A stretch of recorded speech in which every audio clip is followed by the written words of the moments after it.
The only way you can get heat away from a spacecraft is by putting that heat in a radiator and exposing that to something cooler and trying to get that heat off station. Excuse me, off the vehicle, off the Dragon.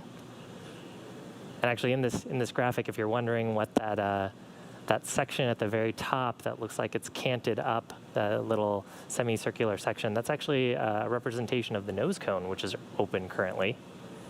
We actually opened that shortly after we separated from the second stage, did checkouts of all the thrusters on the vehicle, and actually checked out the guidance sensors and the avionics on the vehicle, just to make sure they're all healthy before stepping into those 5 major burns that's happened over the last about 24 hours. Yeah, and that nose cone's going to stay open the entire time Dragon is in outer space. It's not going to get closed until just before they do that deorbit and reentry at the very end of Dragon's mission. So actually, when it's docking to the International Space Station, that nose cone will look like it's on the top part of Dragon as they're doing that final approach. When we'll see them dock to the Node 2 forward port on the International Space Station.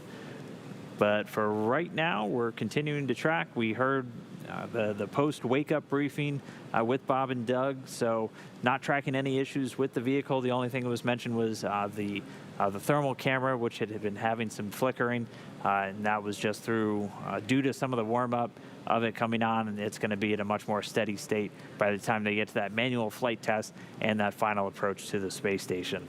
We are just about a little over 30 minutes away, hopefully from that second check-in with Bob and Doug bringing us on board the Dragon spacecraft.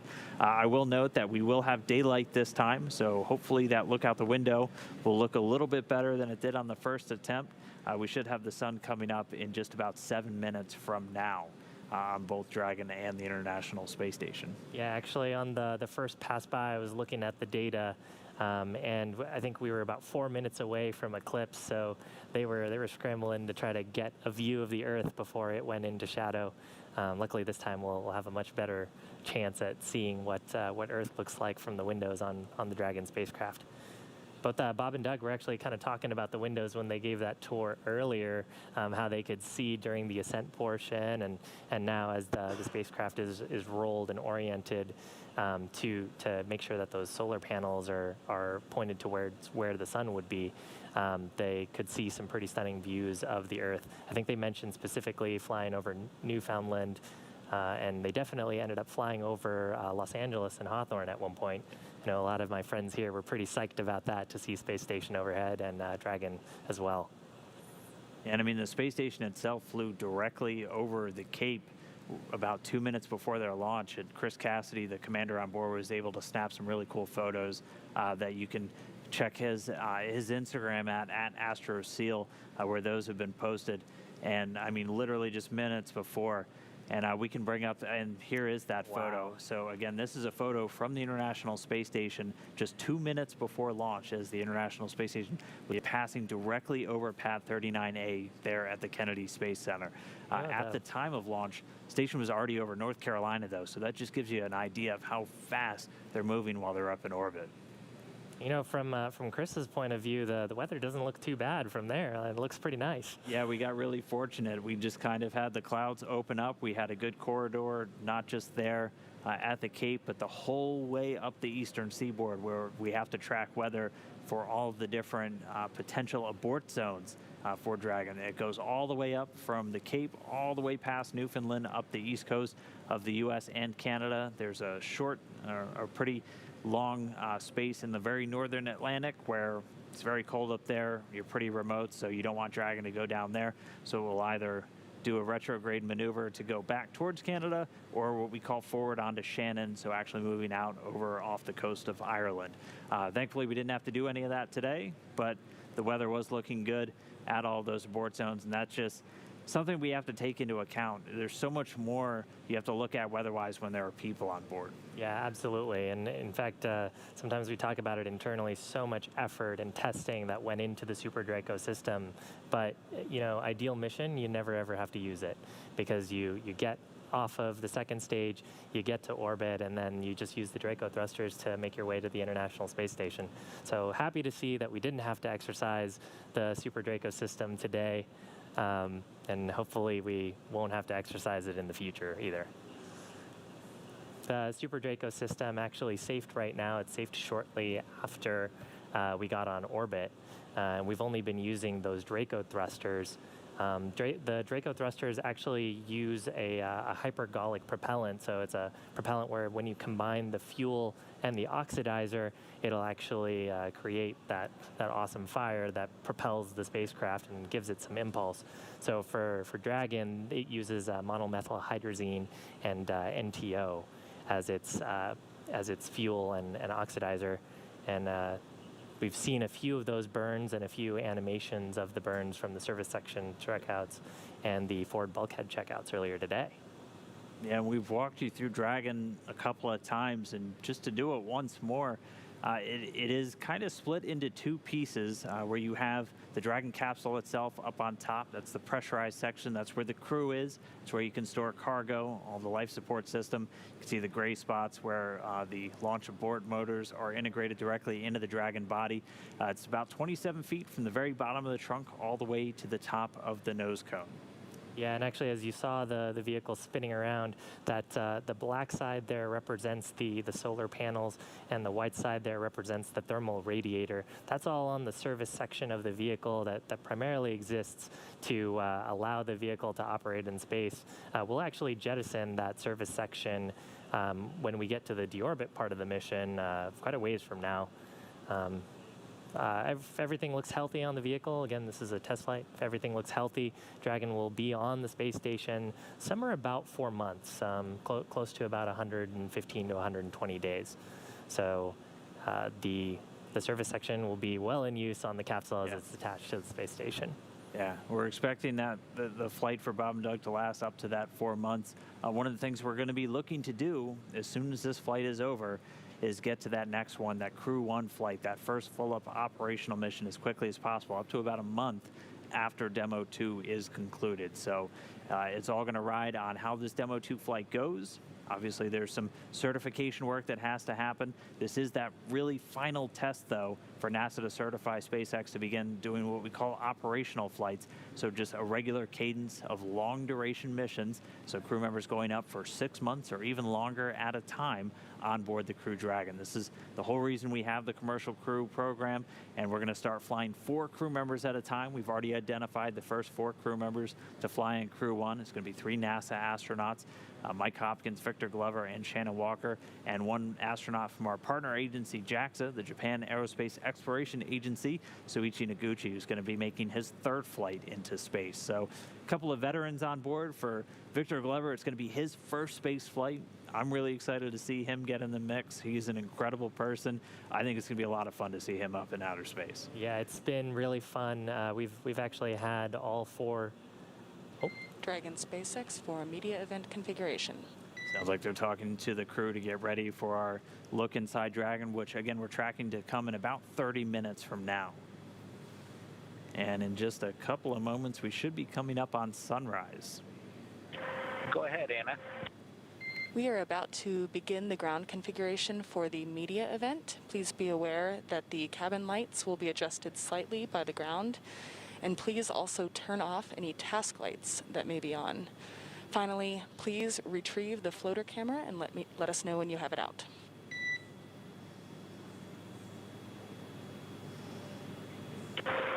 Okay, we'll turn off the task lights and go ahead and pull out the media camera.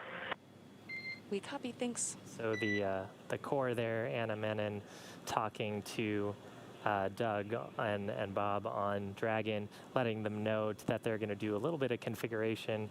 They were talking about a floater camera. We actually have 6 cameras on board the Dragon spacecraft that the ground team uses for a variety of monitoring and troubleshooting. The floater camera is actually a troubleshooting camera, and we got to see some cool views from the first media event earlier on before their sleep period. So just getting those things configured, squared away, making sure that they work. Yep, and Anna Manon's going to be the voice talking to Bob and Doug throughout all the final phases of this approach and docking. She, again, is the core. That's a new position for human spaceflight. Stands for the Crew Operations Responsible Engineer, and it's seated right behind us in the Mission Control Center here in Hawthorne at SpaceX headquarters. And she's going to be the voice that we're going to hear throughout. Over in Mission Control Houston, One of our newest astronauts, Josh Kutrick, from the Canadian Space Agency, is going to be the voice talking to the crew once they're on board the International Space Station. Once we get a little bit closer, we'll hear some talk about something called the Big Loop. They're essentially going... And Anna, we've got the media camera out at this time. We copy. The media cameras out. Thank you. The media camera getting set up for our look inside of Capsule Endeavour, as they christened it. Should be in about 30 minutes from now, and we'll be in sunlight, so maybe get some better looks out of the window. But again, once we get a little bit closer, we'll hear something called the Big Loop get configured. On the Dragon side, they're talking to the crew on Dragon to grounds through the TDRS satellites, and on the space station side, we talk through the space to grounds. And once they get in close proximity to the station, we tie all of those communication loops together so we can talk directly and we can hear all of those conversations simultaneously on Dragon, on the space station, in Houston, and here in Hawthorne. Yeah, you mentioned the TDRS satellites. That's the tracking data and relay satellites. There's a network of these satellites that NASA put up into orbit, and they provide telemetry and commanding capability to both the Dragon spacecraft and to the International Space Station, and of course to other spacecraft that coordinate with NASA to use them. And that's actually how we're able to give you some of this telemetry, and how our control teams both in Hawthorne and in Houston can coordinate with both the space station and Dragon and issue commands and see how the health of the spacecraft is going. So as we've been talking through, and we've mentioned a couple of times, the folks on the nets talking about the quality of burn and whether it's nominal or not, and when burns have started, they're using data from a combination of those ground stations and the TDRS satellites to understand how the Dragon vehicle is performing, which is great, especially because it's a flight test. And just to kind of check in on position, we're over the southern Atlantic part of the ocean right now, both Station and Dragon flying just a little ways behind it. They're about to cross over what's known as the Terminator line. That is the line on the Earth between night and day. So at this point, the sun has risen on the station and on Dragon. So we'll continue to keep an eye out and see if we start getting any more views. If they're able to track Dragon as it continues to close in on the International Space Station. The orbiting laboratory itself, 270 statute miles over planet Earth right now. They actually just crossed over the Falkland Islands, and they're going to continue to swing up over the southern Atlantic into this orbital daytime. Yeah, and Dragon going about 17,100-ish miles an hour. It's also about 35 kilometers right now from the space station. So if we get lucky, we might get some views of Dragon as it's getting closer and closer. Earlier on in at least our segment, we had some views of Dragon when it was about 50 kilometers away. So looking forward to seeing it get crisper and crisper. And at this point, we are roughly co-elliptic, and we are starting to capture Dragon again.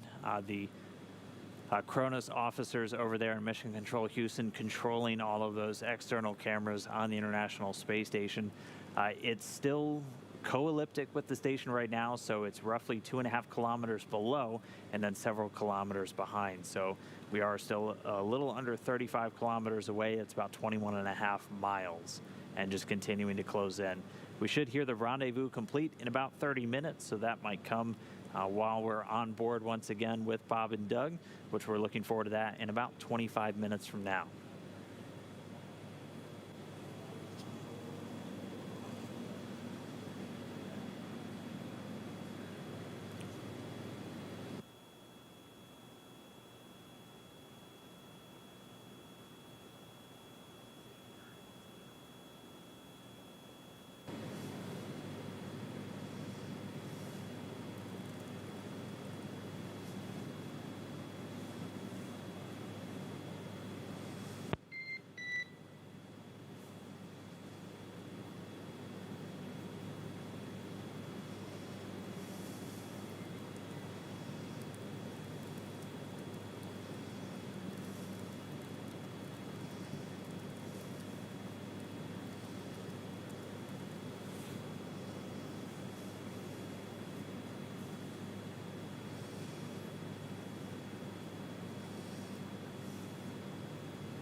We've got some views on your screen right now. On the right side is a view from, transition to a view of us in mission control. Earlier on your screen was a view of the Dragon spacecraft, a little dot, a view from the space station. I think that left view was probably of Node 2, right? Or was that a different view of the International Space Station? Right now it's Dragon. I'll need to see it again, but yeah, right now we're continuing to track Dragon as it gets a little bit closer. Right now, and we're just continuing to check our data. We're about 35 kilometers away, so still a little over 21 miles away, and we're a little over 20 minutes away from that check-in with Bob and Doug on board the Dragon spacecraft. Let's take a moment now, just head down to Mission Control Houston, check in once more with Gary, where I think he's got the Orbit 1 team coming on console. So over to you, Gary. Thanks, Dan. Yes, we've just completed our handover. The Orbit 2 team, led by Flight Director Zeb Scoville, is here in the room. Everybody's checked in and ready for Bob and Doug to arrive, a docking scheduled a little bit from now. A lot coming up here in the next couple of hours aboard the International Space Station.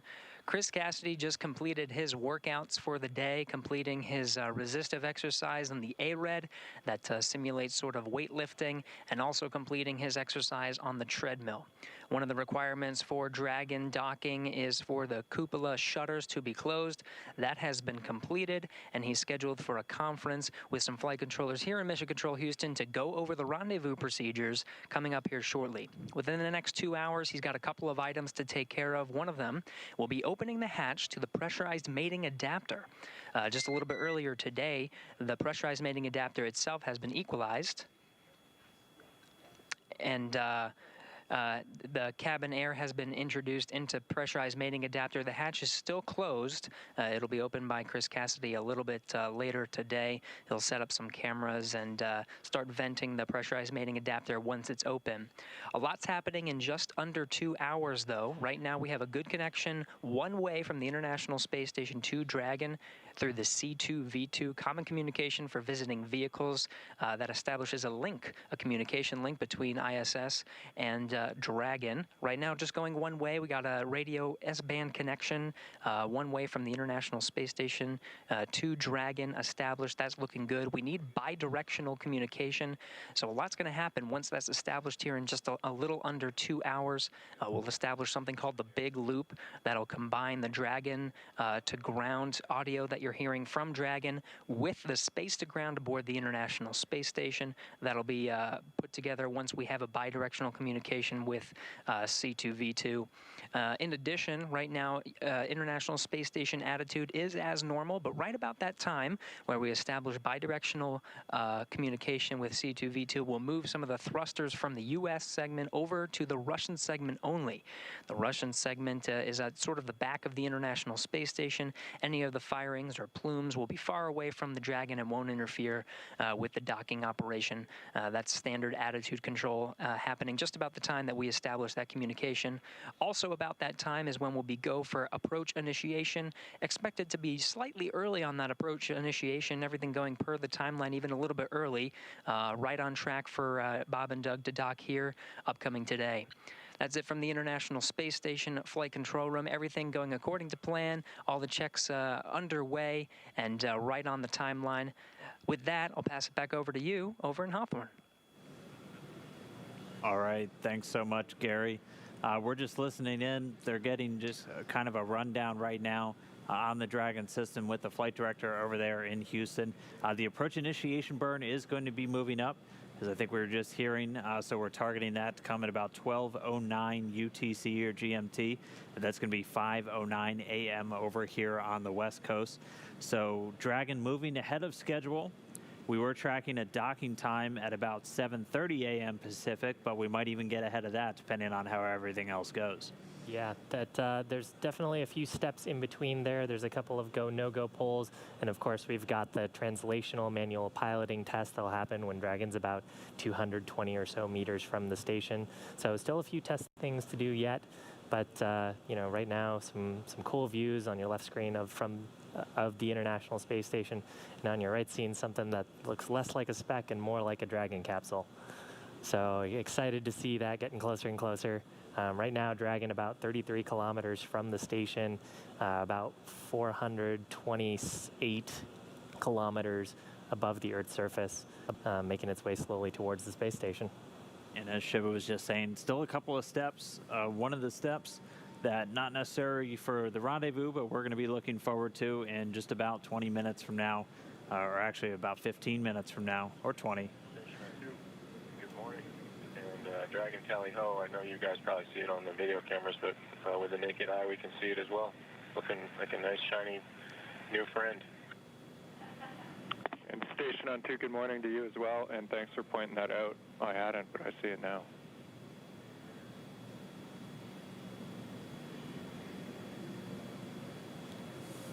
So pretty cool. We were, as part of our nets, we can hear station to ground, and a couple of folks on station confirming that they could see Dragon with their just with their eyes, without a telescope or anything.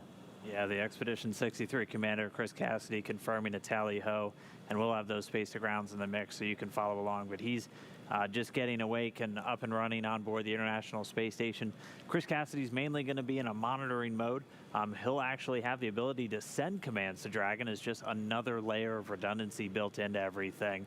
But he's going to be watching during this final approach.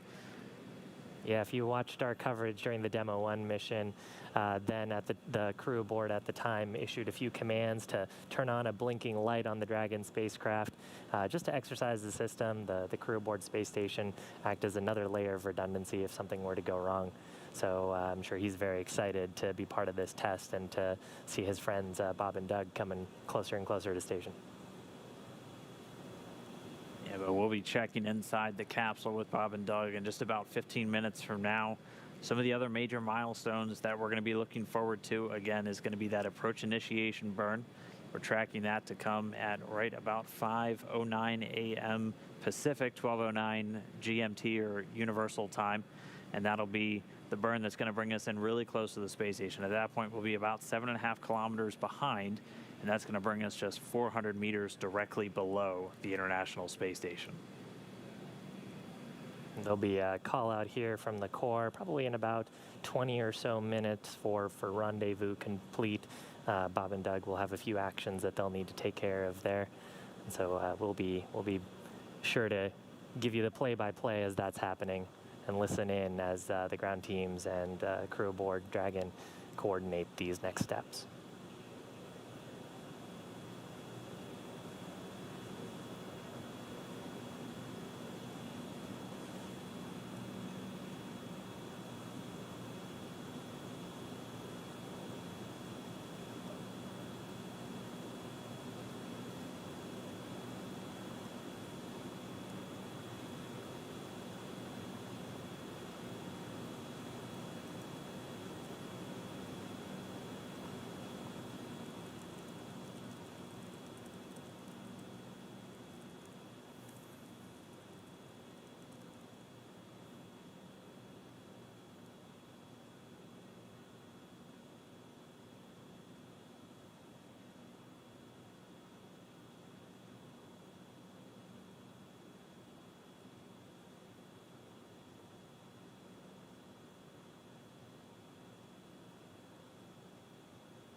All right, we are just 15 minutes away from that second check-in with Bob and Doug taking us on board and a quick look through the Dragon spacecraft.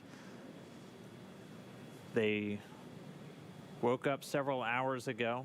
Their wake-up time coming right at about 1:45 a.m.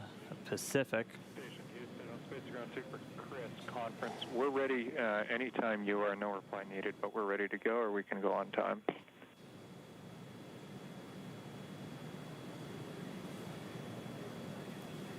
Yeah, just give me 2 minutes. and Chris Cassidy on board the space station is about to do just a quick rendezvous conference. So he's been doing a lot of training just to get ready for this, everything that he's going to be responsible for. He's largely just monitoring Dragon during its final approach, and then he's been having a lot, or he'll have a lot of tasks to actually get the hatches ready to open up.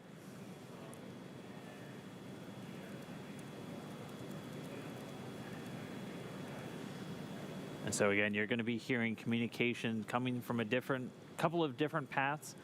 You're going to hear the Corps here in Hawthorne talking directly to the crew on board Dragon. And for this morning and for our approach, it's going to be Anna Menon. And you're also going to be here Josh Kutrick, one of our newest astronauts from the Canadian Space Agency, talking directly to Chris Cassidy and the crew on board the International Space Station. And pretty soon, in a couple of hours, all of them are going to get pulled together, and they'll all be able to talk simultaneously with each other.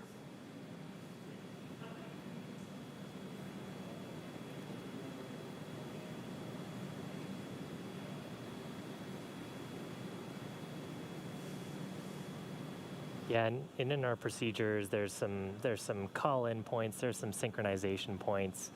The Corps try to keep the crew apprised, especially after burns or after events, to let them know that the ground is monitoring. If there were to be any kind of an alert or caution on the vehicle side, Corps would also hop on and let the crew know that the ground has that caution and is working it. So a really important relationship between the ground operators and the folks on the spacecraft, goes back all the way to the early days of the Flight Operations Directorate and the Mercury and Gemini programs.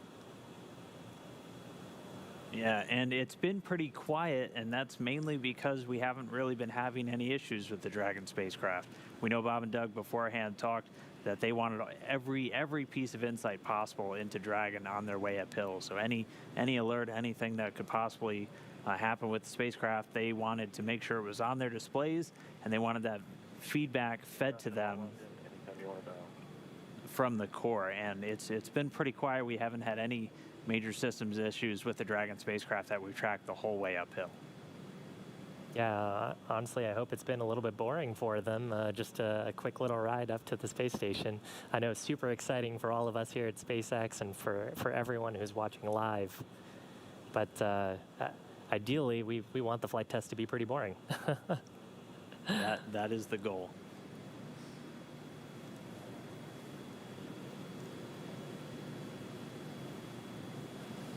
If you're just joining us live on your screen right now, the left-hand screen is a view of the Earth from the International Space Station, camera aboard that. On the right-hand screen is actually a view from the space station. Oh, well, there was a view there of the Dragon spacecraft from the space station. Hopefully we'll get that back. So it's getting closer and closer to space station. It's right now about 31 kilometers away from the space station, and just wow, when you look at it like a speck like that, it just really puts into perspective how vast distances in space are. Both the ISS and Dragon are going about 17,500-ish miles an hour, going really fast, zipping around the Earth.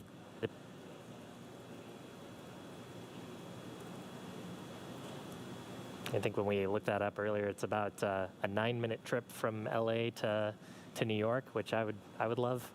I would definitely get on that airline. And just a reminder, so that view on the right, that is from a camera outside the International Space Station. Those are being pointed by a person on the ground. Dragon SpaceX for upcoming media event configuration.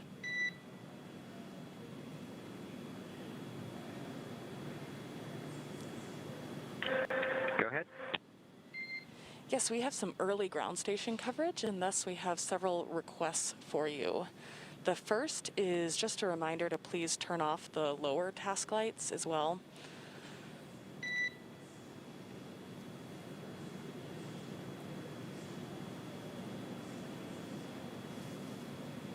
Okay, we'll take a look, and I do not think we turned them on. Copy. Secondly, we would like you to do the sync test at this point And for that, we ask that you please use the cabin mic and count verbally to 15, 1-5, with mouth visible to the camera.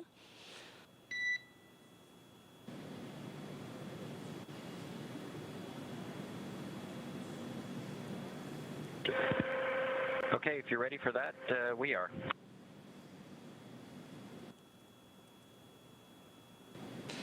And we are ready.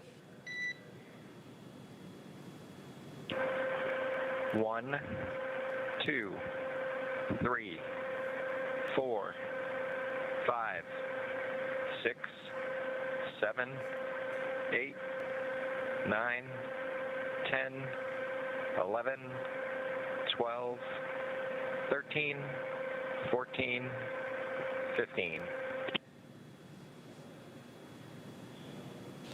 Thank you for that. We've gotten confirmation of a good sync. And finally, during the first media event, we actually noticed a good bit of reflection from the windows when you tried to show us the Earth view. We are hoping that this will be mitigated now that we are in full daylight, but to pre-test this, do you mind going over to the window at this point and giving us a view so we can see how that looks?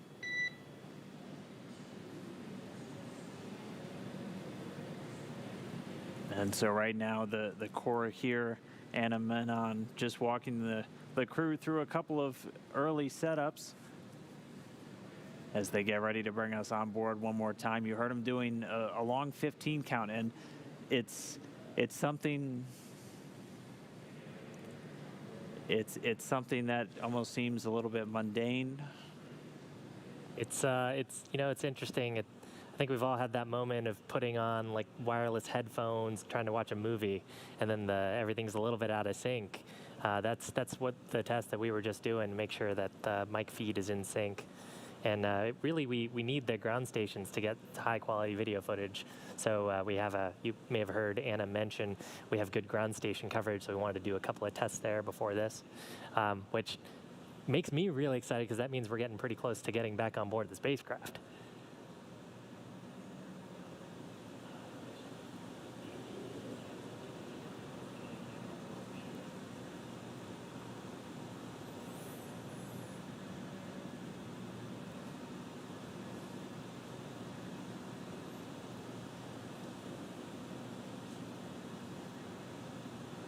It sounds like they'll have a slew or an attitude change shortly after we come on board, which we should be in about 7 minutes. We said this a little bit earlier, even the behind-the-scenes technical checkouts, all that stuff, that it still feels pretty surreal that we're doing this on board an entirely new spacecraft with humans. So we're going to get to go on board with Bob and Doug in just about 6 minutes. The sun is up, so we'll get a much better view out of the windows on board the Dragon spacecraft. Yeah, you mentioned how surreal it is. I think I had a moment before the crew had even gotten on board the vehicle where it was just the 4 seats with the crew arm attached. I think that was the moment when it really hit me that, oh my God, we're flying people. It didn't really hit me until we saw blue skies. I was definitely holding out for the weather. We had that scrub about 17 minutes before a flight on Wednesday, and things weren't looking super great on Saturday, but we kind of managed to shoot the gap. And as we saw from those images from the space station, it almost looks like we had a corridor of clouds that were just on either side of our ascent trajectory. So the weather did cooperate. We were able to get them on orbit. And I mean, right now they're over planet Earth, orbiting at about 270 miles over.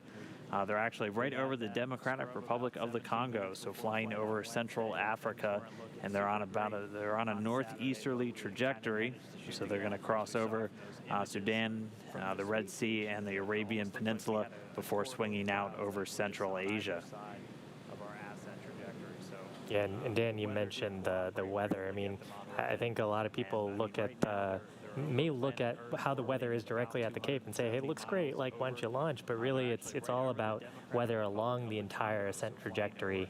The Dragon vehicle does have an integrated launch escape system, so if something were to go wrong, the entire ascent portion, the the Super Dracos could then fire and safely take the Dragon spacecraft away from the Falcon 9. We actually got a demo of that during the in-flight abort demonstration test. So when we're considering weather, it's really a check all along that ascent corridor to make sure that the sea state and the wave heights and the clouds, thunderstorms, all of that wouldn't impact recovery operations if we did have that unlikely abort scenario. So luckily, things worked out for us. We were able to launch. I think launch time was 3:22 p.m. Eastern time yesterday. And now we're about, I want to say 15 hours into the mission. Yeah, we could pull up our clock real quick. We are 50, you're right on, 15 hours, 19 minutes and counting into our mission since we launched from Cape Canaveral.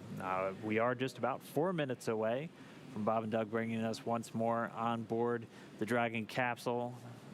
I think we saw it called Dragon Ship Endeavor, as we saw Elon tweet out, but the crew revealed that they named it Endeavor in honor of both of their, really. two things really, both of them obviously flying on the Space Shuttle Endeavor, which itself also pulled its name from a famous exploring ship. Yeah, and actually they had some really cool words there for the endeavor here between SpaceX and NASA for this venture into commercial vehicles taking people to orbit. Dragon is the first commercial vehicle to take people into orbit, and hopefully will be the first commercial vehicle to take people to the International Space Station. So, those docking steps happening about 7:20 a.m. The timing might adjust a little bit. Kind of depends on how well the approach steps go. Yeah, we heard the approach initiation burn did move up about 18 minutes up to 12:09 GMT, which is just about 5:09 a.m. over here on the West Coast. While we are just a few minutes away from getting back on board with Bob and Doug, some behind-the-scenes tests are still happening. They're still doing tests of that C2V2 connection between Dragon and the space station itself. It's the common communications for visiting vehicles, and that's going to establish a data and a command link between the Dragon spacecraft and the station on board. It just gives another path for data to flow back down to the ground, and coming from those teaser satellites that both Dragon and the space station are communicating with. And when we're over some of the SpaceX ground stations, as we are now, we're able to get data down, also able to get video down from the Dragon spacecraft, which we're going to be seeing in just about a minute from now.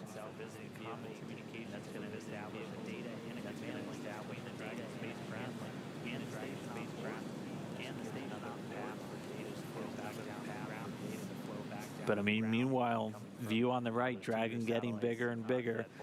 We're continuing to close in. Right now, we're under 30 kilometers away. We're about 28.5 kilometers away, or about 17.8 miles from the International Space Station. And we're on that co-elliptic orbit. We're just kind of catching up from behind now. Yeah, the International Space Station is on a slightly elliptical orbit. So co-elliptic orbit meaning that Dragon's apogee syncs up with the station's apogee, the apogee there being the highest point of the orbit, and the perigee, which is the lowest point of the orbit. Those two will sync up as well. So right now, Dragon's apogee about 432 kilometers above the Earth's surface. Not quite at apogee yet. About 15 kilometers from apogee. So. All right. Well, we'll listen in. We should hear the call now to come on board any moment. Just a reminder, the rendezvous complete will happen during this event, and that largely just signifies that we've completed all of the maneuvers from the separation of Falcon 9 up until this point prior to approach initiation. And as Shiva, I think, talked about, there's a couple of steps for the crew that they'll get into once they're complete with our look inside Dragon. From apogee, so. All right, well, we'll listen. We should do the call now to come on board any moment. Just a reminder, the rendezvous complete will happen during this event. And It looks like we might be getting the video synced back up with good ground station views. Standing by to go on board with Bob and Doug. And as Shiva, I think, talked about, there's a couple of steps for the crew that they'll get into once they're complete with our look inside Dragon.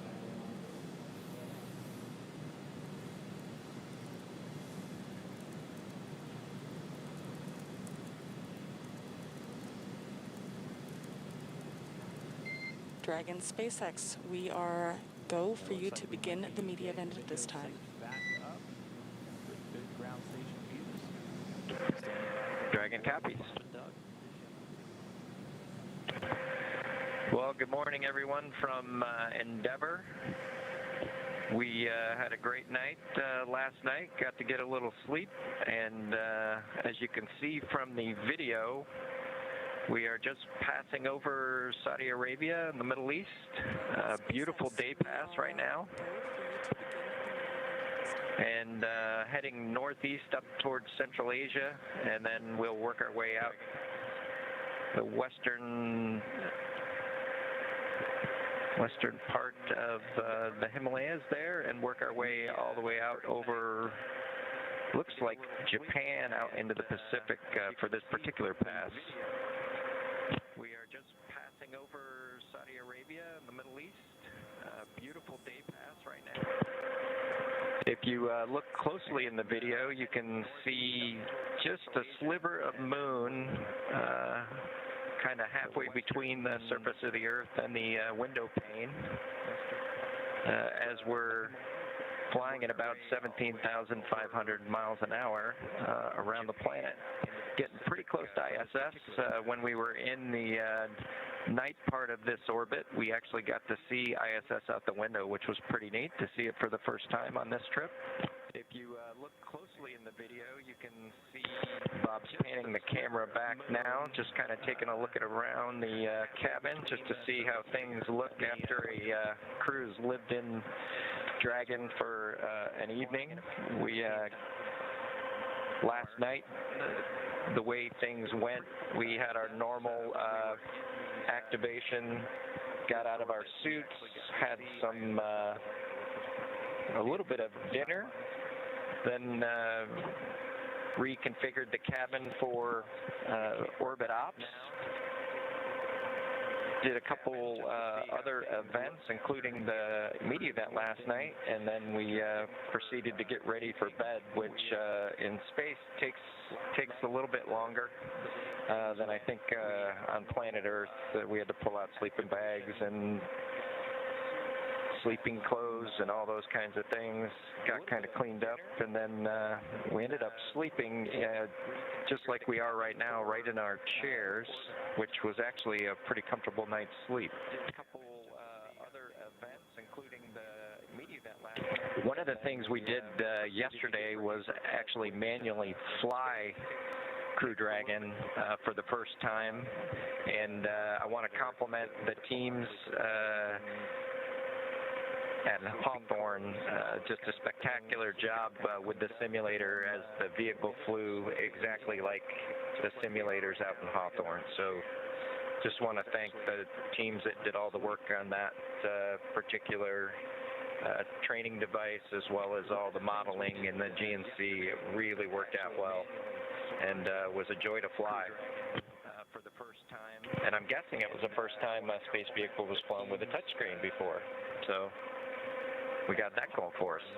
Just a spectacular job with the simulator, as the vehicle. We're going to hand the mic over to Bob. The simulators out in Hawthorne. So just want to thank the teams that did all the work on that particular training device, as well as all the modeling and the GNC.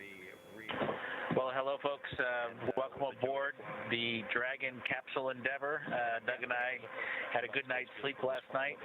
We were surprised, I think, at how well we actually slept aboard the vehicle. A little bit quieter than Space Shuttle, a little bit more, I guess, environmentally controlled. So we had didn't have CO2 pockets or things like that building up, giving us congestion, which was super awesome.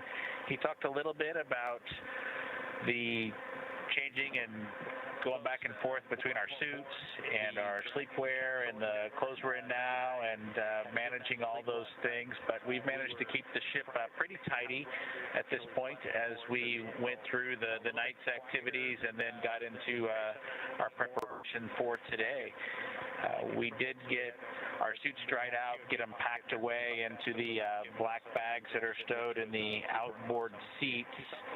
You can, if you look closely, you can see we've got them strapped in with the regular straps that you'd use for riding into orbit, and then over against kind of that former window location, there is a, you can see Doug's sleep bag there next to his crew notebook, and so that's how we're keeping all of our laundry constrained floating all around today.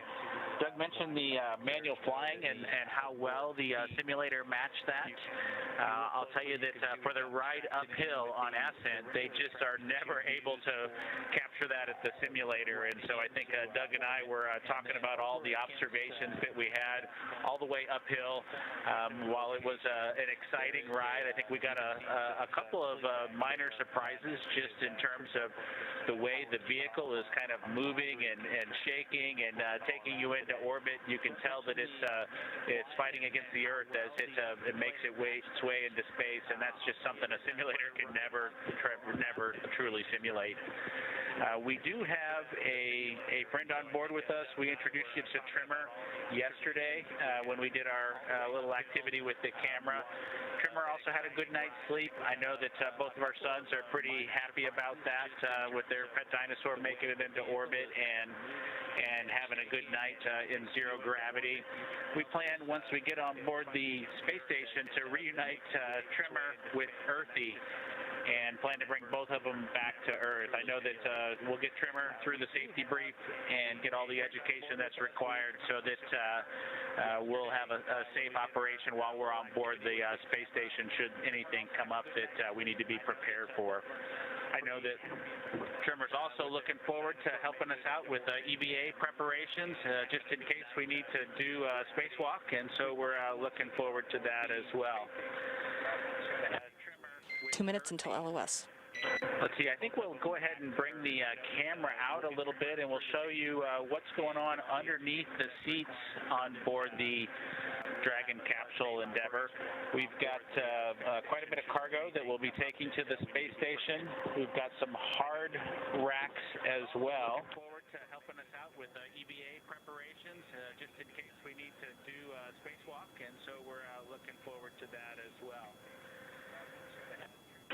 The hard stowage that we have can also be swapped, these hard containers here, for powered cargo, which lets us bring back refrigerated things from the International Space Station. And if you're super lucky, we don't have that this time, but I bet you some crew will take ice cream to the International Space Station with those. That'll be exciting for those crews to get to have that. We do have some emergency equipment labeled in red, which is nice to have and easy to see, as well as the other stowage bags that we have down here as well.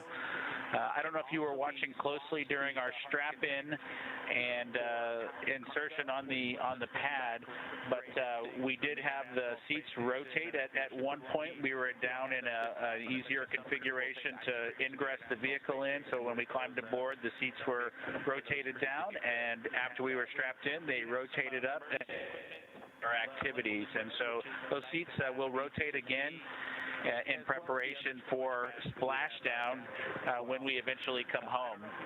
So if any of you all know Uncle Kirk Shireman, as we call him, you could ask him when we're coming home and make sure that he starts having a plan for us. We were down in an easier configuration to ingress the vehicle in, so when we climbed aboard, the seats were rotated down, and after we were strapped in, they rotated up our activities, and so those seats will rotate. Well, we appreciate you having them coming on board again with us on Endeavour, and enjoyed showing you around both inside and out. The next time we'll be on video for you. We'll hopefully be on board Chris Cass in just hours. So we appreciate you stopping by and from Endeavour.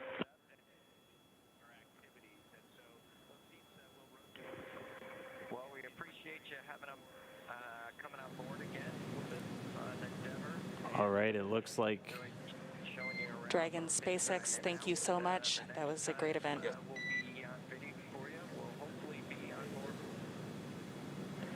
they wrapped up right as we went into. We enjoyed it.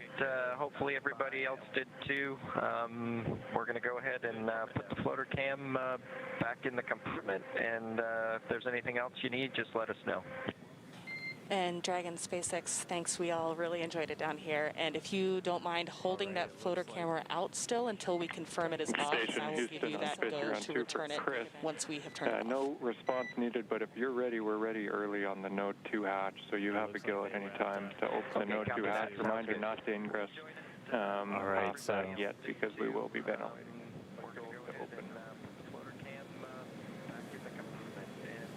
I'll put that in work right now. Pretty cool there to get an inside look into the capsule a second time. Tremor looks like he's having a lot of fun. Bob and Doug also look like they're having a lot of fun. You know, can we just call them and ask for a few more views of Earth? They said they were going to keep that camera out for some stuff, right? I definitely wish we could be in there the whole way, but we do have a couple of more major steps coming up as they are continuing to close in on the International Space Station. During that time with them inside the capsule, we passed the rendezvous complete stage, and so now we're just moving up on the approach initiation. In about 20 minutes, we're going to do something called the approach out of plane burn, and this was described to me by our lead flight director over in Houston, Zeb Scoville. As you're doing these approaches, you might have a little bit of margin that you need to clean up, and so they can do this out of plane burn just to get exactly where they want to be for that approach initiation, which we are targeting to come right at about, pull my time up again, right at about 5:09 a.m. Pacific, so in a little over an hour from now, 12:09 UTC or GMT. And that's the burn that's really going to begin putting us really close to the International Space Station. Yeah, as we were talking about, you know, out of plane versus in plane, if you imagine the International Space Station on sort of a flat sheet as it's going around the Earth, that's the plane of its orbit. And we're trying to make sure that the Dragon spacecraft and the International Space Station are on that same plane. Right now, the two are both co-elliptic, so they're should be pretty close. But this small out of plane burn will help us do any small corrections that we need to do so we can get that more or less perfect for the flight.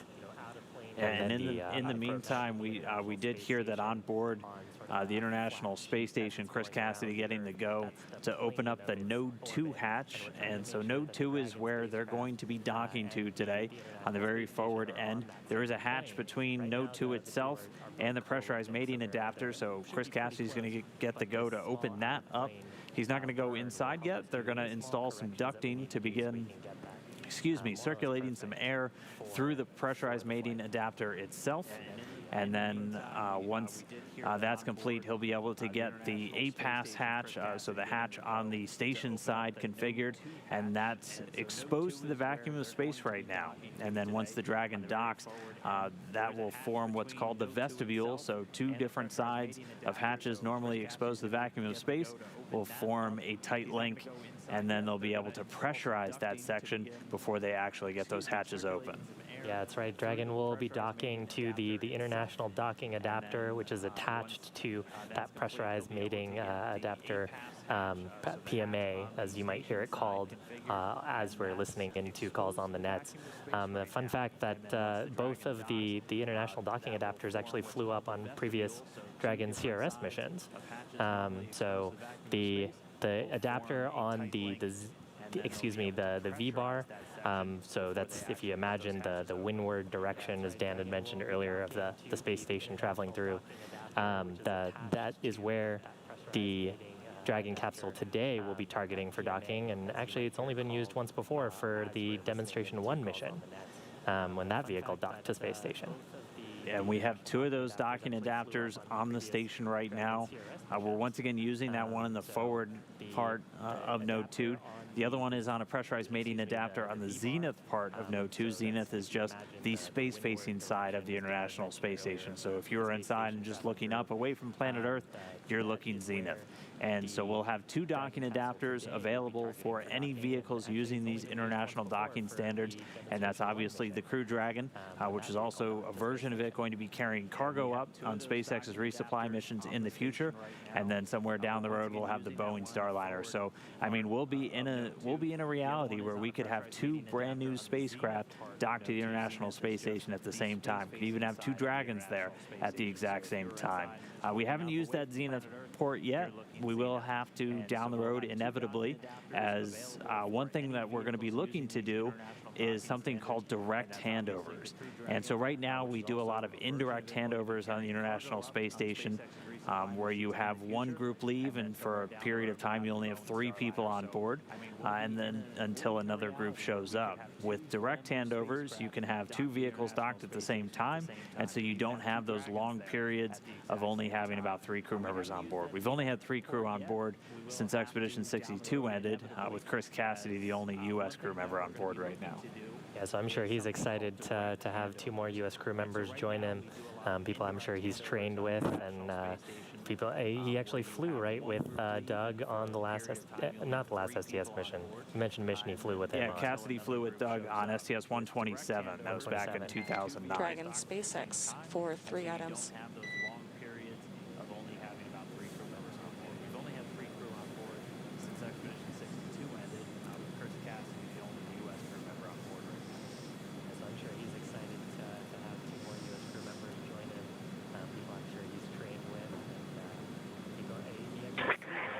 Just give us 1 second up here, and we'll be right with you.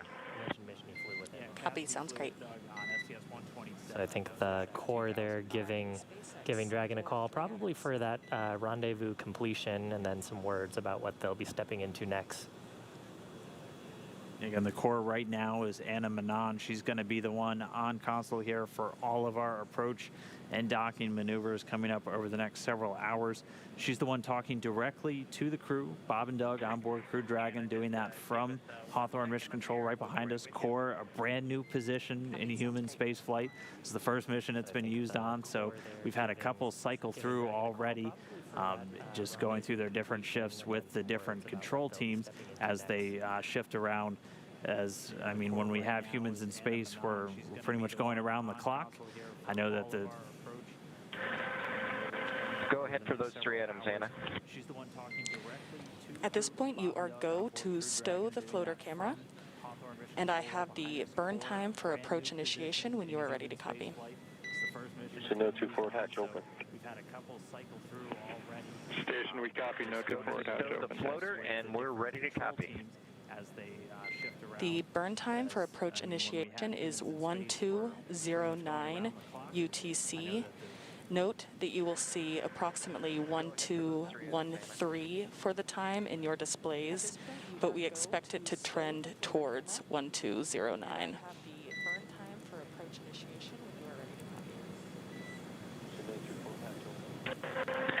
Okay, new time for AI, 12:09. We'll see 12:13 on the displays, but it'll trend back towards 09. How copy? Good copy. And I thirdly have a request regarding the handheld gas detectors when you are ready. And Josh, a couple days ago we had a question whether or not the hatch holding mechanism was in there, and it is. We had previously grabbed We have a request for you to please turn on the fire detector handheld gas detectors. Those are numbers 1 and 2. Copy that. And report readings of CO, HCl, and HCN.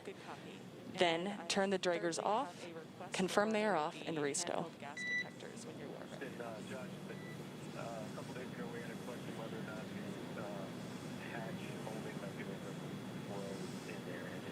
Okay, we'll turn on detectors 1 and 2. We'll get CO, HCl, and HCN readings, and then we will turn them off. Thank you so much.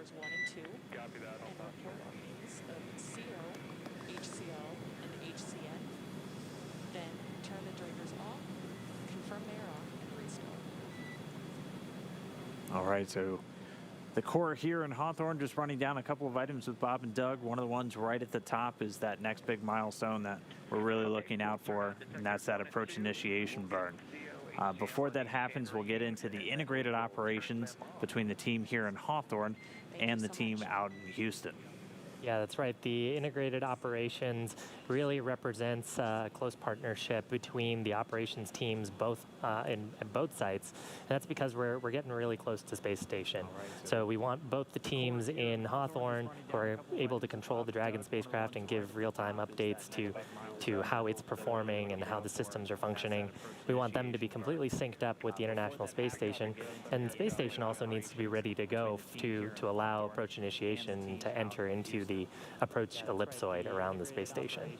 And speaking of the space station, we're getting some live views inside of Node 2.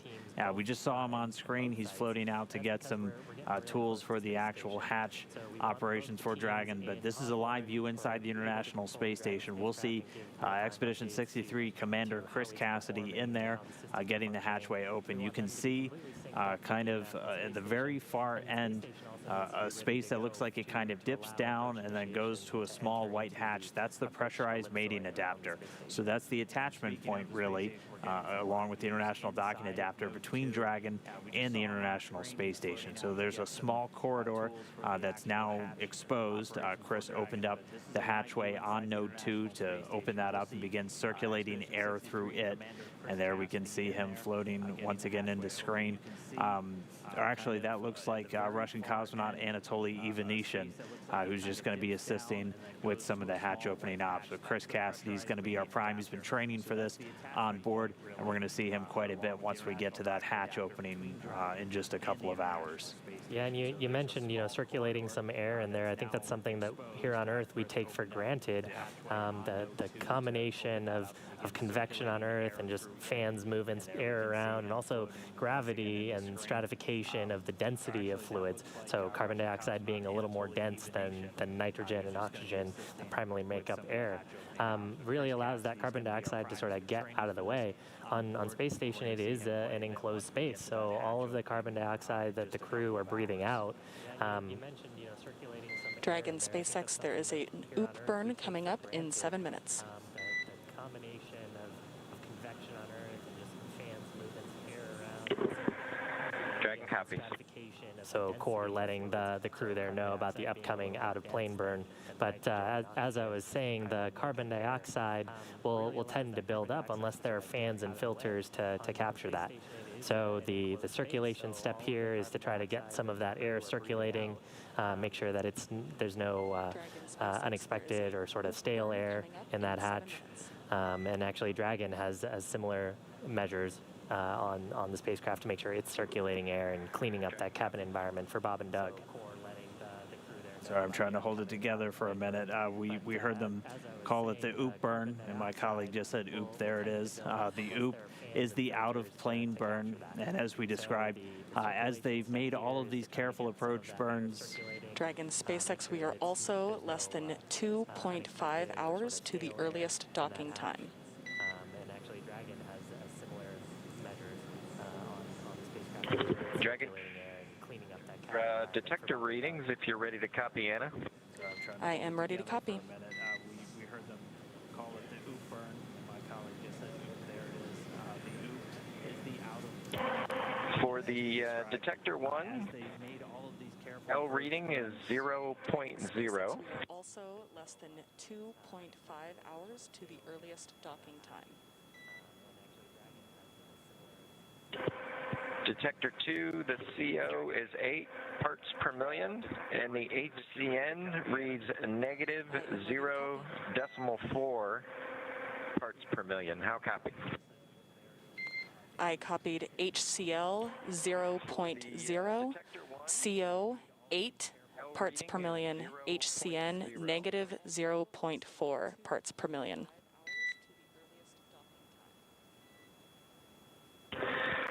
Good copy. Detector 2, the Thank you so much. CO is 8 parts per million, and the HCN reads negative 0. We will turn them off and then put them back in volume 14. Perfect, thank you. HCl 0.0, CO 8 parts per million, HCN negative 0.4 parts per million.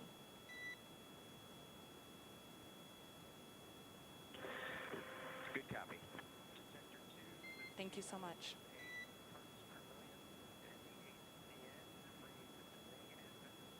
We will turn them off and then put them back in volume 14. Perfect. Thank you. HCl 0.0, CO 8 parts per million, HCN negative 0.4 parts per million. So the core, Anna, they're letting the crew know to do a quick functional test of the handheld gas detectors.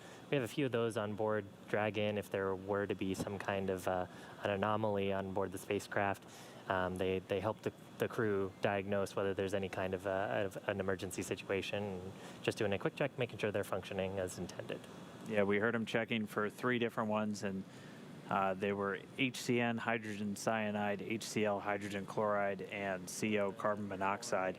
And again, these are detectors. They are in a closed environment, so all of their atmosphere is in there with them. So onboard Dragon, and also once they're onboard station, there are always a number of detectors set up throughout, just looking for any trace contaminants, as we call them. So any very tiny bits of any of these substances that are used in spacecraft for anything from cooling the vehicles, being fuel, refrigerants, things like that, just to make sure we always have a safe breathing atmosphere through that life support system for our crew members on board. So yeah, they went through, we heard a confirmation just on our side from our life support officers in the control rooms, everything at the expected values, no concerns, and they were able to switch those detectors back off.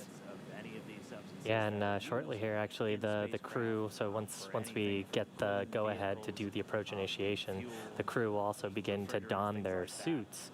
So those cool suits that they had on during the ascent portion, they'll put those back on, go through some leak checks on those suits, make sure that they're good to go, because they are getting pretty close to the space station. It's a relatively dynamic phase with a number of burns and attitude thruster movements of the spacecraft to try to make sure you're completely centered and pointed relative to the International Space Station. So we just want the crew to be safe in their suits in case anything were to happen. They're safe and ready to go. And those suits can provide nitrox, which is a mixture of nitrogen and oxygen, or pure oxygen to the suits if the pressure were to get low enough in the cabin. But meanwhile, we are counting down to another burn. This is going to be a really small adjustment coming up in about a minute. It's an out-of-plane burn just to really fine-tune their path and set them up for that approach initiation. Only going to be changing their velocity by about 0.66 meters per second. So again, just a really slight adjustment to the Dragon spacecraft's velocity as we get closer to that approach initiation burn, which is when things are really going to start to pick up. And again, we're tracking that in under an hour from now at about 5:09 a.m. Pacific, 12:09 GMT. So we'll stand by for one more burn. Again, we'll wait to hear out once it starts. This one's planned to be about 40 seconds in length. Again, firing those Draco thrusters to begin moving Dragon just a little bit closer, just fine-tuning its path right now before we get to approach initiation. Yeah, and actually from we saw during the 5 sort of big burns that happened earlier in the mission that the Dragon spacecraft reoriented itself. So it did what we call a slew maneuver to try to get those forward bulkhead Draco thrusters, the ones that are underneath the nose cone, or rather protected by the nose cone during the ascent portion, to get those Draco thrusters to provide most of the momentum to the spacecraft. For most of the burns going from here on, we'll actually be using the service section thrusters. So there are 12 Draco engines that provide attitude control and small thruster corrections as we make these fine-tuned approaches to the space station. And I mean, just watching the data, it's been all service section Dracos for this burn so far. So again, just a really slight burn just to really fine-tune our path to put Dragon in the right position before that approach initiation. Dragon SpaceX OOP burn complete, nominal burn.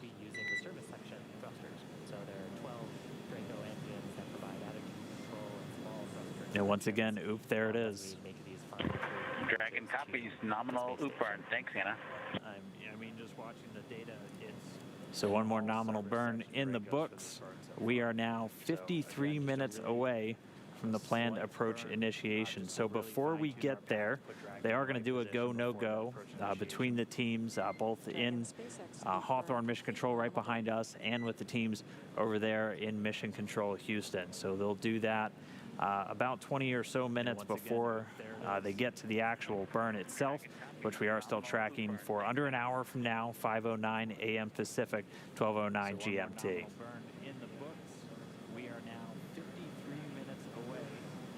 Yeah, and it's really a chance for all of the subsystem area experts, so the folks who really understand the avionics and the guidance system and the propulsion system and their counterparts on the station side, to really take a look at the data on both spacecraft, make sure that both vehicles look healthy before they start going into what are a little bit more risky operations, because you're getting closer to the space station. Bob and Doug actually touched on it, and we've talked about it a few times. They're going about 17,500 miles an hour right now, which is it's really, really fast, incredibly fast, especially when you put into perspective that most commercial airliners are around 500 miles an hour. So things happen very quickly unless you're very controlled about your approach maneuvers, and so these go no go polls serve as opportunities for the ground teams to feel confident that the spacecraft is going to perform as expected. With that out-of-plane burn now in the books, the crew should be getting the go to start their suit donning in the next 15 or 20 minutes. And that'll be one of the go-no-go criteria we look for before they get to the approach initiation burn. And so we'll hear them. We saw they had the suits in bags just strapped into the seats next to them, as both seats 1 and 4 inside the spacecraft empty for this. So Bob and Doug able to store their suits in those seats. So it was pretty cool seeing them strapped in, almost like we saw Ripley strapped in last year on Demo 1. But they'll get into their suits and get strapped in, and then once again be monitoring those touchscreen controls, just watching Dragon systems as they start to move through the final approach. Yeah, and the ground side and, of course, Bob and Doug on the vehicle will have some steps that they need to do here. We talked a little bit about suit donning. The ground side will actually give them a call, let them know that they're go to put on their spacesuits. Once they get into the spacesuits, there's a few checks that we need to do.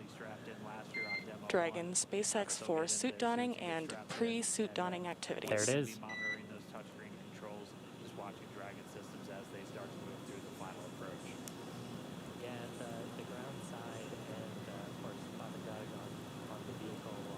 Go ahead. We are ready for you to step into suit donning a little early, and we have a couple of requests for you before you do so. Let me know when you're ready to copy. Dragon SpaceX for suit donning and pre-suit donning activities.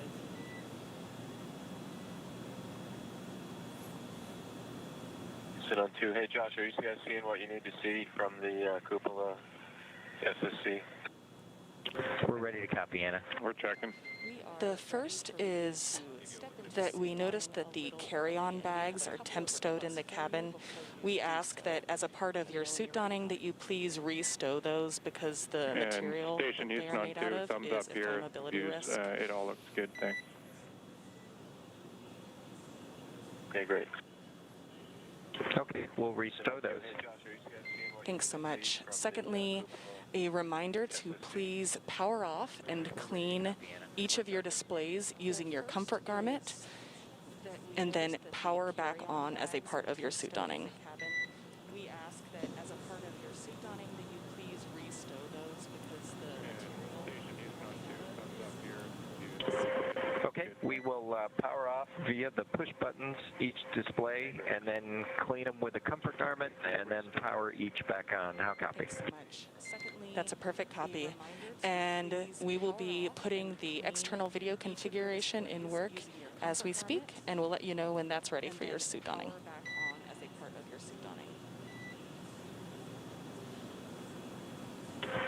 Okay, sounds good.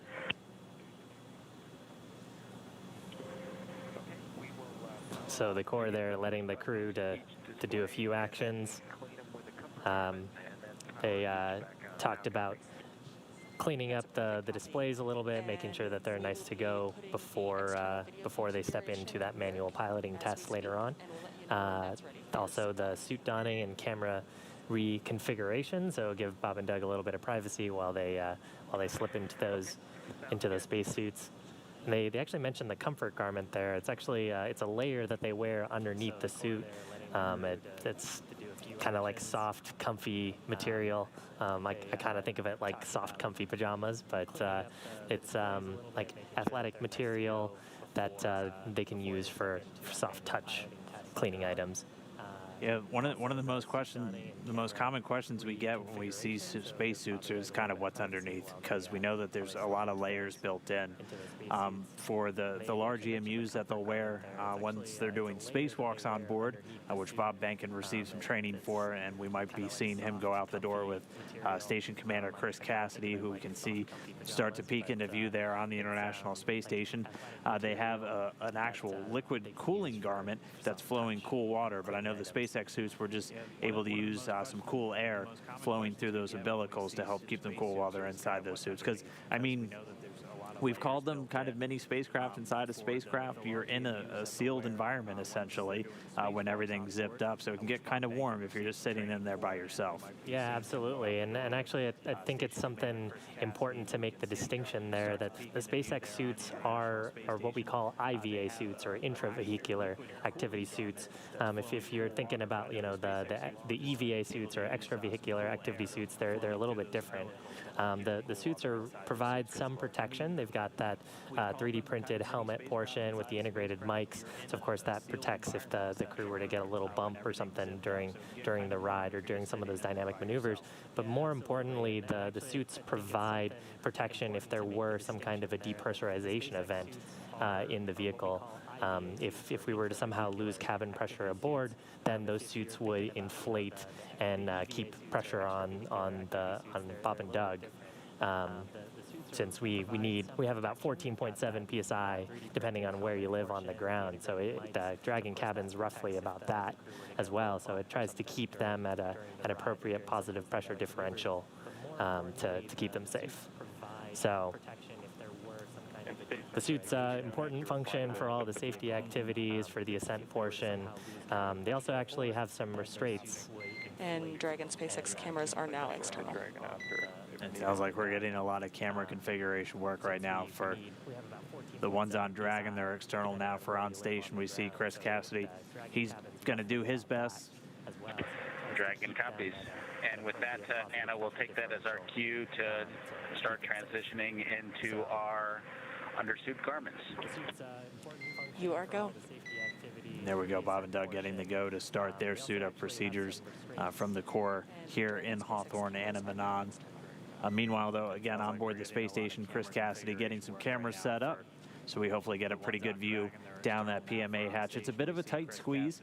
Again, just as a data point for you, when that APAS hatch is open, they only have a little over 30 inches between the attachment point of that hatch and the bottom of the pressurized mating adapter where they're going to be coming through. But definitely big enough for the crew and definitely big enough for cargo that this version of Dragon's going to be bringing up on future flights starting later this year. It'll be the first flight of a cargo variant of this spacecraft, which, I mean, even that in of itself is going to be really exciting. There have been over 20 cargo deliveries on the original cargo Dragon, which all went through this berthing procedure. To see one come up for cargo and dock that's just going to be another first that we have. So 2020 is already being a year of a lot of firsts, and still a lot more to come. Yeah, in fact, actually on those cargo Dragon missions, a couple of the early cargo Dragon missions actually brought the international docking adapters that both the Demo 1 vehicle and hopefully today's Demo 2 vehicle will attach to. And when we got that awesome look inside the Dragon spacecraft earlier with Bob and Doug, we got a little look at some of the cargo that they have underneath the seats. So they had a few cargo pallets and storage items down there. And, you know, this version of Dragon can also hold a decent amount of cargo in the pressurized section of the vehicle. So nice to see that all that is being taken advantage of on this test flight.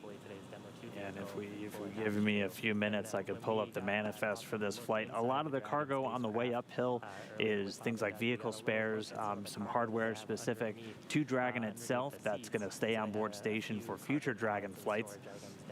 They have some cold freezers on board, which are empty right now on the way up, but those are going to be packed full on the way back down. One thing that Dragon's always provided to the International Space Station is the ability to bring cargo home, as even the cargo version of Dragon had that heat shield and survived the heat of reentry to splash down in the ocean. And that's critical for bringing a lot of these science samples back down to Earth for analysis. A lot of the science gets done on the station, but you don't have an entire analysis laboratory, which are spread out all over planet Earth. So the Dragon capsule has always been able to bring some of that cargo home, and when Bob and Doug come home in a couple of weeks or a couple of months, they're going to be bringing down a whole bunch of science samples. A lot of the stuff that goes into those cold sections and it gets a little gross, but it's a lot of the human research samples, so samples from the astronauts themselves. We don't like to call them guinea pigs, but they are the research subjects for a lot of the academic research being done on board the International Space Station.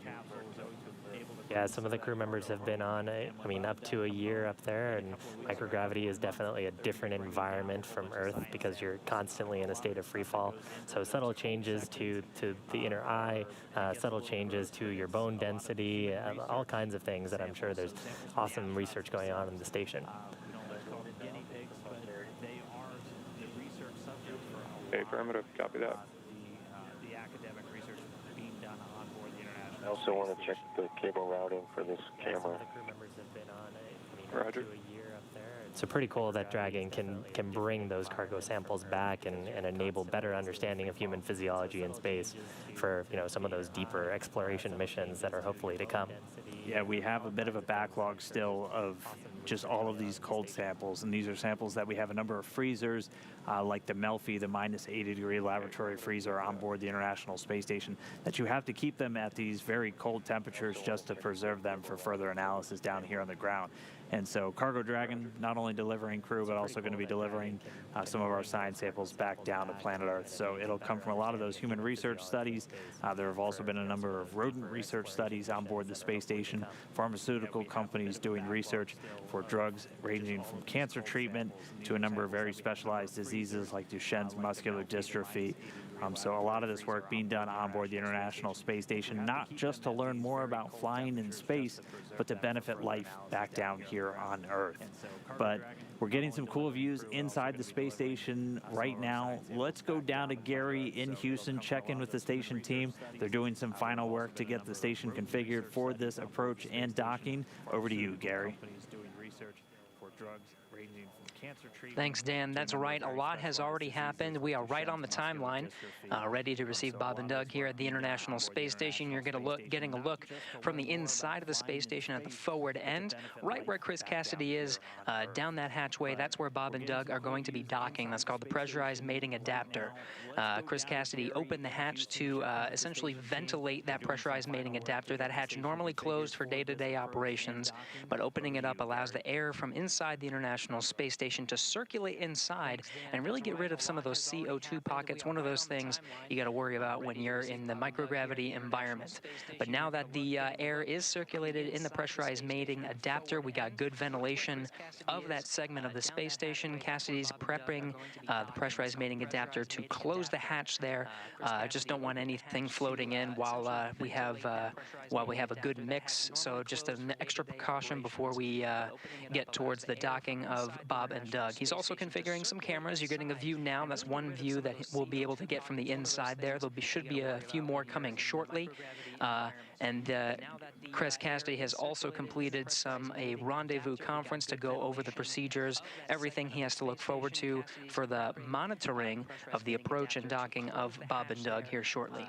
The International Space Station itself is also being configured for Bob and Doug's arrival. Attitude has been switched to proximity operations, and the solar array joints, the solar alpha rotary joints, are being configured to be locked. This is, again, one of those precautions needed adjusted for Bob and Doug's arrival. Everything is on track. We're a little bit less than an hour from bidirectional communications with the C2V2, common communication for visiting vehicle. There's one on the space station, also one on Dragon. That bidirectional communication will allow some good solid video, audio, and telemetry data to be exchanged from between Dragon and International Space Station. Dragon at that time won't need to rely on TDRS satellites and the ground stations. Really, everything can be accomplished through that C2V2 link. That's coming up here in just a little bit less than an hour. Also about that time will be the go, no-go for approach initiation, joint operations coming up on the space station very shortly, and of course the attitude will be configured for docking, those thrusters on the U.S. side being shifted over to the Russian side. Don't want any of those plumes interfering with Dragon's docking. Everything's going according to the timeline here from Mission Control Houston. We'll send it back over to you at Hawthorne for some of these next few steps. That's coming up here in just a little bit less than an hour. Awesome. Thanks, Gary. That's a cool update to hear about all the cool research and the next steps coming from your perspective, too. All right. Well, yeah, just another time check in. We should be getting the go, no-go for that approach initiation within the next 15 minutes. That's something that's going to be on internal loops and nets. With the SpaceX and NASA team, we'll be able to report to you once we get a go or a no-go. But everything's still trending towards the go. We've not had any issues with Dragon on the whole way uphill until this point. All of our burns have been nominal. We had those 5 major ones to get us in this close proximity to the International Space Station. Right now, they're only 16 kilometers away, just about 10 miles. They're going to continue to close in until they're about 7.5 kilometers, and then we'll be able to begin that approach initiation. Yeah, currently Bob and Doug are getting into their suits. As they get into their comfort garments and then eventually get into the entire suit, then they'll let the ground team know. And then there's a couple of pressurized leak checks that we'll do on them, just to make sure that the suits are leak tight, and if there was any reason why they would need to pressurize those suits during the approach portion, then they'll be ready to go for that. They also stowed a few items in the cabin, getting it cleaned up. We like to keep the cabin relatively clean just as an operational control anytime we're doing any kind of burn or maneuver. Of course, as the spacecraft accelerates, anything that's not locked down or Velcroed down will move around the cabin until it sort of gets pushed along by the spacecraft. So we try to keep those things stowed away for most of the flight, and Bob and Doug actually talking about that a little bit after their crew sleep period, where they said, hey, the spacecraft's relatively clean after a couple people have lived in it for a day. So nice to see that they're getting ready for the approach initiation maneuver. The spacecraft accelerates. Anything that's not locked down or velcroed down will move around the cabin until it sort of. All right. Well, we'll hear that go, no-go internally in a little while. We are tracking to about a little under 38 minutes from that approach initiation burn. At that point, we're going to start getting into some of the different waypoints. Again, there's 3 waypoints on our final approach, waypoint 0, 1, and 2. There's going to be a couple where we might pause. We might go right through waypoint 0 and waypoint 1.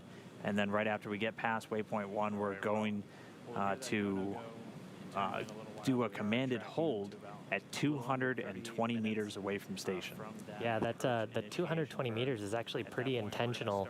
If you can see on your screen now, there's something called the Keep Out Sphere. That's a 200-meter radius imaginary sphere around the space station.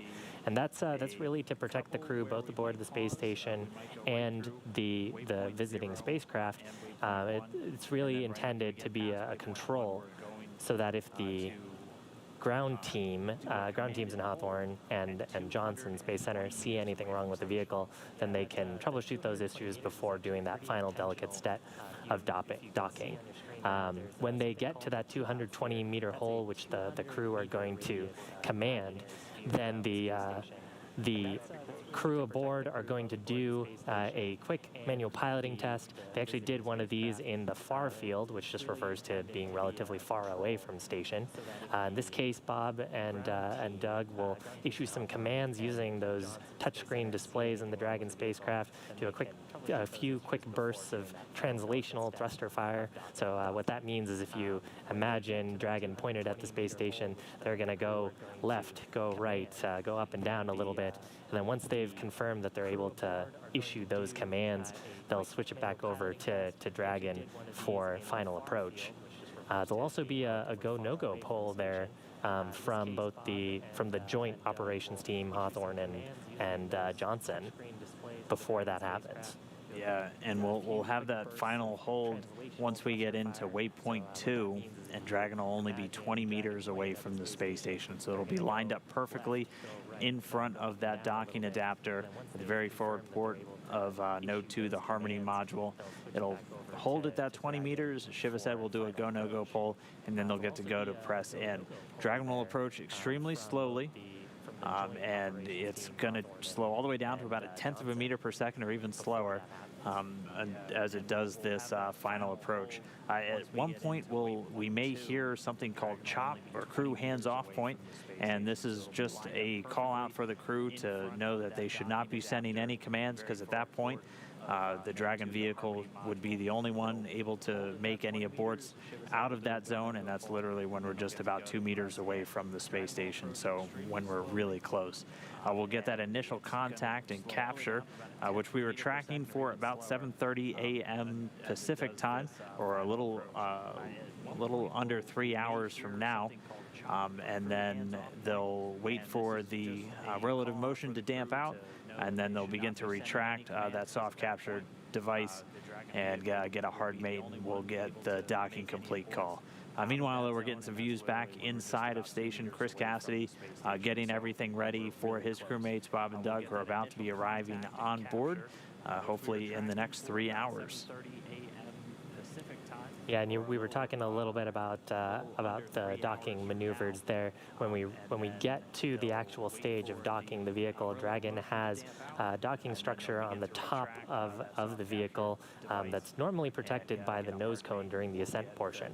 Now, of course, the nose cone is open, and those the sensors and the docking system underneath it are exposed to space. And so on that docking ring, there's actually 3 petals that'll interface with the international docking adapter. They've got a ton of sensors and switches on them that'll detect whether we've made good contact with the space station.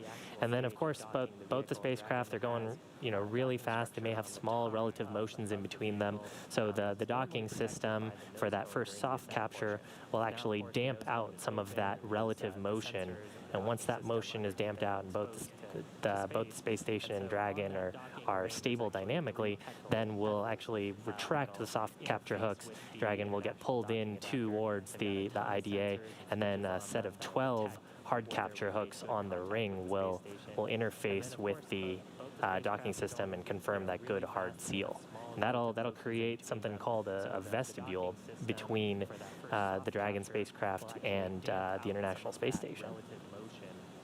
All right, we are coming up on 6 minutes from our anticipated go, no-go poll for the teams. We can hear the lead flight director for Demo 2 for NASA, Zeb Scoville, polling his teams in Mission Control Houston, getting them ready.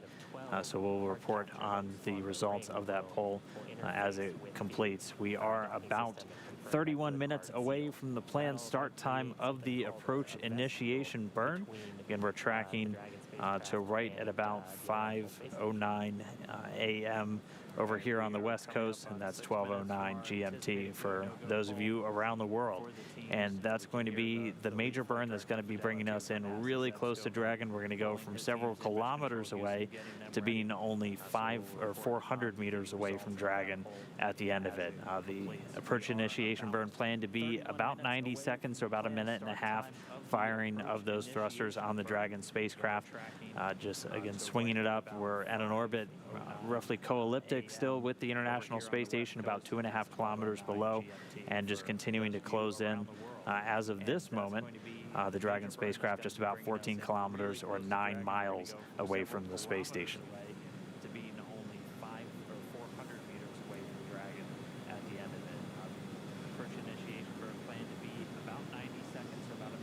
And on 2, I put the spare 8-pass hatch standoff assembly back in its kit in PMM P2D.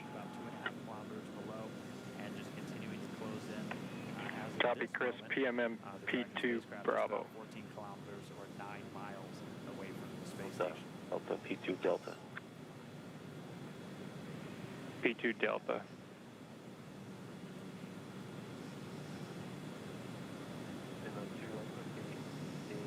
Gosh, anything I can get ahead on in stuff? I guess the only thing that appears on the Optimus is the ISS Experience camera. Other than that, it's just kind of waiting for stuff to happen, I think. That's the affirmative from our vantage right now, Chris. We are going to be doing a bunch of big loop comm checks here. That's kind of next on the agenda. It's not on your timeline, but I'll give you a heads up on it. Okay. About what's the ish time frame on that? I think an hour, 2 hours, less, more? We're inside of the 5-minute window on it, and this will just be Core and myself talking between you and Dragon and making sure all the elements of the big loop are in place. That's the affirmative from our Copy that. We're going to be doing a bunch of big loop comm checks here. That's kind of next on the agenda. It's not on We're using Space to Ground 1 for the big loop, correct? It'll be Space to Ground 2. Glad I asked. Thanks.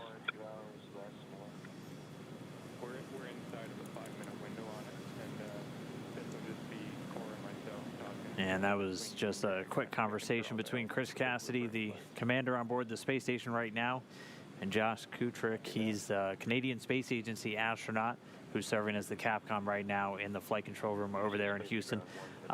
You heard him talk about the big loop coming up. And so this is what we talked about a little bit earlier, where they're going to now be mixing the communication between the team here in Hawthorne and Dragon, which is done over Dragon to ground loops, and the team in Houston. Dragon SpaceX on Dragon to ground. The 144K bidirectional link has been established.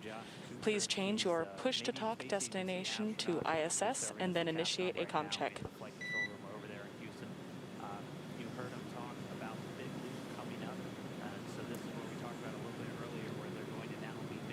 So we're hearing a bidirectional communication link between Dragon and the station has been established, and we're going to be coming up on a series of communication checks, kind of similar to what we heard.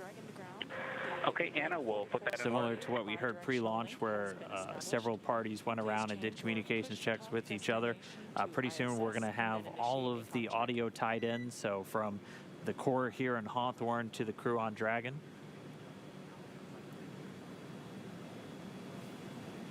So we're hearing a bidirectional communication link between Dragon and the station has been established, and we're going to be coming up on a series of communication checks, kind of similar to what we heard. Okay, Anna, we'll put that Similar to what we heard pre-launch, where several parties went around and did communication checks. And Dragon, this is Houston. We have you loud and clear on the big loop. Stand by 1. I'll try to get SpaceX up. The core here in Hawthorne to the crew on Dragon. Okay, Houston, we copy you also on the big loop. Great to talk to you guys from a brand new spaceship. Yeah, likewise, a bunch of smiling faces here. It's good to talk to you, Doug. From SpaceX, they did return your call on the big loop, so I just want to make sure you did not hear from SpaceX. Is that correct? We have you loud and clear on the big loop. Stand by 1. I'll try to get SpaceX up. Correct, Houston. We did not copy SpaceX. We have heard your we copy you also on the minutes on the big loop, so we have been hearing both you and the station, but I don't believe we've heard SpaceX on. Okay, Bob, we copy, and let us just have a look at that. We'll get right back to you. So I just want to make sure you did not hear from SpaceX. Is that correct?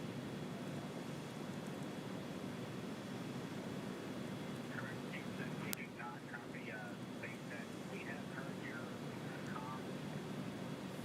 minutes on the big loop, so we have been hearing both you. Doug promises he'll make it up for you next weekend. Sounds good. Really looking forward to it, gentlemen. Have a great dock. Okay, Bob, we copy, and let us just have a look at that. We'll get right back to you.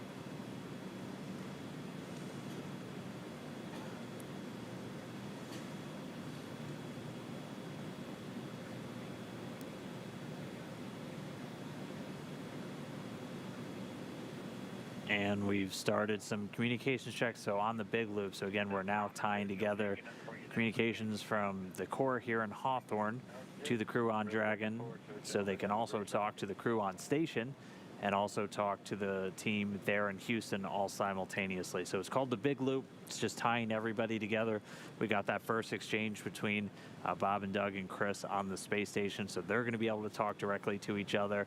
Everyone's just going to be tied in as we get closer to these integrated operations. Yeah, a lot of what we've been hearing on the way is what we refer to as Dragon to ground, and in some cases space to ground. So the big loop really just tying all of those different nets together so everyone is communicating at the same time. And in the operations room, really any time that the crew aboard station or on a vehicle speak up, the ground team really wants to be listening. So having everyone on the same loop helps us make sure that we're listening for anything that they may have any sort of urgent communications. And so they did have one issue that they're going to troubleshoot. The crew not able to hear the core here in Hawthorne on the big loop, so they're going to get that figured out and get that integrated in. Right now, though, we're standing by for everyone to finish their go, no-go for approach initiation. So that should be coming up any time now. We're about 22.5 minutes from the planned start of that approach initiation burn. And again, this is going to bring us from about 7.5 kilometers behind and 2.5 kilometers below the station all the way up to 400 meters directly below the International Space Station. And we should hopefully be coming up on some daylight pretty soon, and we might be getting some more views from the station of the Dragon capsule. Yeah, right now that approach initiation burn, I believe about 22 minutes or so away. Definitely about 20 minutes away. But of course, have to get through that go, no-go poll. Have to make sure that everyone on the ground teams feel comfortable with spacecraft health, that everything that can be stacked up for success is successful. Sounds like we're getting another comm check. So still just troubleshooting, trying to get the core in the mix to be able to talk on the big loops with the team. Definitely about 20 minutes away. But of course, have to get through that go, no-go poll. Have to make sure that everyone on the ground teams feel comfortable with spacecraft health, that everything that can be stacked up for success is successful. Sounds like we're getting another comm check. So still just troubleshooting, trying to get the core in the mix to be able to talk on the big loops with the team.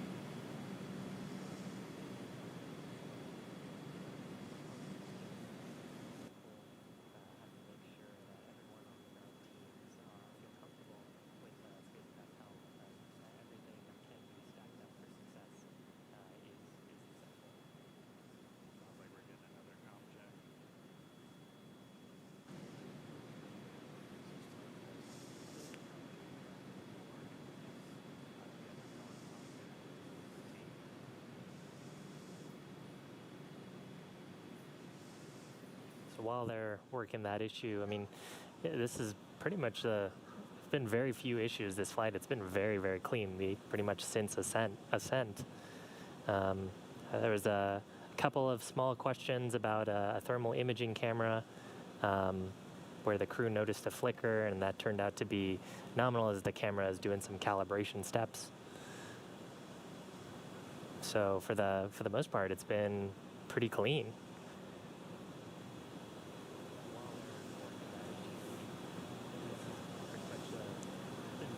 I'm sure the ground team's pretty happy to see good performance both out of Dragon, and Bob and Doug probably pretty happy too to see everything pretty much going as they've trained it. Where the crew noticed a flicker, and that turned out to be nominal as the camera was doing some calibration steps. So for the Dragon SpaceX comm check on Big Loop.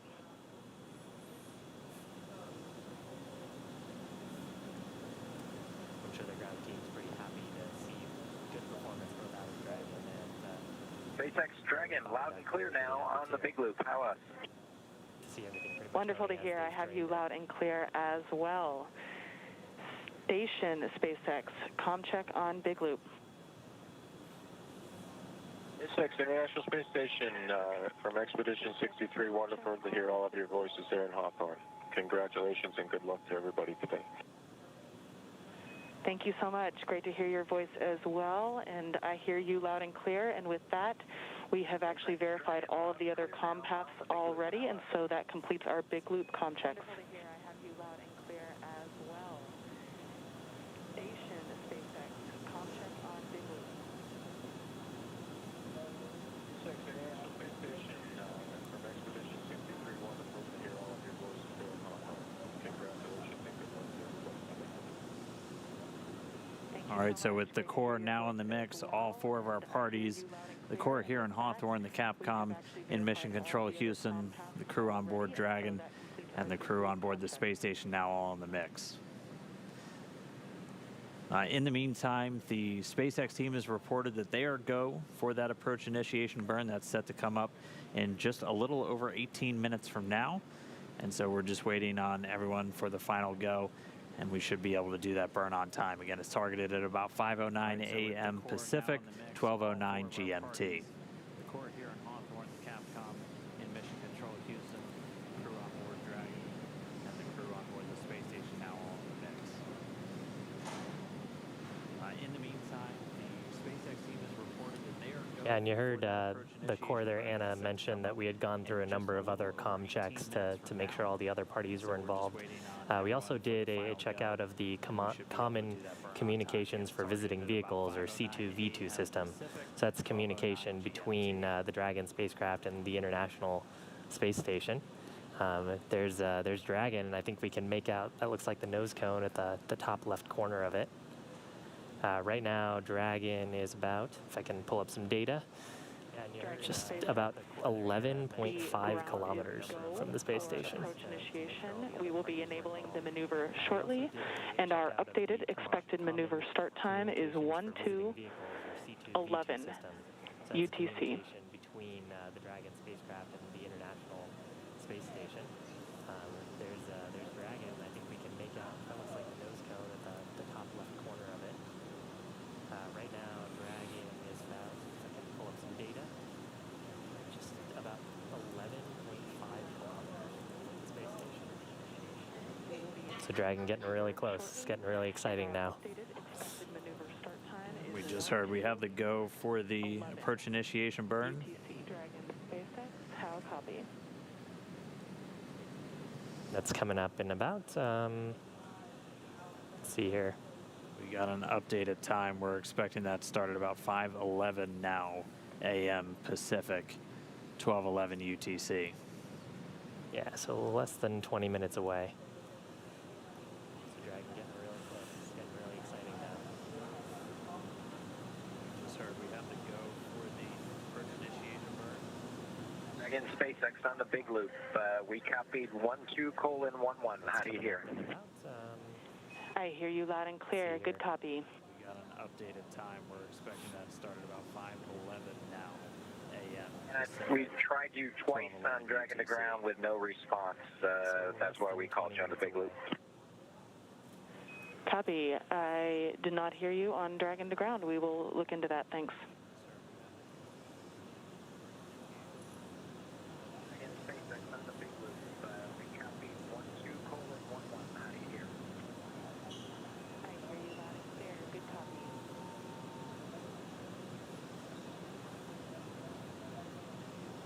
We tried you twice on Dragon to ground with no response. That's why we called you on the big loop. Copy. I did not hear you on Dragon to ground. We will look into that.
All right, so Dragon really starting to come into view. Right now, we're just about 10.7 kilometers away, 6.7 miles. And we should be just about 15 minutes away from the start of this approach initiation burn. We are waiting to hear confirmation the crew is getting through their suit-up steps.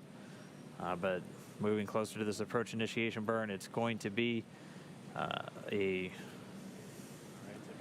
about a 90-second firing of the thrusters just to bring Dragon well inside of that approach ellipsoid. They're going to be only 400 meters directly below the space station, so we'll start getting some pretty spectacular views as it begins to close in on the station.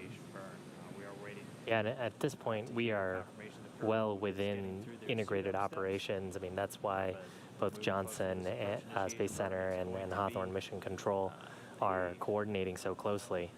Dragon SpaceX on Big Loop. And the approach ellipsoid that we mentioned earlier. Dragon to ground, please change your cabin mic push to talk destination to ground and meet me on Dragon to ground for a comm check. As it begins to close in on the station.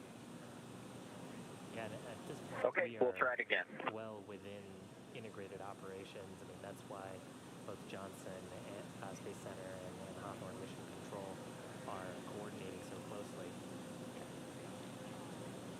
And the approach ellipsoid we mentioned earlier. Cabin mic push to talk destination to ground and meet me on Dragon to ground for a comm check.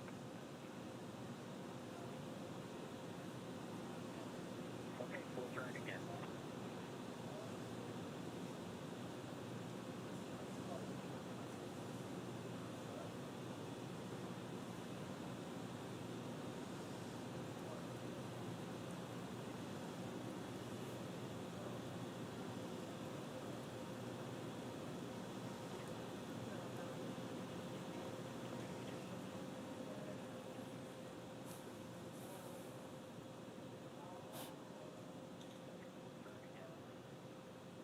Well, there's a view.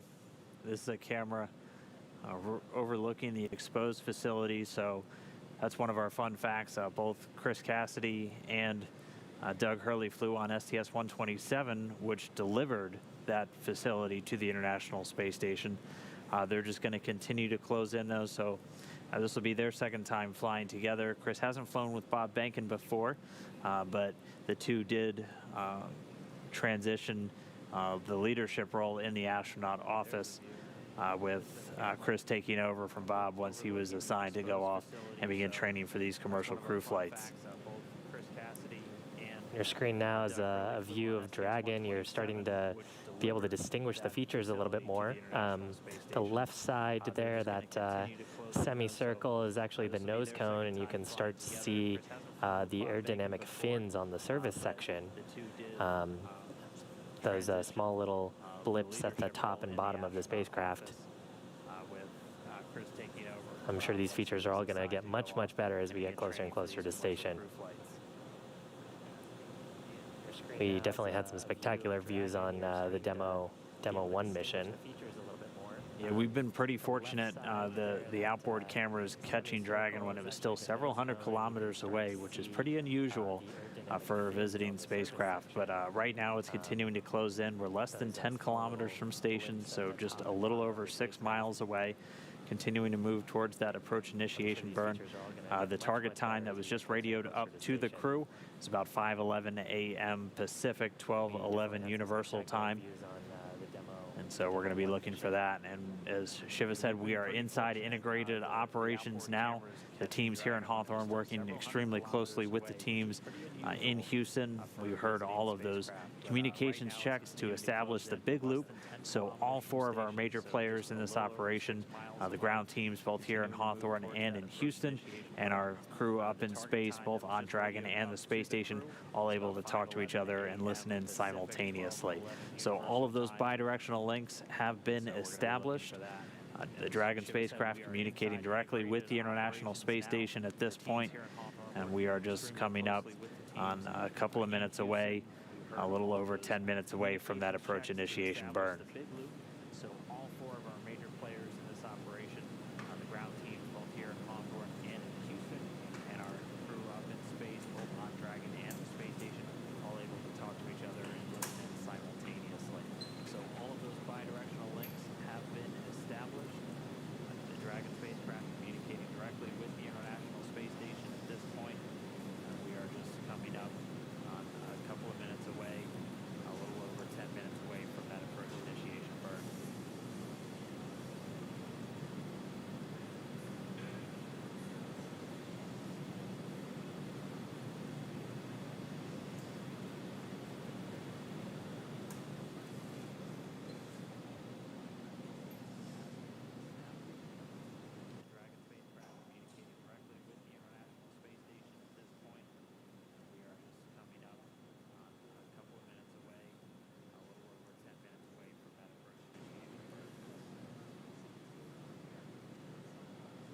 Cameras from station continuing to track Dragon.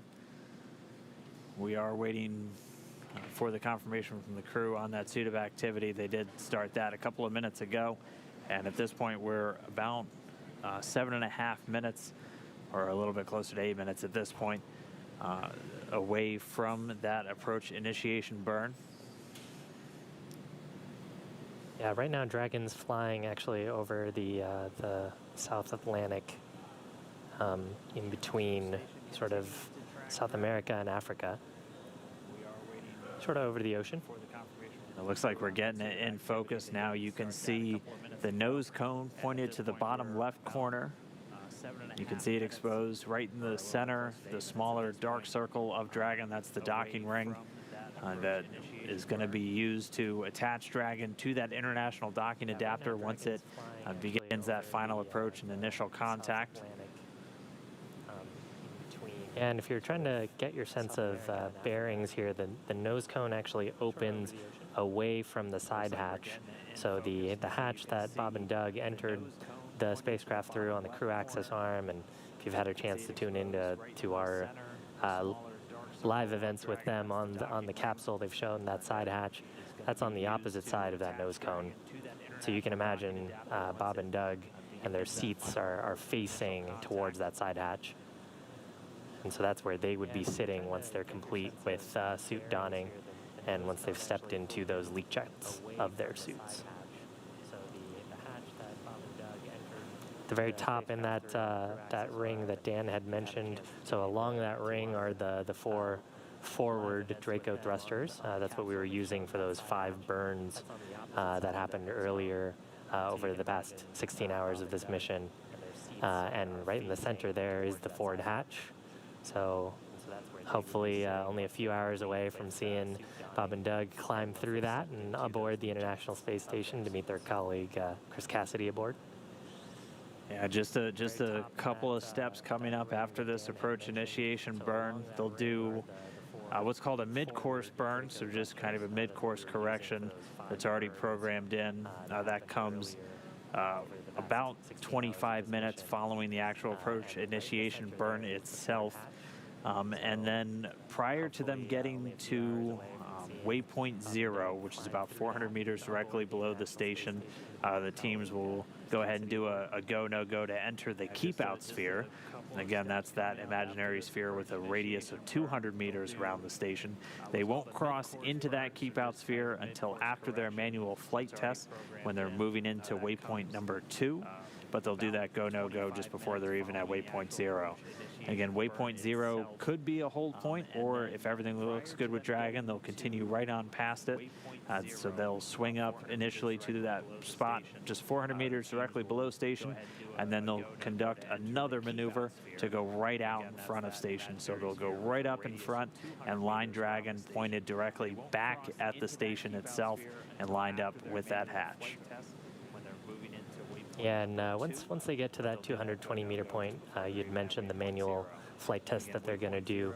The Dragon spacecraft can approach completely autonomously, but of course the crew aboard, and actually the crew aboard the crew aboard Dragon can issue manual piloting commands and control the translation if they needed to step in, or issue commands to have Dragon retreat or break out from its approach.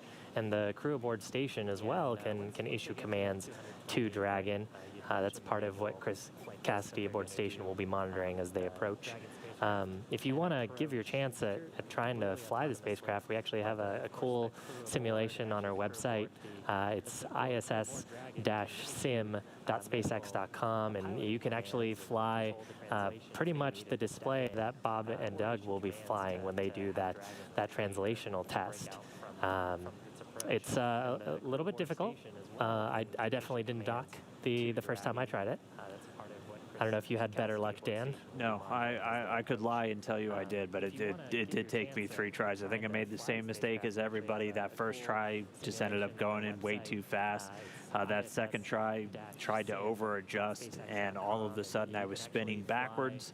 And you really learn that just the tiniest adjustments when you're in a spacecraft and you're flying in microgravity can have a really big effect on the vehicle. And you just kind of have, if you start to turn left, you need to turn right just to make sure you kind of null it out or stop that motion. Otherwise, you're just going to keep on going. Same thing as when you're doing that approach. You have to slow down. There are very slow speeds that are acceptable for the docking. They'll be going right around 1/10 of a meter per second when they make that initial contact and capture, so extremely slow. If you're doing the simulator, you can pick up speed pretty quick, and then you have to start slowing down pretty quick because you'll move in, and you have to constantly be thinking about all of the different...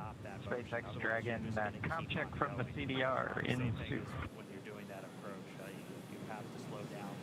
There are very slow And this is SpaceX on Big Loop. I hear CDR loud and clear. Help me. 1/10 of a meter per second when they make that initial contact and capture, so extremely slow.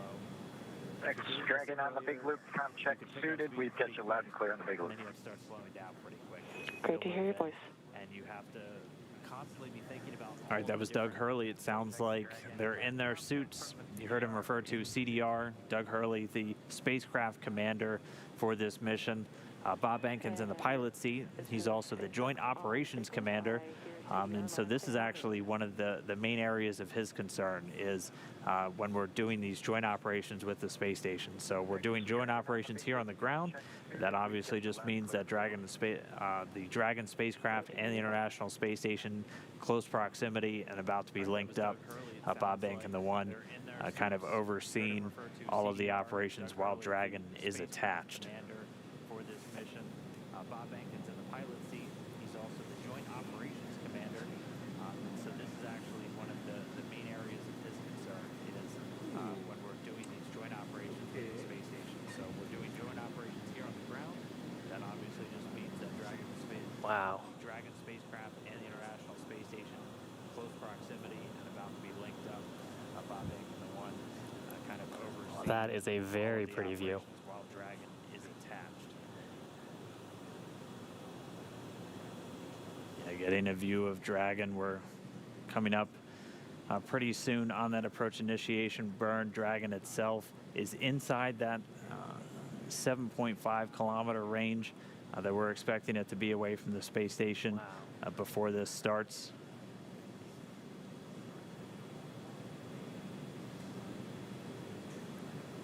That is a very pretty view.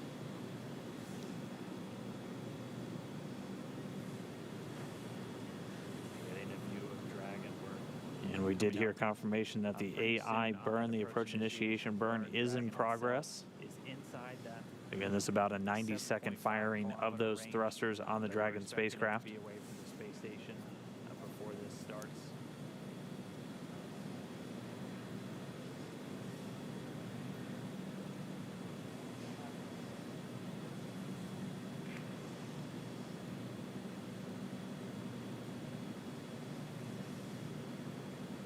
And we did hear confirmation that the AI burn, the approach initiation burn, is in progress.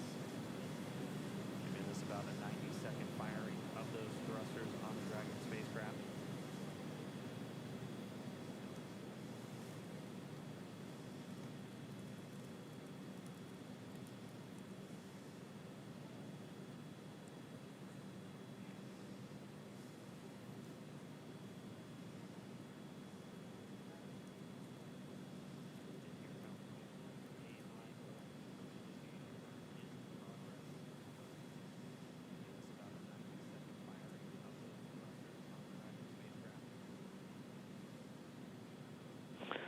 Dragon SpaceX on Big Loop, burn complete, nominal burn. Reminder to review your impulsive retreat recovery cue cards if desired.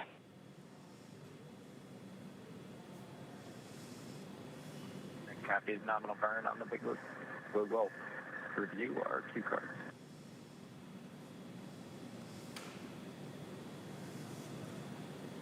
So Anna Menon, the core there, giving the crew some insight that the burn was completed nominally. As Dan had mentioned, there is that mid-course correction. And Anna had mentioned impulsive retreat cue cards.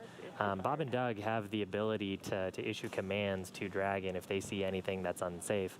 So of course on those 3 displays that they have between the 2 of them, they can see the rate of the vehicle, how quickly they're closing, and they have a set of criteria that they're looking for to make sure that they're safely approaching the station. So Anna just giving them a heads up that they should review that criteria if they so desire, so they feel fully confident before the mid-course. And here's a really cool view. So on the right is a view from station looking at Dragon. On the left, a view from that camera, that thermal camera on Dragon looking back at station. So it's continuing to close in. It's about 6.5 kilometers, or just over 4 miles away. That AI burn, that approach initiation burn, was done successfully, reported up to the crew and the teams down here on the ground. They're going to do a mid-course burn, so just about midway through their track, up to 400 meters below the space station. That'll come in about 23 minutes from now. And then we're waiting until we get to waypoint 0. It should take about 43 minutes for this kind of gentle glide from 2.5 kilometers below to just 400 meters below. That'll take about 43 minutes until they arrive there. Yeah, and if we hopefully have good video of Dragon during that mid-course correction, you may see some small plumes coming off of the sides of the vehicle. That's those 12 service section Draco thrusters doing small attitude adjustments, just to make sure that we're coming to station as expected. Really small, minute corrections at this point. Kind of fun to see the Dragon SpaceX on Dragon to ground, just checking for a status on suit donning.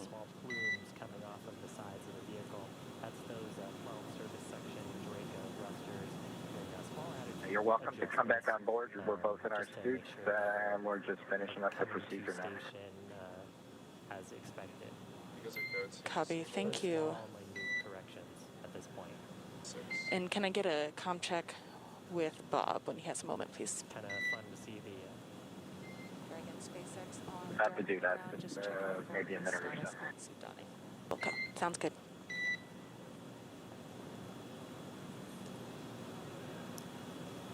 So Bob and Doug finishing up their suit donning. At this point in their procedure, they will be seated in their suits. Copy, thank you. The feet of their suits actually have restraints that clip into the footrests.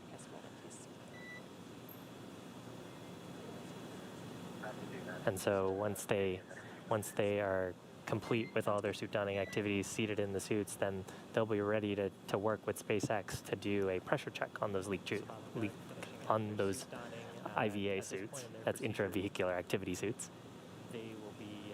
And cool thing actually about the suits, so that the helmet is 3D printed, and the mics that they're doing their comm checks on are integrated into the body of the helmet. So all part of integrated design, and the suits have a single quick disconnect umbilical, as you might hear it called, that actually carries the either nitrox or oxygen, depending on the cabin pressure state, and the comm signals to and from the suits. And they're going to be in these suits through the duration of this docking procedure. Again, they're always just donning those suits for anything we consider kind of a dynamic operation. So obviously, they'll launch an ascent, the docking and undocking from the space station, and they'll be back in them when it's time for deorbit and landing at the end of their mission. Right now, though, Dragon in station flying 260 statute miles over Nigeria. They're about to make a pass right over the central and northern parts of Africa and over the Sahara Desert. We're past the approach initiation burn that was done successfully. We'll do a mid-course burn in a little under 20 minutes from now. We're still about 40 minutes away from the arrival at waypoint 0. So at that point, Dragon will be exactly 400 meters directly beneath the International Space Station. On the way uphill, we're going to listen in for the teams in mission control. Dragon SpaceX on Dragon to ground. Friendly reminder to please unlatch the toilet button before you get back in your seat. Past the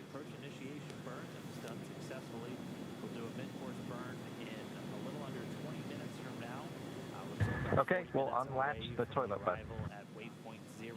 Thank you. So at that point, Dragon will be exactly 400 meters. Well, you know, as they mentioned earlier, it is a lived-in spacecraft. So, of course, as part of the life support system, you have to take care of those things about being human. The toilet button before you get back in your seat.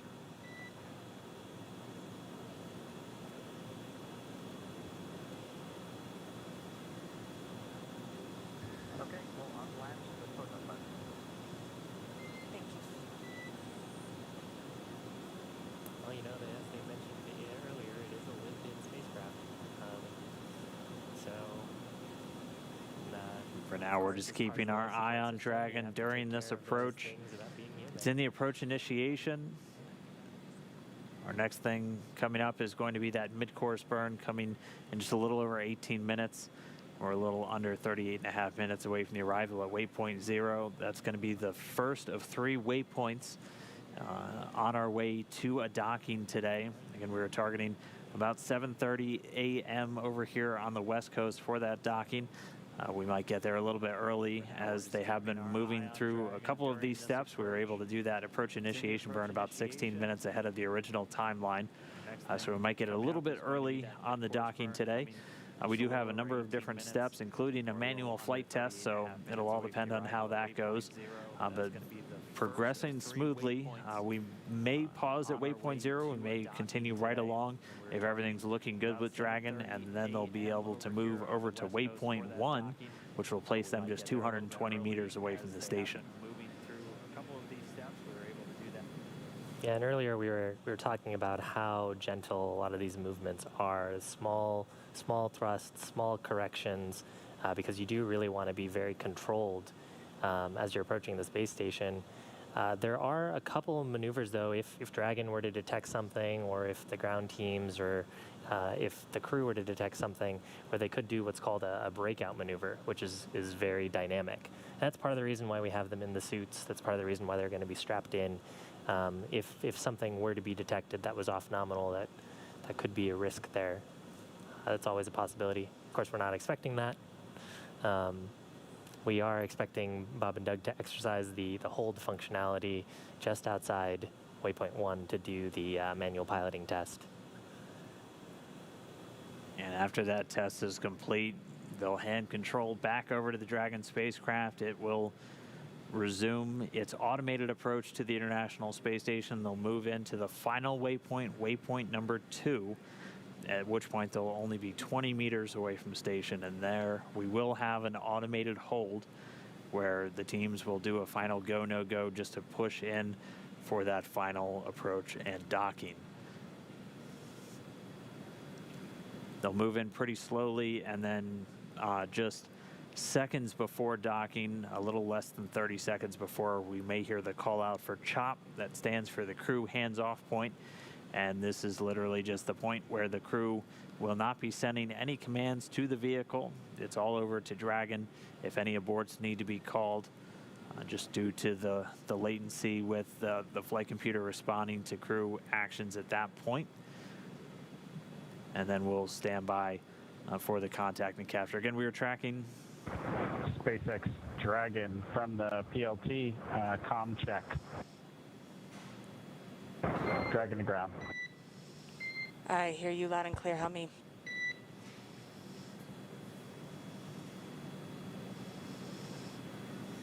Loud and clear, Anna, and Doug and I have a good intercom check as well.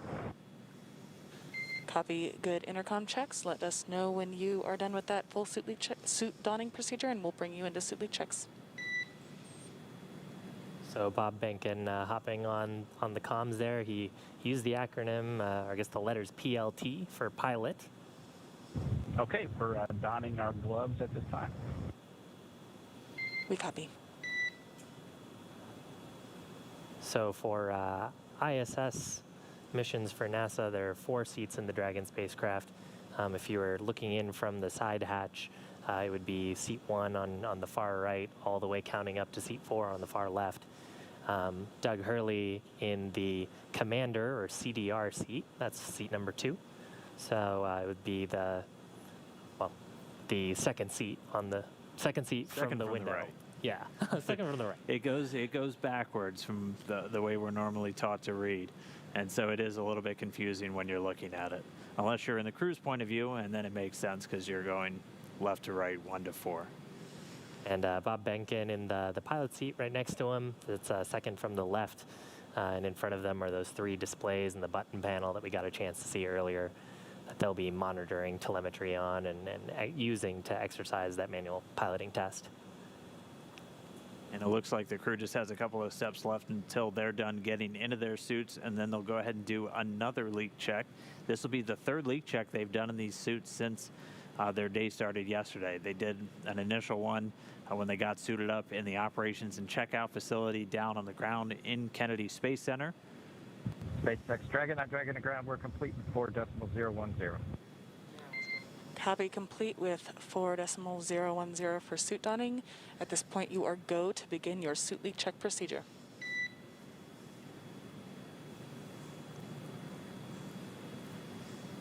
We'll put 4.011 in work. And so with that, the crew are going to step into leak checks again. This is going to be their 3rd one. They've already done one when they initially got suited up in the operations and checkout facility, another one once they climbed into Dragon when it was still on the pad and connected their suits via umbilical to the seats in the Dragon spacecraft. SpaceX Dragon in 2.2, we are ready to pressurize.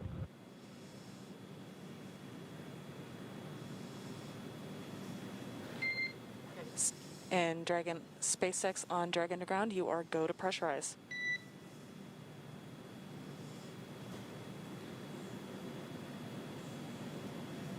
Okay, visors are down. We'll put that in work. So now the crew are going to step through and pressurize.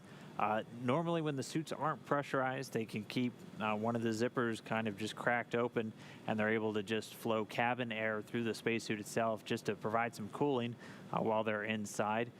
We can either flow nitrox into the suits. You could do that if you had a contaminated environment on board the Dragon spacecraft. It's something we also look for on the space station, and they had some air samplers out a little bit earlier just looking for any trace contaminants in their breathing atmosphere. The suits also can have pure oxygen flown to them or flowed to them should the cabin itself depressurize. That'll happen below a certain PSI threshold as we don't pressurize the suit all the way up to 14.7 psi if we're in a depressurized environment. Otherwise, you would be in essentially a pretty big balloon and it'd be really hard to move.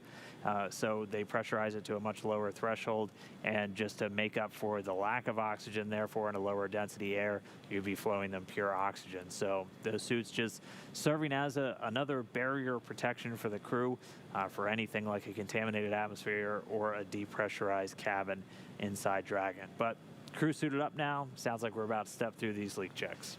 Yeah, and we were talking a little bit there. So as you're listening to comms, there's some call outs for 4.010 and 4.011. Those are referring to procedures that the crew have on the spacecraft. So they have procedures built into their displays. These two just happen to be the two that they're running right now. They also have those on their tablets, so they can follow along there if they needed to. We were also talking a little bit about 14.7 psi. I know you and I both have engineering backgrounds, but if you don't have an engineering background, the atmospheric pressure at roughly sea level, sometimes referred to as 1 atmosphere, is roughly about 14.68 to 14.7 psi. So if you're at sea level right now or pretty close to, what you're walking around in is 14 pounds per square inch of force about on your body. And that's roughly what the Dragon capsule is also at when they're flying up. And while those leak checks are in work, the station itself is in the docking attitude.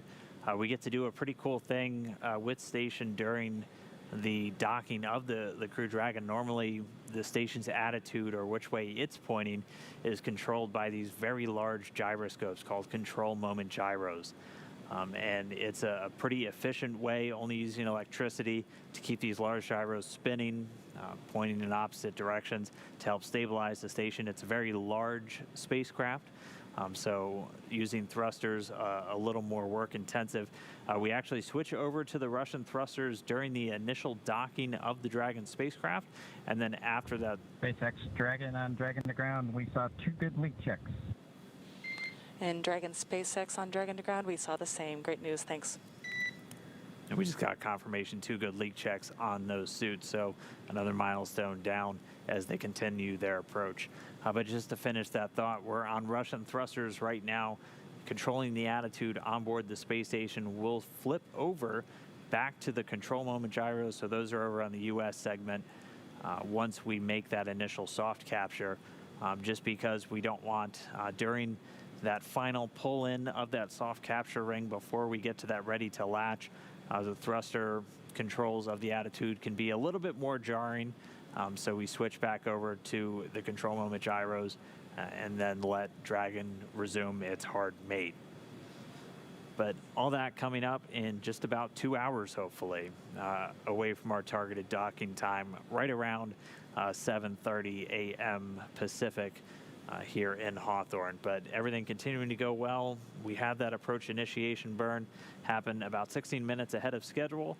In just under 8 minutes from now, we'll do our mid-course burn, and then we're standing by for that arrival at waypoint 0 in just under 28 minutes from now. Now on your screen is a view of the Dragon spacecraft from the International Space Station.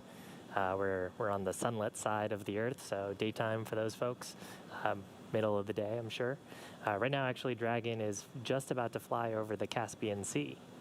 So if the clouds sort of break a little bit, we might get some cool views of planet Earth behind us.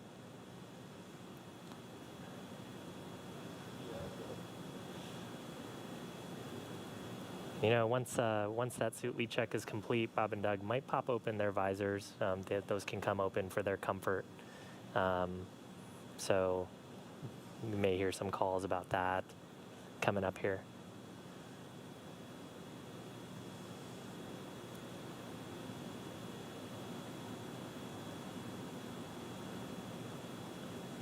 Right now, Dragon just continuing to close its way in. Right now we're about 2.5 kilometers away from the station, so just a little over 1.5 miles, closing in at a rate of about 3 meters per second, or about 6.7 miles per hour.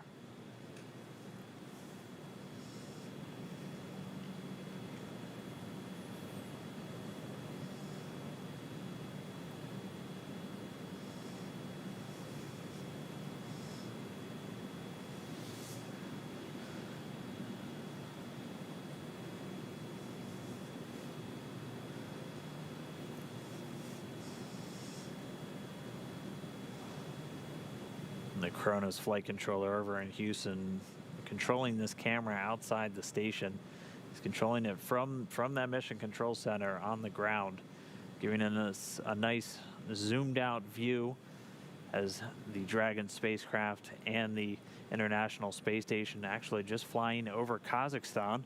They are a few hundred miles to the west right now of Baikonur, which until yesterday has been the only gateway to orbit for our U.S. crew members to the International Space Station. So they're going to make a pass just to the north of Baikonur. We're looking at Kazakhstan in the background, but with this, a U.S. vehicle launched on a U.S. rocket from U.S. soil, now in the mix, a new era and a new path to station for our NASA crew members. That's right. Actually, Chris Cassidy would have blasted off out of Baikonur not that long ago on a Soyuz vehicle.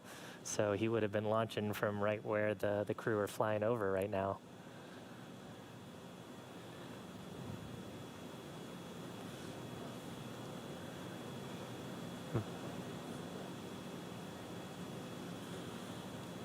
But everything's still looking smooth with their trip up to station. We're about 4.5 minutes away from that mid-course burn. we should be arriving at waypoint 0, which we may pause at, we may go right past, depending on how all the Dragon systems are looking for the teams down here on the ground in Hawthorne and the team over in Mission Control Houston. We'll get to that waypoint 0 at about 24 minutes from now, and then continue on to waypoint 1, at which point we'll watch Dragon go from the bottom of the station, where it's going to be on what's known as the R bar, or the radial vector.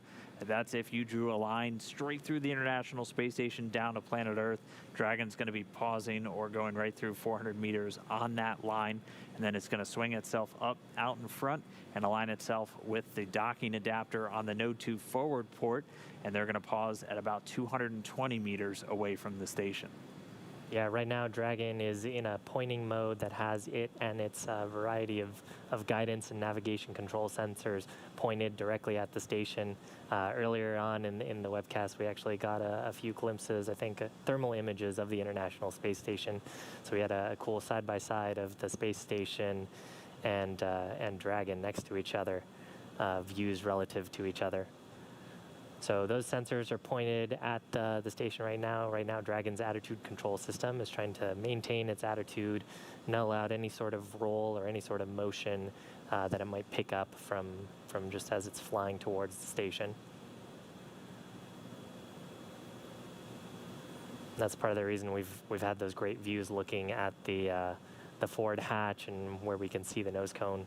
Right now, that's that little dark dot at the bottom of your screen. You can see it highlighted against the clouds as we're flying over the middle of, it might be over Russia, I think, right now. Unfortunately, my ground trek map does not tell me all of the country labels, so. It looks like we're still over Kazakhstan. We should be over Russia for a short little bit in a few minutes, and then they'll fly out over northern Mongolia, continue down, flying over northeastern China, make a pass over the Korean Peninsula, out over Japan, and by that point, they'll be in an orbital nighttime. So moving pretty quickly, a little over 17,000 miles an hour. But relative to each other, their speeds are pretty close. Dragon's only moving in at a rate of about 2.4 meters per second right now. So we're a little under 1,800 meters away from the space station at this point, standing by for that mid-course burn. And at this rate, we're going to get to waypoint 0, so just 400 meters below the station in just under 22 minutes.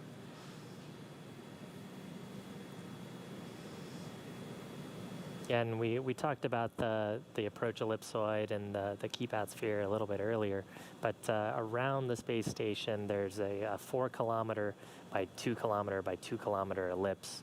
It's an imaginary shape around the space station, which is designed to help vehicles make sure that they're staying clear of the station unless they have business to conduct, which of course the Demo 2 mission does today with docking at the station.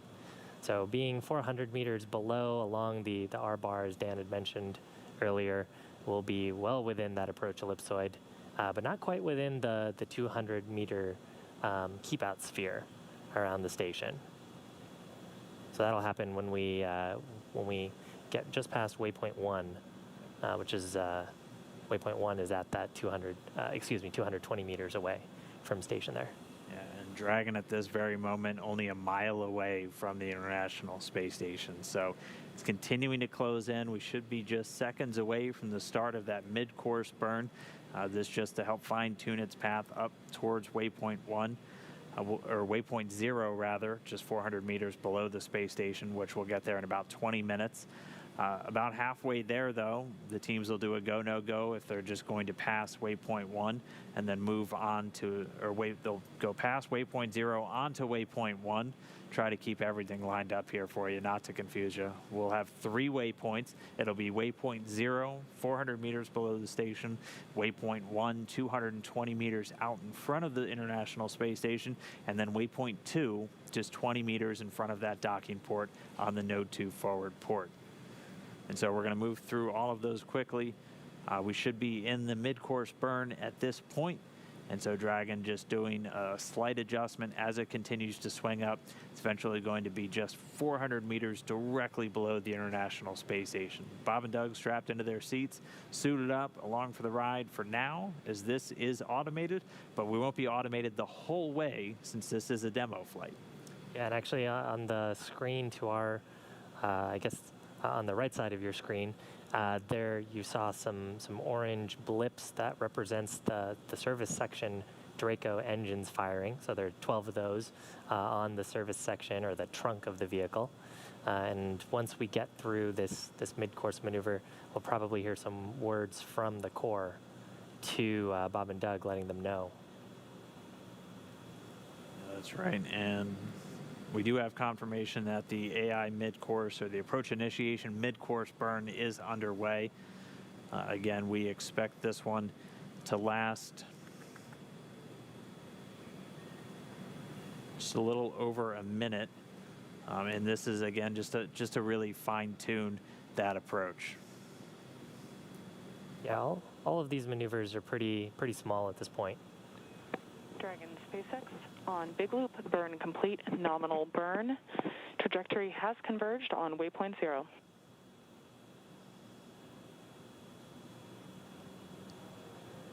I can copy nominal burn.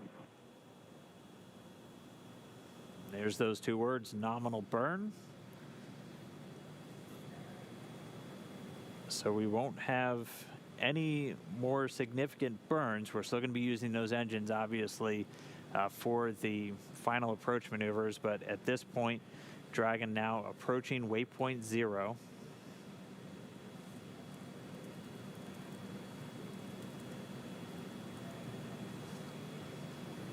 And really at this point, it's all relative maneuvers, a very slow and steady approach to the station.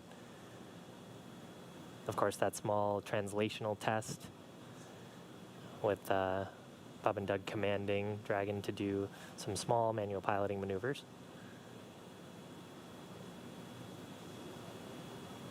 And things are going to start to darken, but hopefully we'll still be able to keep Dragon in view as they are crossing pretty soon into an orbital nighttime.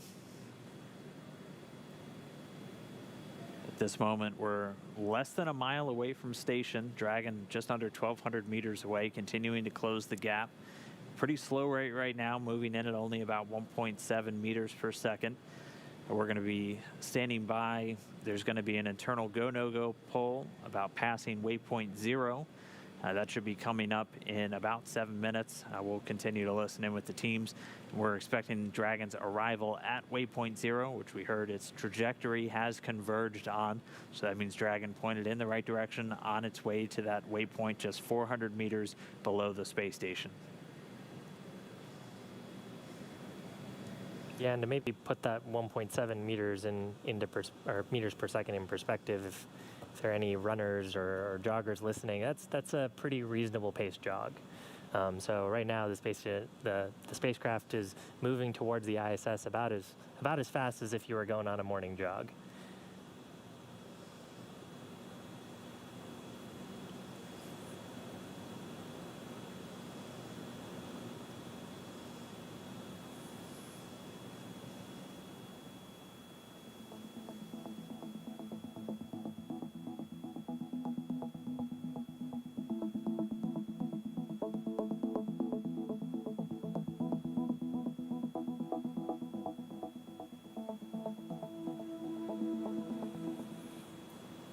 All right, so at this point, we're inside the approach ellipsoid that we were talking about.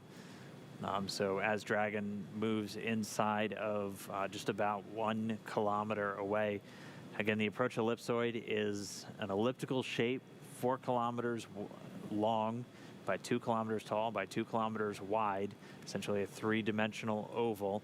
And that's just one of those checkpoints around the station that governs the approach of visiting vehicles. Before we were in this point,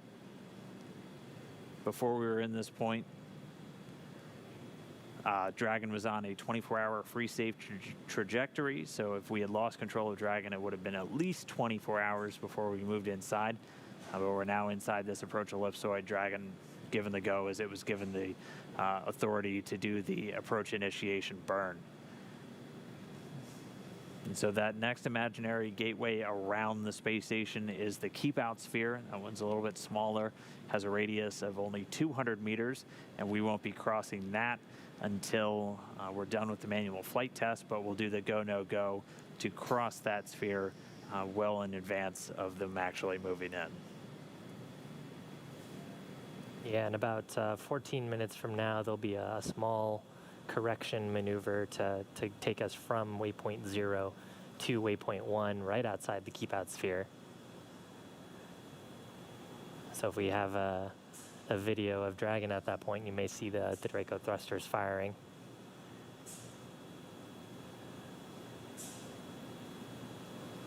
Right now, vehicle looking healthy as it's making its way towards that R-bar approach, just 400 meters below the International Space Station.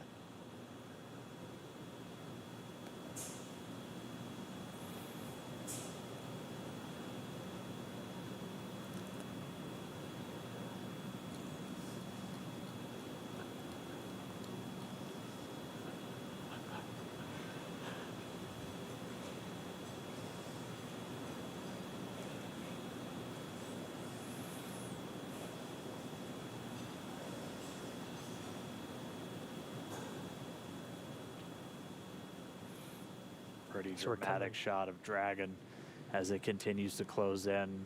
The station in Dragon right now just over the northeastern part of China. They are in an orbital nighttime, so the sun is setting on both vehicles right now as they're flying about 262 statute miles over the surface of planet Earth. Two crew members, NASA's Bob Behnken and Doug Hurley, inside Dragon, closing in on their home for the next several months, and completing the first crewed flight of the commercial crew program era to the International Space Station. So we should be under 2 hours away from the planned docking time. We were looking at a docking around 7:30 a.m. Over here on the West Coast, but they were able to move through a number of their maneuvers a little bit quicker. We've got about 16 minutes ahead of the approach initiation burn, so that docking time will be a little bit variable and will hinge on how quickly they're able to move through that second manual flight test. But everything continuing to go smoothly. We're waiting for their arrival at waypoint 0. Should be coming up in just about 12 minutes from now.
The ground is go for approach 0. We will be enabling the maneuver shortly. The expected maneuver start time is 1256 UTC. Reminder that Dragon will nominally continue approach through waypoint 1 toward waypoint 2 without stopping at waypoint 1.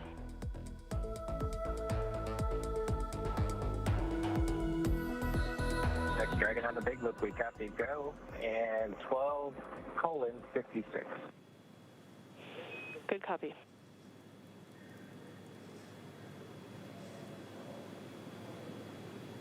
All right, so we heard both teams, the NASA and SpaceX teams, are go to continue on past waypoint 0. So they'll be coming up on that point in about 10 minutes from now, and they're just going to continue on along up until waypoint 1. And so it'll be a quick pass through. They'll go from just 400 meters directly below the International Space Station up to waypoint 1. So they're going to do pretty much a 90-degree maneuver to go from directly below station to directly in front of it. And this is always something really cool to see. So you're seeing city lights on the ground below Dragon right now as we continue to fly. We just made a pass over Japan. So those were city lights in Japan as Dragon and the station just made a pass over, and now they're about to cross over the northern Pacific Ocean. So things will be dark for a little while as Dragon continues to close in. We should have sunrise coming up at about 21 minutes after the hour. So if everything holds on track, we should have some good sunlight for docking, hopefully, but we'll have lights on board the Dragon itself. You can see the red and the green telling us where it is as it continues to approach. At this moment, we are just about 585 meters away.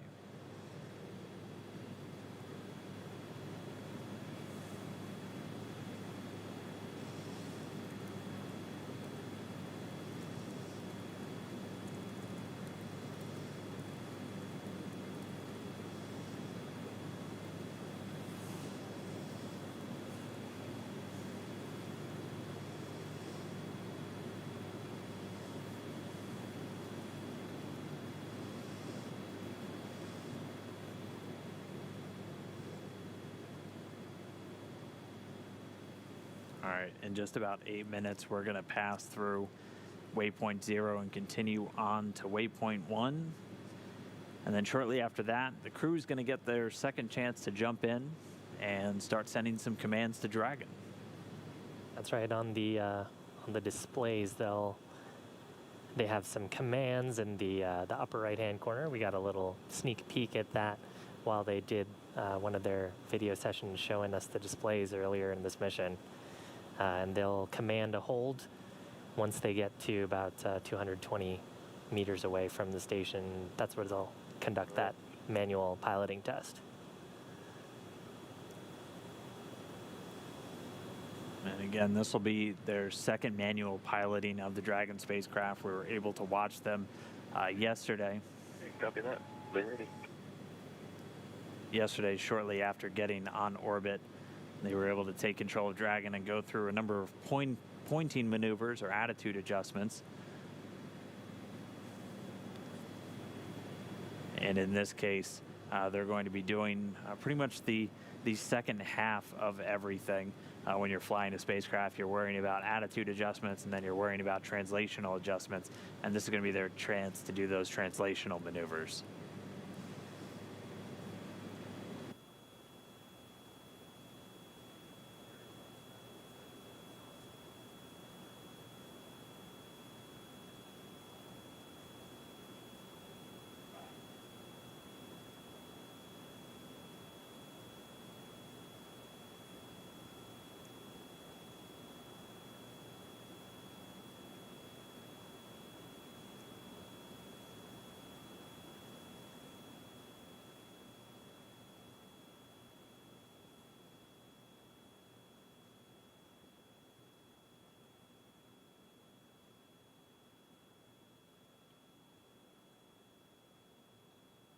Yeah, and once they finish that manual piloting test, then Dragon will take over. They'll transition and go towards waypoint 2. That'll put them just 20 meters away from space station. All right, well, as we're just about 5.5 minutes to their arrival and quick pass through waypoint 0, let's jump over to Gary Jordan over at Mission Control Houston to check how everything's lining up with the teams in Houston for this approach and docking. Gary? Thanks, Dan. Really good to see Dragon, Bob, and Doug inside of 500 meters, so close to the International Space Station, just flying through all of the milestones we have to get towards docking towards the International Space Station. A lot of prep work went into this moment. Just previously, we transitioned control of the station's attitude to Russian thrusters, also configured the station itself for the docking attitude.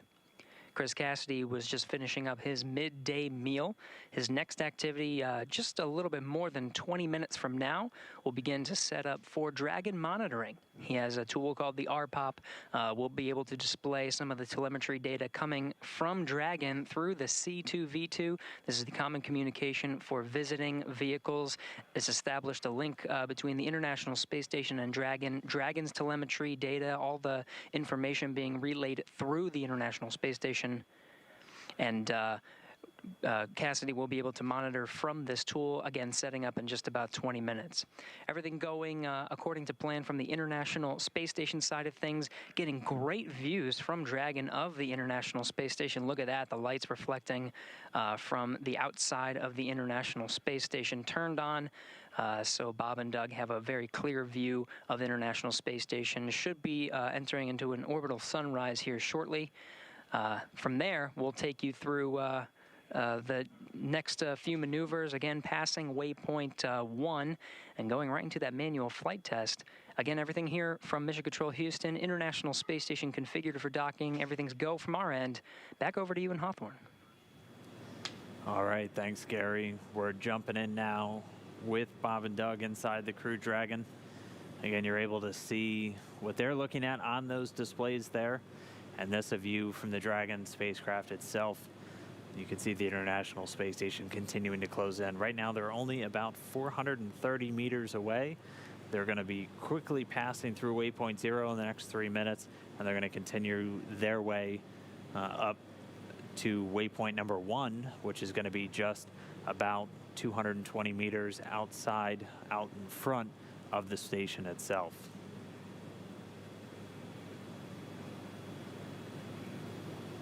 Yeah, and Dragon has a number of relative navigation sensors, items that are used for guidance and control of the vehicle.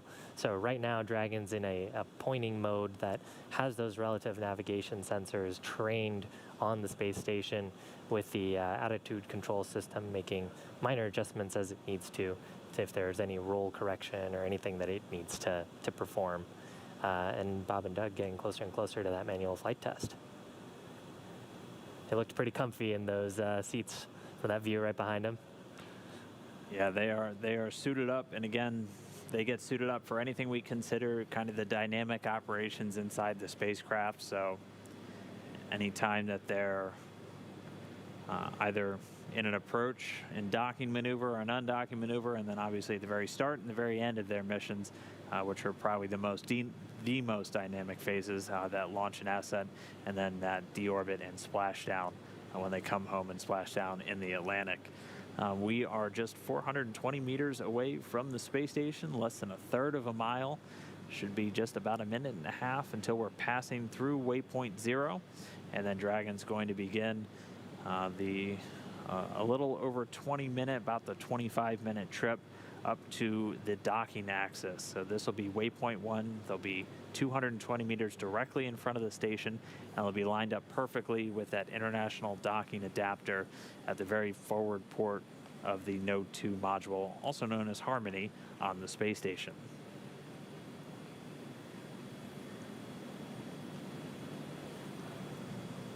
Yeah, and there'll be a small attitude correction there. The navigation and prop specialists on our team will monitor that burn, and then hopefully we'll hear some words from the core to the crew, letting them know that we've had a good course correction towards waypoint 1.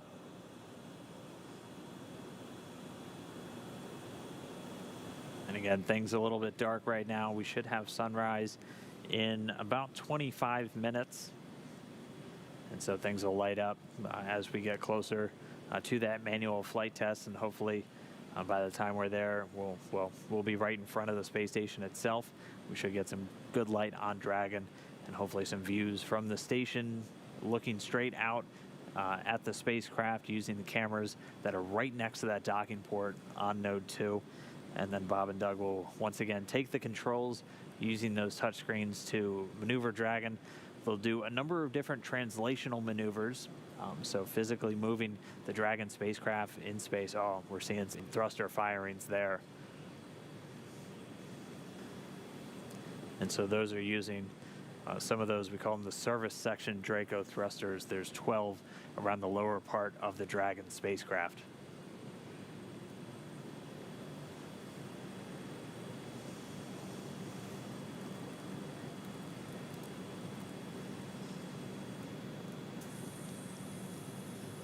Very cool to see those Dracos firing. They actually use a hypergolic propellant, so it's monomethylhydrazine and nitrox, which very, very handy because you mix those two propellants together and they make fire, which is exactly what you want when you want a reliable engine when you're doing these proximity maneuvers. So nice to see those. Dragon SpaceX on Big Loop, approach 0 has started and the trajectory has converged on waypoint 1. Expect arrival at waypoint 1 at 1322 UTC.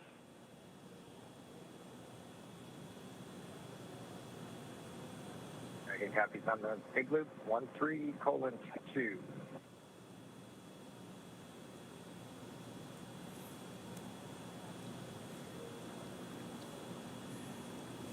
So those words from Anna there, confirming good convergence. So what that means is the trajectory of the spacecraft is now syncing up with where waypoint 0, waypoint 1 would be when both spacecraft are moving forward in time.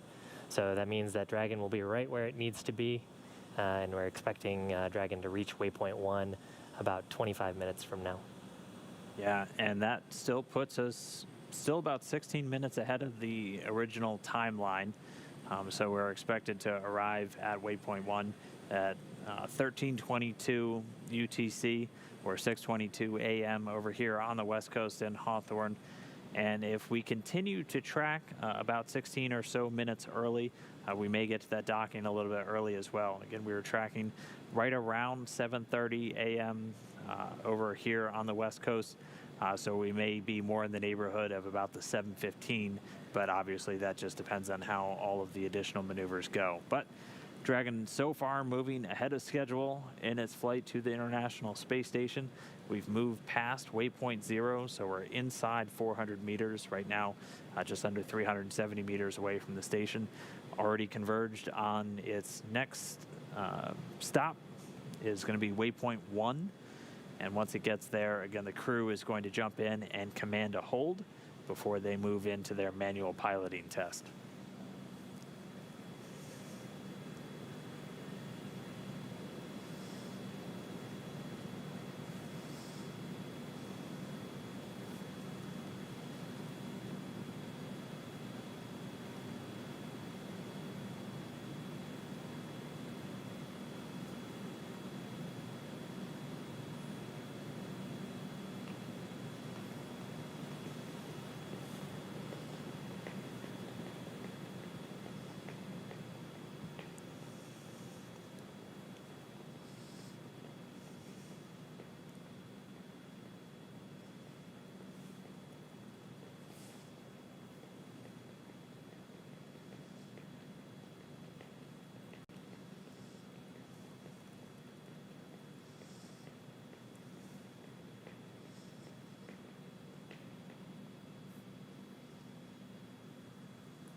All right, it is 6 a.m. here in Hawthorne. If you're just now tuning in, the Dragon spacecraft well in range of the International Space Station right now, just 350 meters away. We've stepped through all of our procedures, all of our burns, all of our maneuvers to get Dragon to this point. since we launched just a little over 17 and a half hours ago. Dragon was able to make all of its maneuvers to get it on the same orbital plane as the International Space Station, and we've already begun integrated operations between the teams here in Hawthorne and those out in Mission Control Houston, and now we're just really getting into some of the final steps before Dragon makes it to the space station. Yeah, and on your screen right now we're in orbital night, so the Earth is blocking the sun, but you can see the lights from the Dragon spacecraft. That flashes a light that's right along the forward hatch. Right now, Dragon is in a relative pointing mode that's pointed directly at the space station and making its way towards waypoint 1, which is about 220 meters below the station. The International Space Station, when we're doing proximity operations, has a couple of imaginary gates. They're sort of three-dimensional shapes around the space station for vehicles that are approaching. Right now, we're moving towards a hold just outside of the 200-meter keep-out sphere. And Bob and Doug aboard, currently seated in their spacesuits, monitoring the transition. And when they get to waypoint 1, they'll issue a hold to conduct a manual flight test on this test flight mission.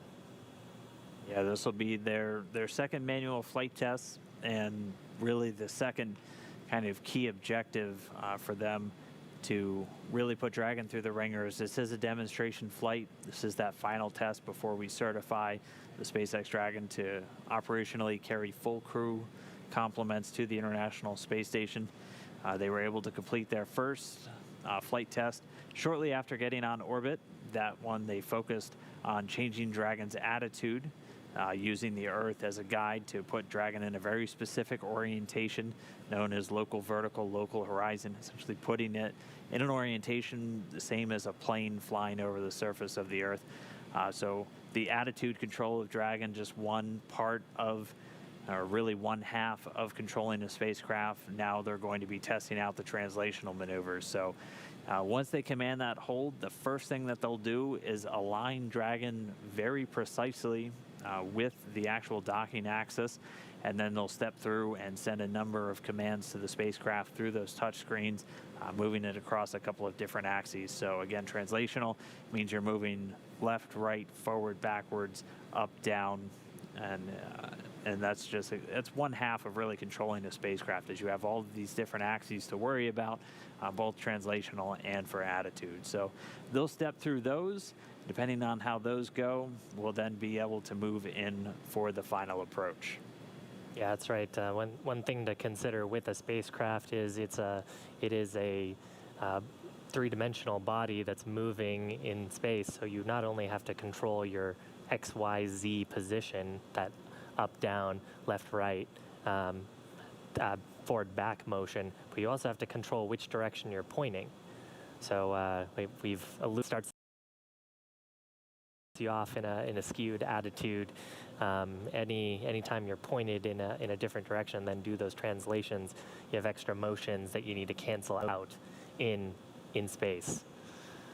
Yeah, I remember the simulation too can show you how deceiving it can be to fly in space, because when you initially look at it and you load up, it almost looks like you're already pointing directly at the docking port, and I just need to go straight, when in fact you need to physically move the capsule down and left and roll it so you're completely lined up, and then change which direction you're pointing. It's just infinitely more complex than just getting in your car and doing a left, doing a right, going forward, backward. You're operating in all dimensions when you're flying in microgravity in a spacecraft. So Dragon doing that autonomously right now. The crew will step in to do some manual control, just to again prove out the Dragon systems for the crew to jump in should they have to. Looks like we're getting some thunderstorms actually on the Earth below. Let's see where they're flying over. We're still over the Pacific Ocean. We just flew over the island of Fiji in this orbital nighttime, about 264 statute miles over a restless planet Earth. Beautiful to see those views of the planet. Even more beautiful when we had orbital daytime. But we had some really cool shots. That was at one point when we flew over the Caspian Sea. Saw some really cool clouds there, and I think we also saw nighttime over Japan as we were flying over the Terminator. Yeah, we're able to see a couple of city lights on the Earth's surface below. We're a little more than halfway through this orbital nighttime. We should be getting sunrise in about 15 minutes from now. And at that point, we will be just about arriving at waypoint 1. So we should be getting sunrise right as Dragon is arriving, just about 220 meters out in front of the space station. Here's a cool view from the station camera. You can see Dragon approaching.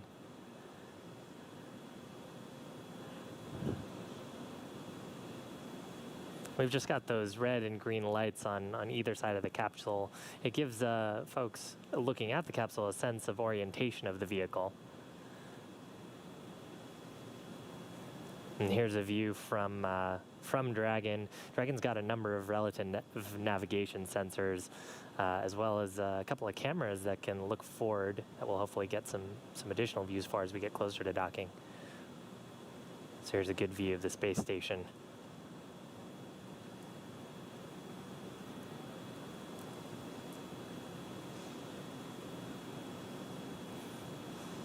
Pretty cool. You can actually you can see the solar panels and actually the thermal radiators there.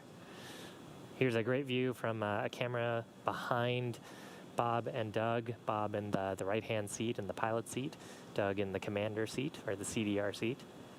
They've got a display in front of them. That's the forward view. It's got some procedural information on the left-hand side that's telling them criteria that they're looking for.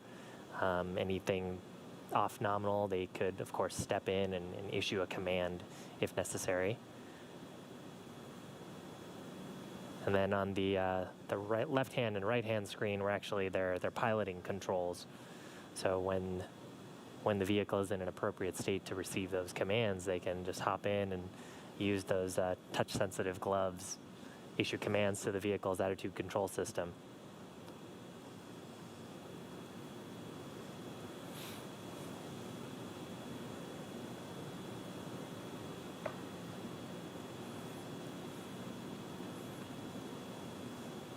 Have a little over 13 and a half minutes still in this maneuver.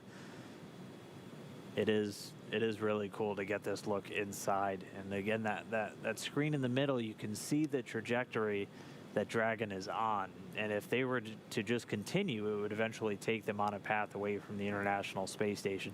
But at the very top of really their orbital path right now, they'll converge on a point just 220 meters directly in front of the space station. So once they do get to that point, they'll be able to command a hold and have the vehicle essentially hover just a few hundred meters in front of the space station itself.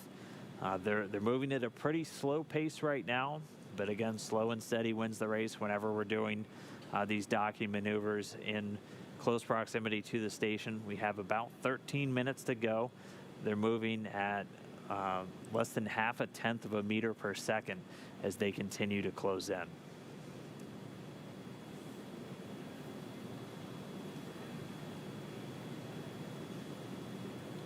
There's another view from the space station looking back, and there was a brief moment there when we were looking at Doug's display where you could see that same view that we had of the International Space Station. So they have those views from the vehicle overlaid on their displays to give them some awareness of their relative motion to the space station, especially handy if they had to actually step in for manual piloting to dock. Fingers crossed they won't have to do that today, though, and that the flight control system will operate as intended. Yeah, we'll get the manual piloting demo, and then it'll be handed over to Dragon to do a nice, smooth operated, automated docking. Again, we've not been tracking any issues with the Dragon spacecraft on the whole flight uphill. Been moving through each of these burns a little bit ahead of schedule, running about 16 minutes or so ahead of the timeline as it was originally mapped out. Yeah, very, very healthy vehicle, this test flight, very little. I'm sure Bob and Doug have a few things as well that they're getting used to. There's only so much a simulator can train you on. I think they had mentioned a little bit of that during the ascent portion. There are a few things that are a little different than what they expected. But just because when you're actually launching on a rocket, that's a different feeling than sitting in a training capsule. Yeah, can't quite simulate a 9-minute ride on top of a controlled explosion in an office. But as they did give credit to the teams here at SpaceX, the actual piloting of the spacecraft went off exactly like their simulators. And so they're able to do all of that training here in Hawthorne, both in a cockpit simulator and in a full mock-up of the Dragon spacecraft itself, even able to get fully suited, plugged into the seats, go through all of the different systems that they had to get familiar with before they moved into their flight today. Yeah, you and Jesse actually had a really cool opportunity to step in and see the training capsule. The team that I work on actually gets to help train the astronauts that are coming through, so I've had some cool opportunities to interface with the Crew 1 crew. They've already started their training for the Dragon vehicle. Yeah, you get the really cool job. I get to come tag along every once in a while. But yeah, it was really exciting to literally sit in the seat where Bob and Doug were as they prepared for this mission. It was really exciting.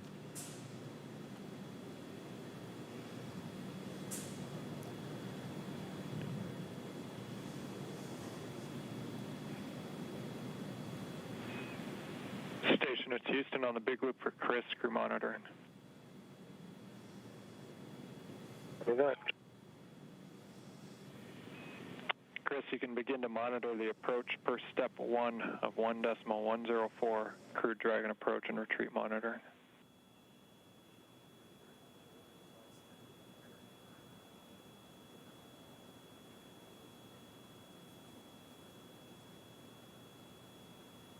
Copy, Edward.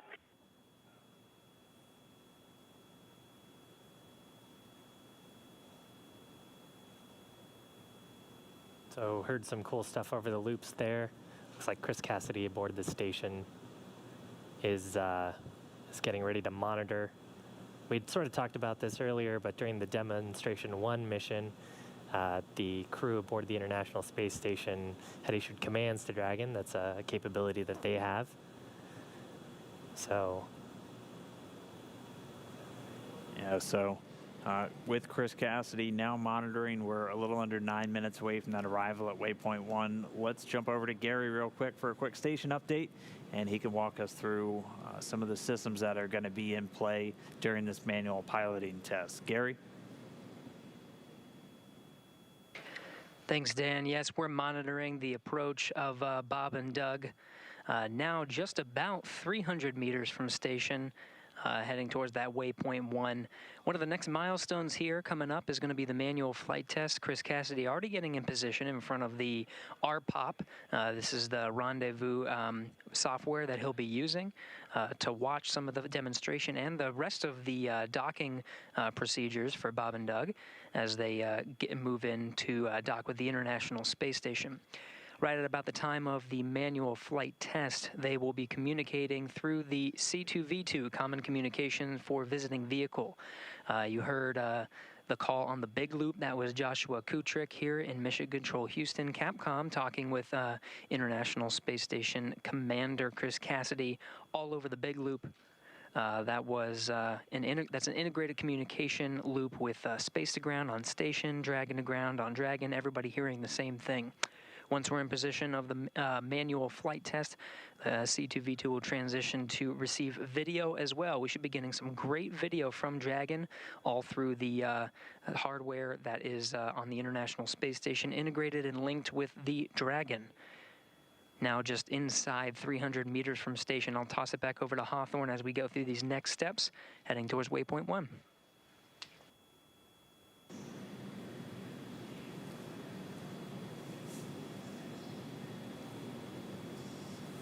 right on. Thanks for that update, Gary.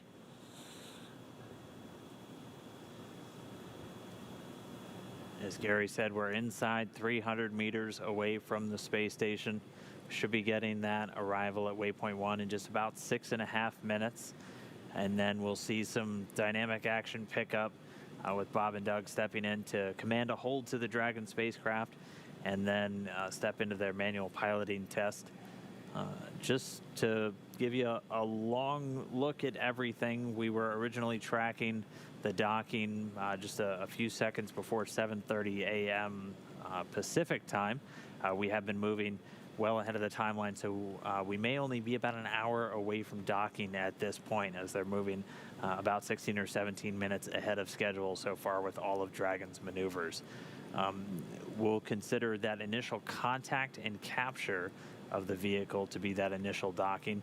After that, though, there are a series of steps that have to take place with the Dragon vehicle, actually done in concert with the station itself, which will do a quick handover of its attitude control systems, and then the soft capture ring on the Dragon spacecraft will begin to retract, and then a series of latches or a series of indicators will tell the Dragon spacecraft when it's ready to start driving hooks, which will secure it very firmly to the international docking adapter on the very forward Node 2 port on the International Space Station. And then once we have docking complete, there will be a series of steps both for the crew on Dragon and for the crew on the International Space Station. Yeah, that's right. Once docking is complete, the cavity in between the PMA node and Dragon, which we refer to as the vestibule, that is still a vacuum. So we'll do some steps there to bring air in from the International Space Station to pressurize that volume. There'll be a leak check on that volume to make sure that we truly have a good seal. Don't want to lose that precious life support to the vacuum of space. And then, of course, when we pressurize that volume, that area has been exposed to space for a pretty long period of time, and we're expanding a gas into it. So the temperatures will fall in there a little bit. So there'll be a period of time for a thermal hold to wait for temperatures to stabilize and to confirm that the pressure is good. So once all those things are good, then we can hopefully open the hatch, the forward hatch.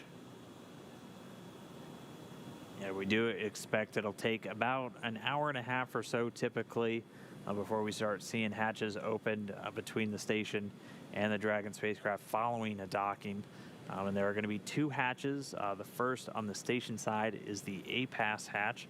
That one will get open first, and then we'll wait for everything just to make sure that, again, we're at an equalized pressure between the cabin inside Dragon and the now open hatchway on the station side before Bob and Doug are able to open up the Dragon hatch. A number of other things are taking place while we're waiting for the hatch opening to occur.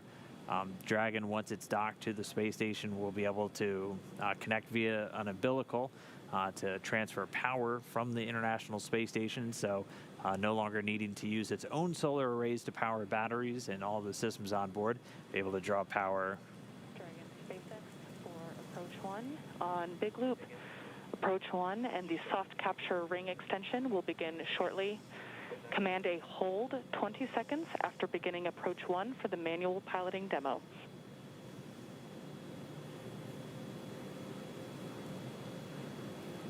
Copies on the Big Loop.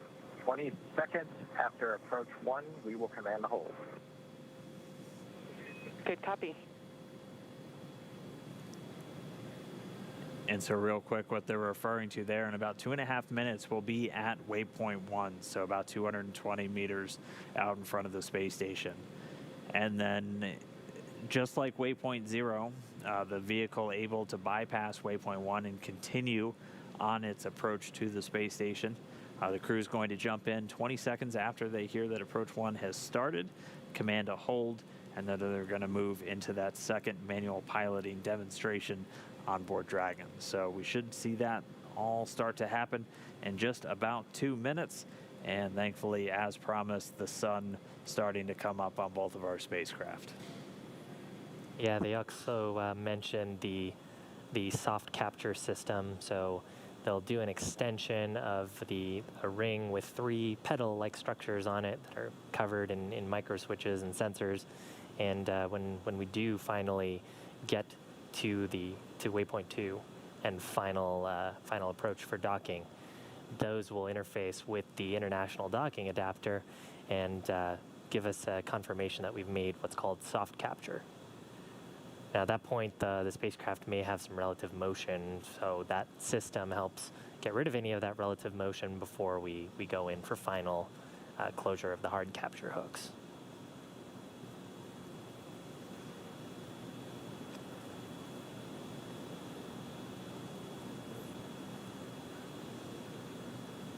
All right, so just a little under a minute to go now. Dragon just about right out in front of the International Space Station. Again, in less than a minute, it'll begin its approach one, and then our crew members inside of Dragon will command the vehicle to stop.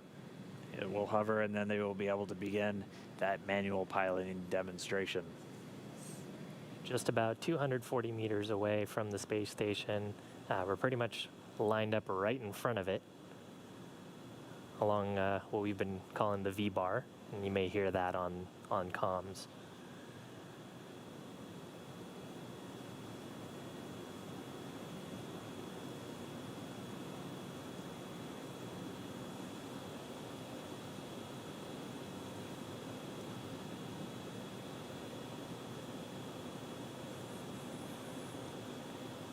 We do have a short communications blockage with the space station. We have pretty continuous coverage. We've had pretty continuous coverage getting views from the station cameras, which come down through our higher data rate, our KU band antenna. Sometimes it can actually get blocked by some of the station structure, whether it's solar arrays or other pieces of the station, depending on where the actual TDRS satellite that it's pointing at is located.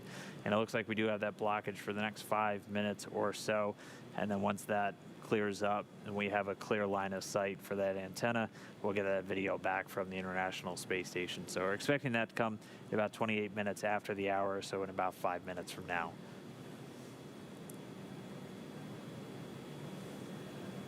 Ground control teams still certainly have good data to both Dragon and the International Space Station, so they're still able to monitor what's happening, have good telemetry, so different sensors, the velocity of the vehicle, how the prop is doing, if any thrusters are firing, what commands are being sent.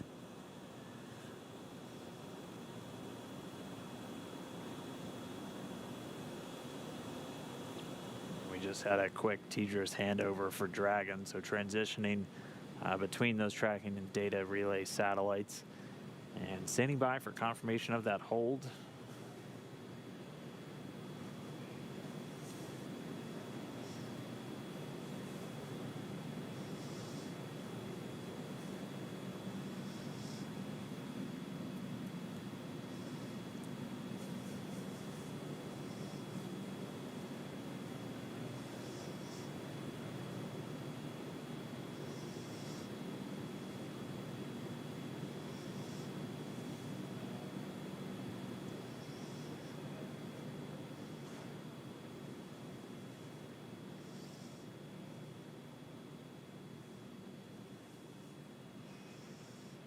Station at Houston on the big loop for Chris monitoring.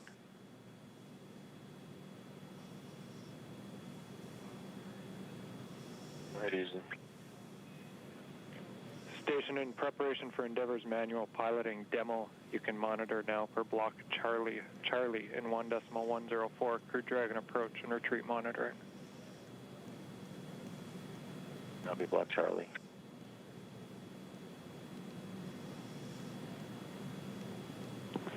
Dragon SpaceX on Big Loop. Expect reconfiguration of the C2V2 return link shortly.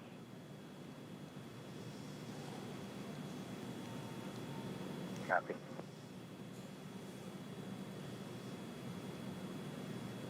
All right, so we had confirmation the crew was able to send that hold.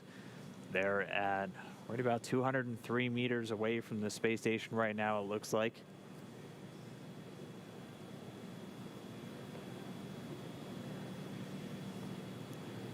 Right now, just flying in formation right in front of the space station, which is really cool.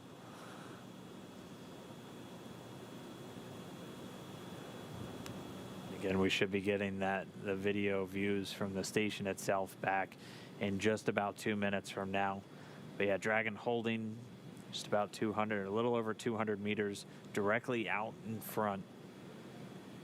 They're going to take a few moments to reconfigure C2V2, that common communication for visiting vehicles, to begin getting some higher data rates to get video from Dragon through the station as we begin to step into this near-field manual piloting demo. And just a reminder, Bob and Doug are going to be doing some translational maneuvers, so they're going to precisely align the Dragon with the docking axis, so lining it up directly in the center of the docking target, and then they'll begin to move along a number of different axes through translations, forward, backward, up, down, left, right, just another test of the manual control function on board the Dragon spacecraft. And then once they're complete with that, they'll put Dragon back into automated control and begin to move in towards the final waypoint, waypoint 2, just 20 meters in front of Dragon.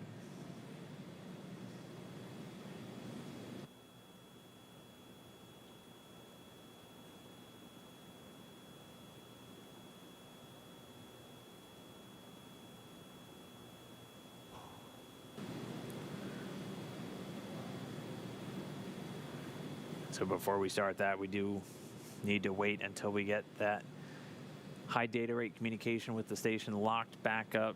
Again, should be just about another minute or so until that's in place.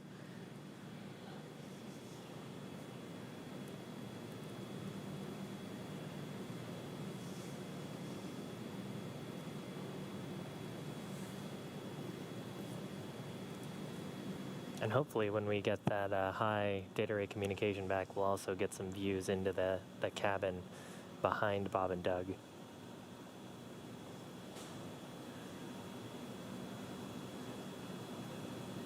We got a few cool views of that earlier as they were getting closer and closer to station.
So if you're just joining us.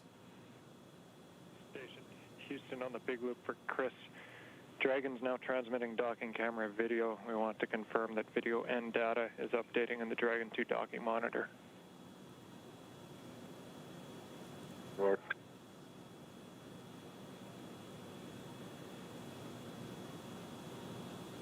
Confirm. Copy, confirmed, thanks.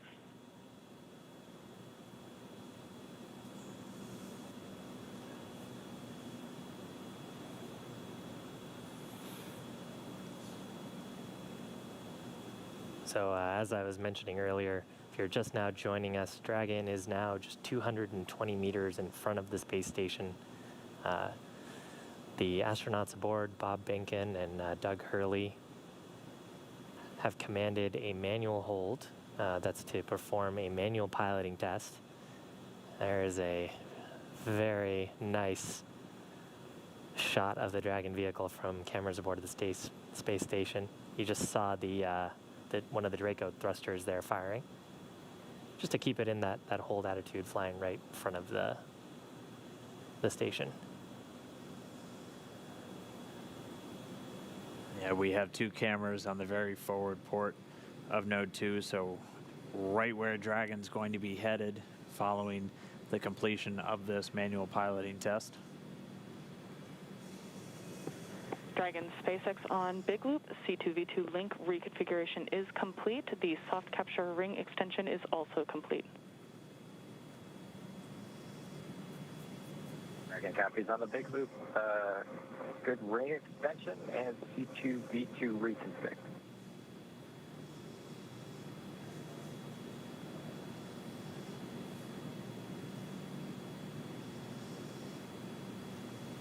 So those comms on the Big Loop, the core, the crew operations and resources engineer here at SpaceX letting the crew know that we have a good TDRS link again. Good C2V2 link again. It's common communications for visiting vehicles.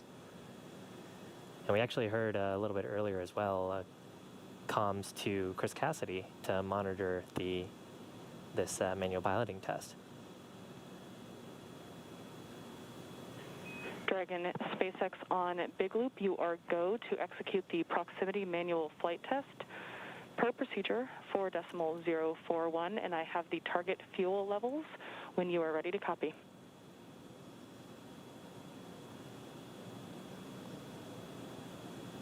Copy or go for 4.041, and we're ready to copy the fuel constraint.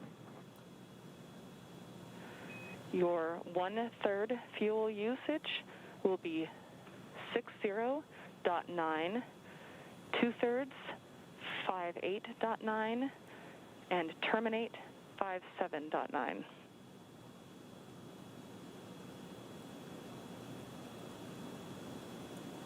We copy 60.9, 58.9, and 57.9. We'll pick up in 4.041. Good copy, and we're with you.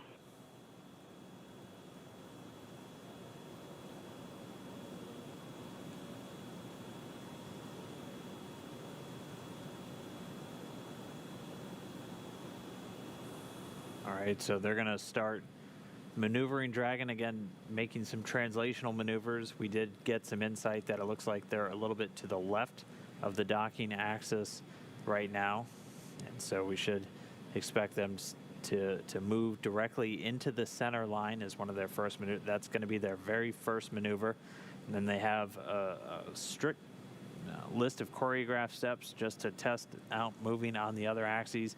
And we heard the core Anna Menon calling up the expected fuel usage inside Dragon. They're going to be keeping a close eye on that just to make sure they're not overusing the propellant in this flight test, making sure we still have good margins for all of the approach maneuvers, and then obviously for everything at the end of the mission itself. Yeah, and the thrusters that we're using here. Dragon, on the Big Loop, we are commencing with docking axis capture. We are following along with you.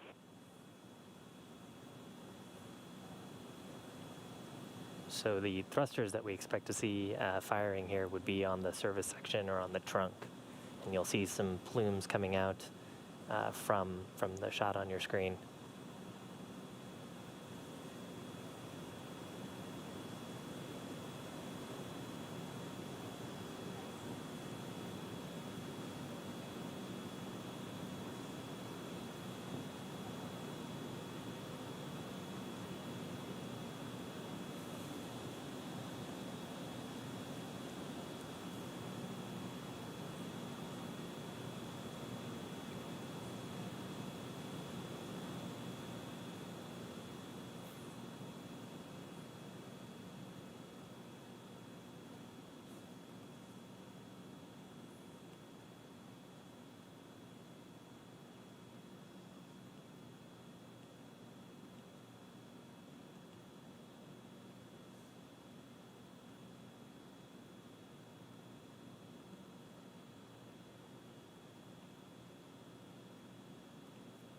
First part of this maneuver is just to really line them up perfectly with that docking axis. So they were already several meters off once this hold occurred, and so they're making very low impulse commands being sent to those Draco thrusters. Again, as Shiva was saying, there's the 12 around the lower part of the Dragon capsule that they're going to be using. We're seeing small bursts now.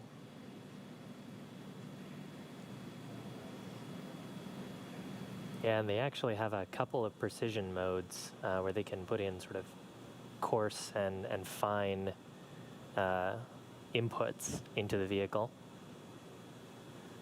That's all stuff that they can control off of those touchscreen displays to get the right amount of impulsive thrust into the vehicle.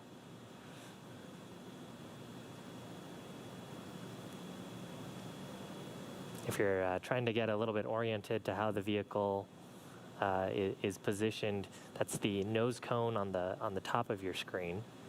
So Bob and Doug would be sitting sort of underneath that nose cone and see the pressurized portion of the capsule, and their seats look up into the displays and also would look towards the side hatch, which is currently sealed underneath on the opposite side of where that nose cone is.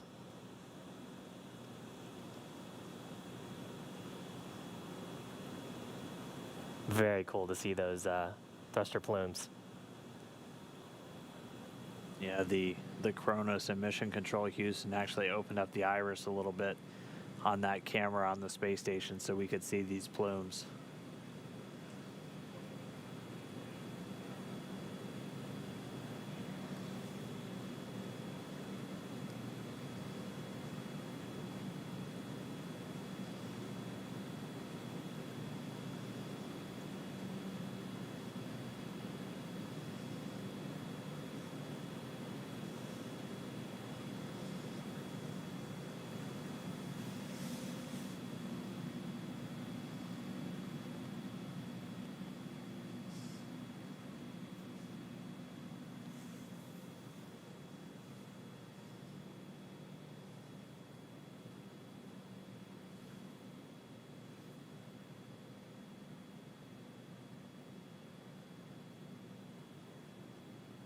And SpaceX Dragon, we've completed the docking axis capture maneuver. We're going to move on to the YZ translation. Copy, we're with you.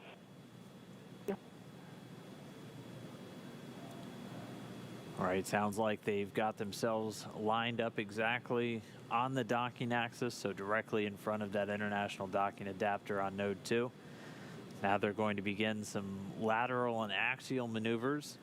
So again, just putting Dragon now off the docking axis and to just continue these translational maneuvers. So at this point, we should see them head up to the right and up from this view as they're just making very small adjustments in the Dragon's positioning in front of the space station right now.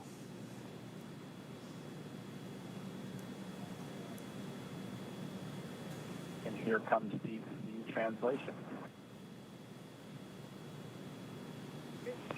We copy.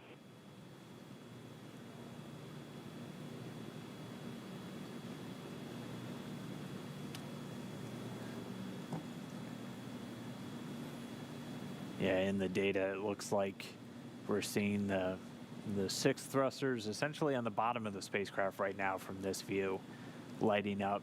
So it's going to begin to move them straight up.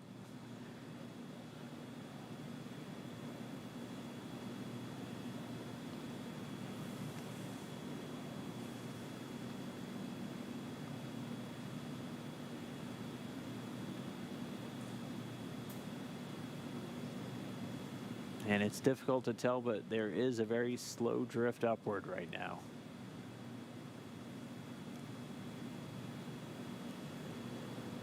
Yeah, it looks like they're going about 0.1 meters a second, if I'm looking at this data correctly. So very slow and steady. And they will probably do a quick correction to stop that upward movement.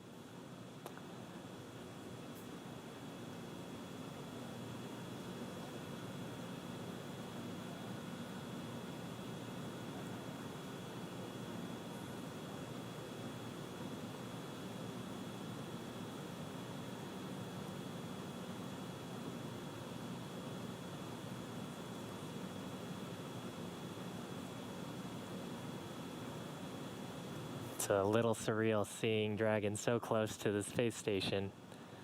You know, less than 18 hours ago, I was on the pad at Launch Complex 39A. Now it's so close to its destination. And being piloted by humans for the second time already in this mission. And I would just be too excited. I don't know how Bob and Doug keep this so professional. It's that test pilot mentality. Yeah, they both have thousands of hours in aircraft. Both test pilots. Yeah, both came from military test pilot backgrounds. Bob Bank in the Air Force, Doug Hurley, a Marine Corps aviator. And then I believe a Naval Test Pilot School, so.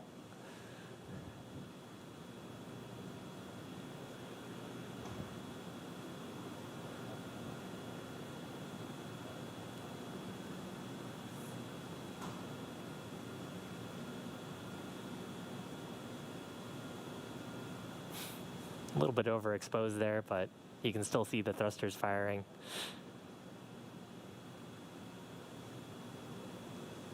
Yeah, our Kronos working to do that deliberately for us so we can see those thruster plumes from this camera view. We're at a normal exposure, so not able to see those jets into the darkness of space. But when we do overexpose a little bit, you're able to see those thruster plumes coming out of the Dragon spacecraft.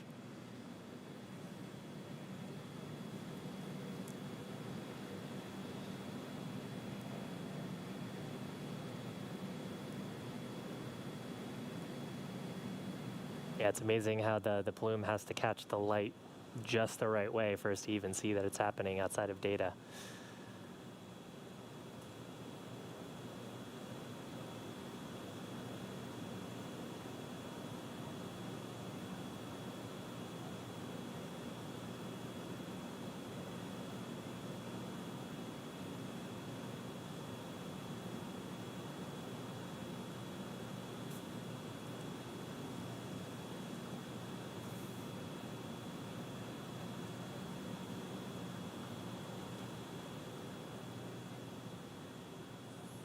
Yeah, and looking at the data now, it looks like we have zeroed out that radial velocity delta.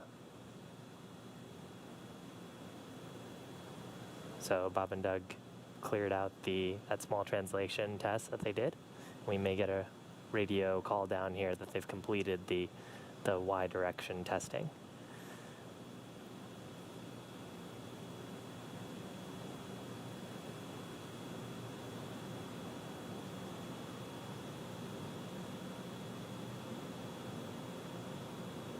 Now, I know we've mentioned this a few times, but it looks like the spacecraft are totally still right now. And that's partially true. They're still relative to each other. But right now, both the space station and Dragon are going around the world, what is it, about once every 90-ish minutes or less? Once every 90 minutes, seeing 16 sunrises and sunsets every single day. And while our view right now, we've completed the Z translation, moving on to the Y. We copy, we're with you. I copy. So I was a little bit mistaken. They just finished up the Z direction, doing the Y next.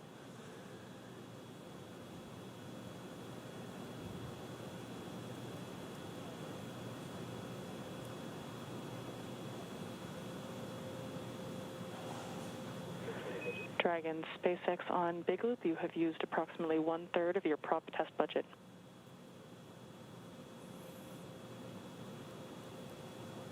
And Dragon copies 1/3 of the prop test budget.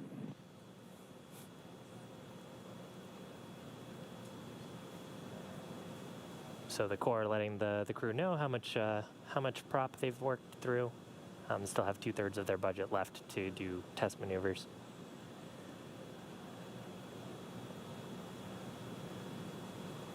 And of course, any bit of propellant that they're using is just a little bit less margin if they needed to use it for something else.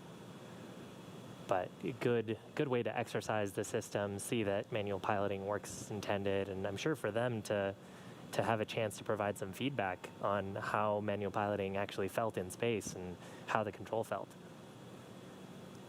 Yeah, a big part of their job for this mission is really to not only put the vehicle through its paces, but to take a lot of detailed notes and mental notes that they're going to be passing along to any future crew members flying on board Crew Dragon. As we've talked about, the simulators have been a pretty good guide for how the actual manual piloting goes, but things like the ascent up to orbit were quite a bit different from what they expected. And so they're just taking all of that in, internalizing it, and a big part of their job once they come home is to pass that along to all of our upcoming crews, one of which is targeted to launch just about a month after they come home. That Crew 1, the outfit of 3 NASA astronauts, Victor Glover, Mike Hopkins, and Shannon Walker, and a Japanese astronaut, Soichi Noguchi, will be aiming to do that flight a little bit later this year. So going through the paces right now, looking at our data, I think I made the same mistake you did, where I assumed them going up would be the y-axis. It looks like that was actually their z-axis, and the y now them moving to the right. So we're seeing some small shifts. They're continuing to use up a little bit of their prompt budget. We heard they're already a little past 1/3. Yeah, it's actually something interesting about both aircraft and rockets. When you consider the coordinate system, what we refer to as the x-axis is usually the one that goes through the nose.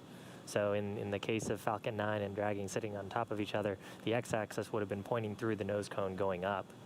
Can be a little bit counterintuitive. And then actually in aircraft, the z-axis usually points down, depending on whether you use European or American coordinate systems and the type of aircraft you're working on.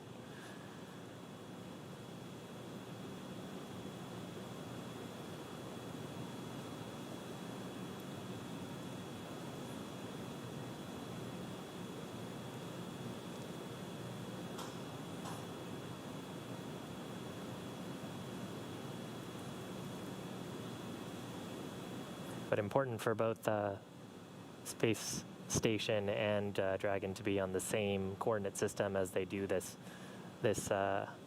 eventually as they step into the approach maneuvers here towards waypoint 2.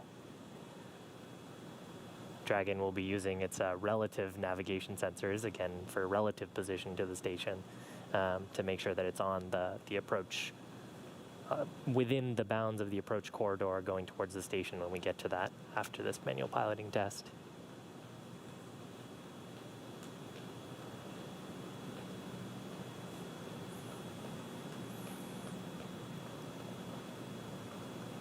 Should be getting to that shortly. This manual piloting test was slated to last about 25 minutes.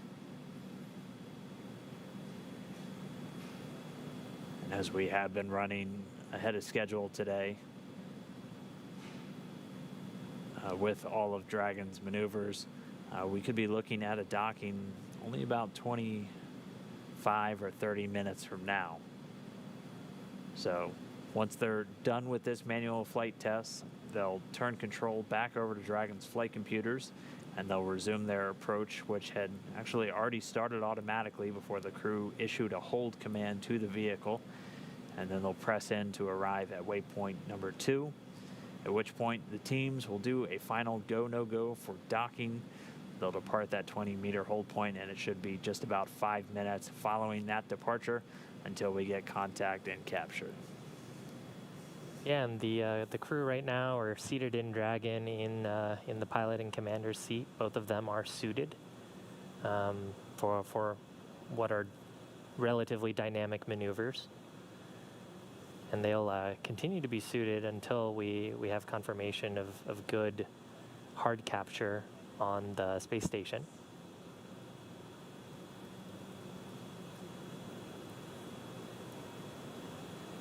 So right now, just interfacing with the touchscreen displays, testing out manual piloting.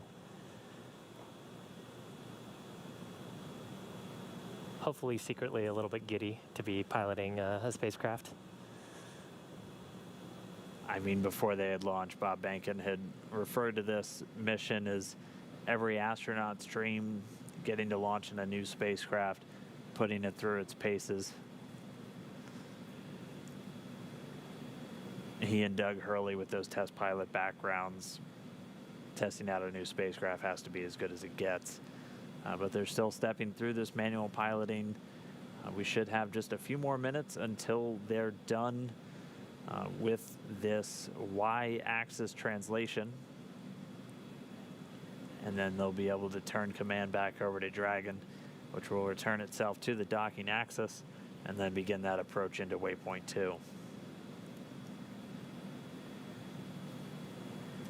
Yeah, and as a look ahead, so when we do transition into that approach, Dragon will autonomously go towards waypoint 2, which is just 20 meters away from the forward international docking adapter on node 2. And it'll hold there. That'll give the ground team some time, both in Houston and here in Hawthorne, to do a go-no-go poll, make sure that the vehicle still looks healthy, make sure that everyone on board the space station and of course on board Dragon. SpaceX Dragon, we've completed with the translation maneuvers. We're going to pick up with the closure maneuver. We copy. We're following along with you. All right, sounds like they're done with their translations. They're going to start moving it back to the docking axis, put us right back on the center line, and then we're going to resume that approach into station.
Dragon SpaceX, you have used 2/3 of your prop test budget.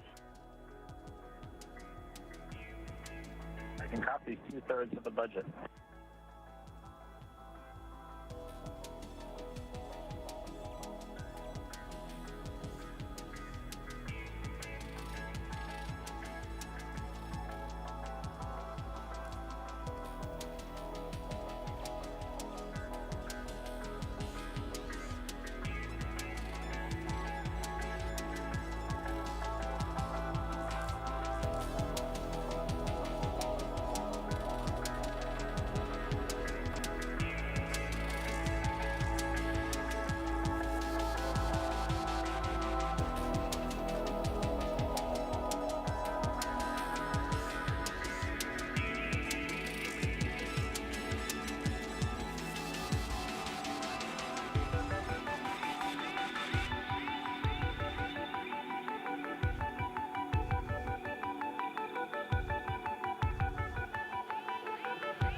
SpaceX Dragon, that completes the closure maneuver. We copy. Closure maneuver complete.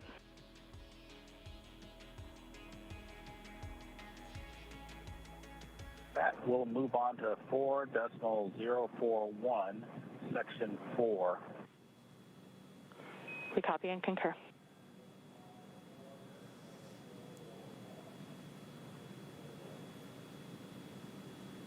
All right, so our manual flight test has been completed. We're standing by for them to now resume approach 1.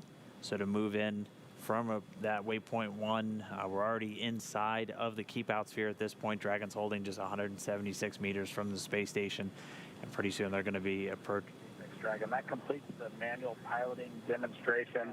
I only had to twist Doug's arm for 2 or 3 minutes to get him to allow me to deactivate the piloting controls. We copy. Excellent. Thank you.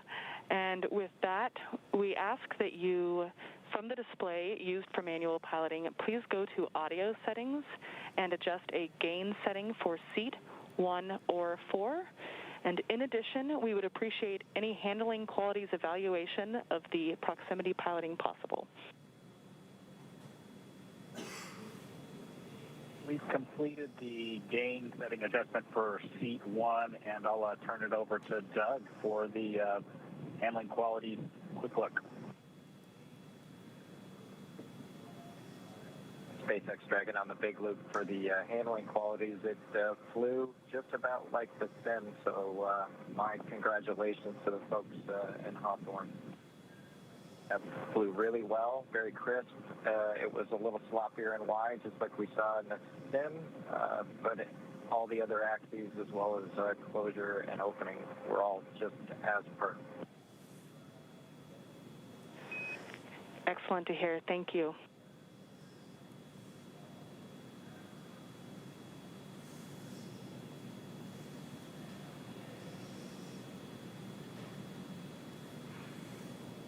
That kind of gives you an indication of sort of how the design process works. You know, Bob and Doug have had lots of opportunities to test this out and sim it and give their feedback. And pretty cool to hear that their sim experience was very similar to what they saw actually on orbit. Just, I think you said 170 meters away from station right now? Yeah, we're just 176, and I imagine as a spacecraft designer, that's exactly what you want to hear, is the way that I trained you in it here on the ground is exactly how it performed once you're there for the real thing. So the second manual piloting test in the books, Bob and Doug putting Dragon through its paces. Now we're time to put it all to where we get to our endpoint. We're ready to get Dragon docked to the International Space Station. Dragon SpaceX on big loop. The ground will be resuming approach shortly. We do plan to hold briefly at waypoint 2, so reminder that crew visors down are not required until the ground is preparing to command the final approach. SpaceX Dragon recopy. We'll hold at waypoint 2 for a pause, and then we'll get our visors then once you command. We copy. And station, it's Houston on the big loop. As you've heard, Endeavour is resuming its approach to waypoint 2. Chris, you can monitor now for step 2. That's step 2 and 1.104. Crew Dragon approach and retreat monitor. Copy, step 2 will work.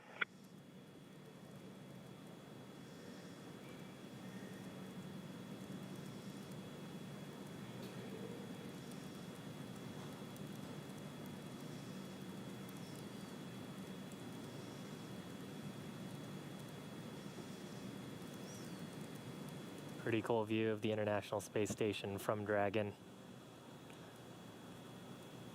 This would actually be overlaid, or rather their controls would be overlaid on the displays on top of this view.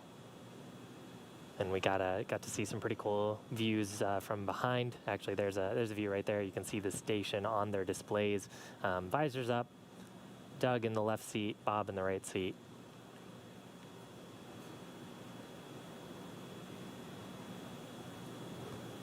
Yeah, so at this moment, Dragon is going to be resuming the approach. As we heard them informing the crew They're going to have that one final hold when they're just 20 meters away. That's going to be at waypoint 2. We're expecting it to be a brief hold while the teams all tag up and do a final go to move in for docking. Getting a great look at the space station itself. The docking port is right in the center of our screen.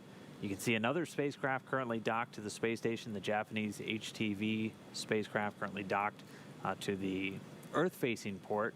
One of those common berthing mechanisms also on Node 2. So Dragon will be the second vehicle to be docked to the Harmony module once it makes its final approach.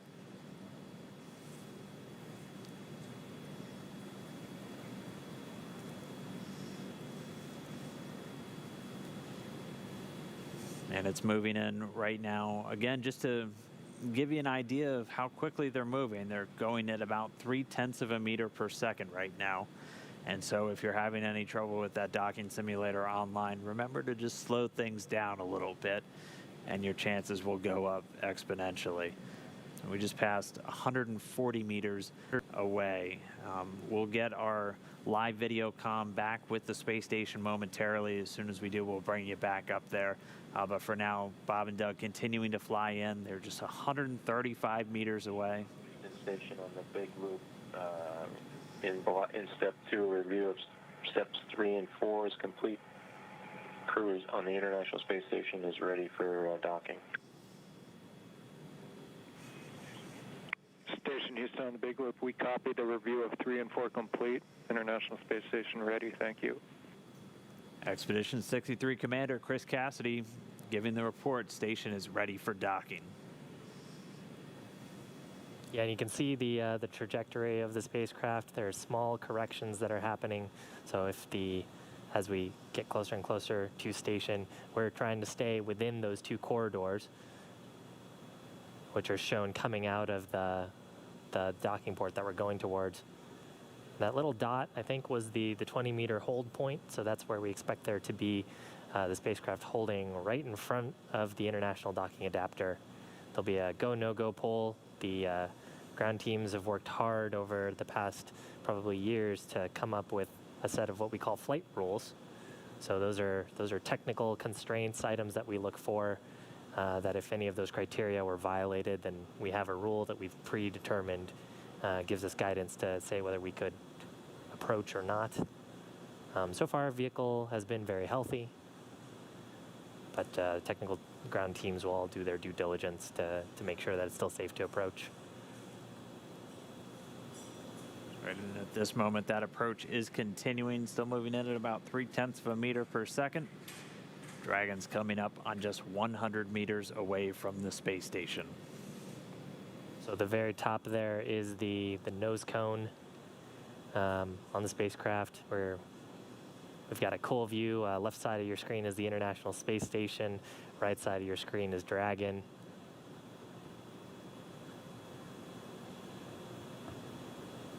We're inside 100 meters, continuing to close. Again, we're going to have a short hold at 20 meters. Teams will just do a final check, and then they'll give Dragon the go. We're expecting it to be pretty brief. We should get to that hold point in just about 4 minutes, moving at our current pace. I think you can see a meatball and American flag on that on the spacecraft. The NASA logo, of course, referred to as the meatball. I think there was some spirited discussion about the meatball versus the worm during ascent. And you can see those logos. That structure on the fairing structure is actually what the Super Dracos are housed in. Of course, all of those are deactivated now, only used for launch escape during the ascent portion. Nose cone right at the top of the vehicle. And you can see sort of the sealing surface, those four circular slots right underneath the nose cone within that red ring are the forward bulkhead Dracos. That's what we were using while we were conducting all those burns, the 5 burns to get to this point. Right now, we don't have a reason to use those. We'll only be making small attitude corrections with the service section Dracos. And you can see the service section actually pretty clearly here too. There's a black portion and a white portion sort of separated by a fin. The black portion is solar panels, solar cells that'll charge Dragon's batteries, and the bottom side the white portion is actually a thermal radiator that's used to keep the spacecraft nice and cool. Of course, the avionics and the cabin, making sure that Bob and Doug are comfortable inside. It looks like we're getting a shadow cast. We are just 60 meters away, continuing to close in, just about 40 meters to go until we're at that hold point. Should get there in just over 2 minutes. Meanwhile, teams in Hawthorne and in Houston doing their internal go, no go for docking. They're going to get all the teams polled. Once everyone's go, we'll be able to give Dragon the final go ahead for the vehicle to autonomously fly in and dock with the International Space Station. Should be coming up on waypoint 2 arrival in just about 1 minute, 45 seconds. At this point, it'll be 20 meters away from that docking port. The International Docking Adapter number 2 attached to pressurized mating adapter number 2 at the very forward end of the Harmony module. Right there on the, right around the center, you can see the forward hatch. It's got a window in it. You can see a couple of handles, and there's some features that look sort of bronze-ish. Those are the pedals that we were talking about earlier as part of the soft capture system. So pretty wild, too, to see. We're so close that we're getting shadows from the station on Dragon. Wow.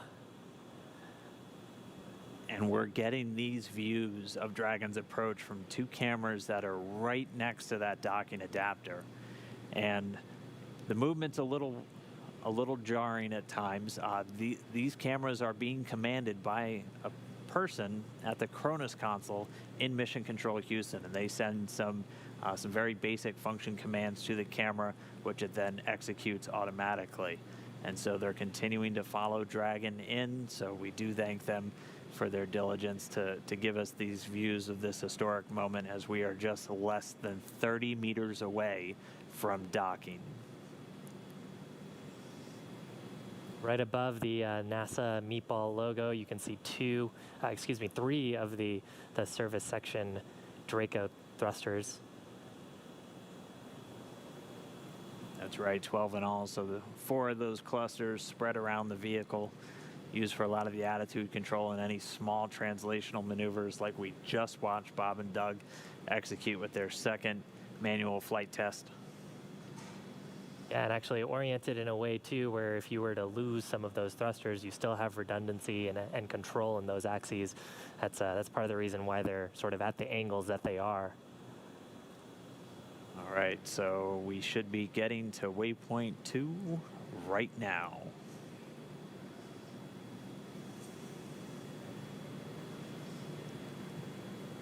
And so it looks like we do have that hold.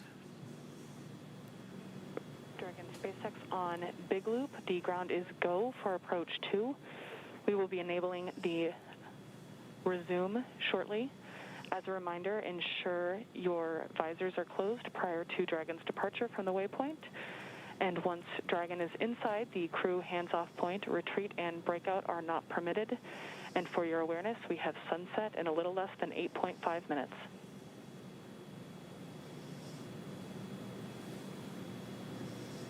Dragon copies all on the Big Loop. Go for docking.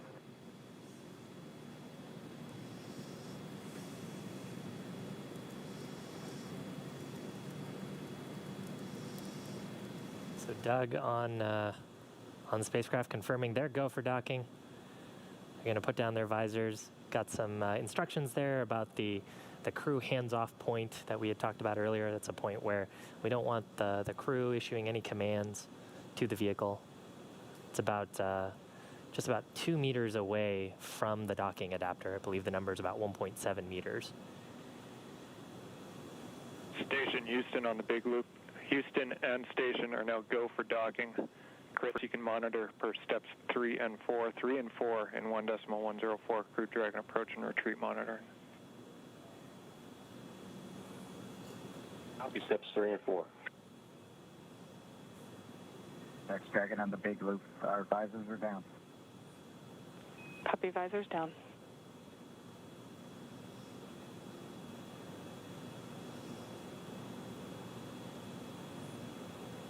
With the crew confirming their visors down, we should see the final approach resume. Station Dragon on the Big Loop, we are inbound from approach 2. Copy inbound. Station copy. And we're going to be racing that sunset. The approach has resumed. Dragon closing in. We're inside 20 meters. And yeah, that crew hands-off point should come up in about 3 minutes or so. Right before we get that final docking, it comes about 20 seconds prior, or just about 2 meters away from the station still. And that's just the crew not issuing any abort commands. At that point, it would be too late. And so any aborts would be executed automatically by Dragon itself.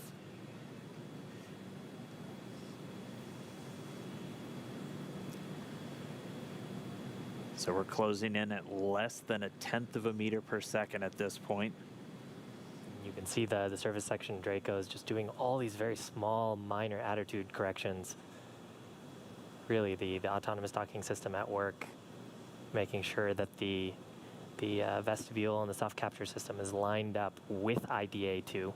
It's the International Docking Adapter.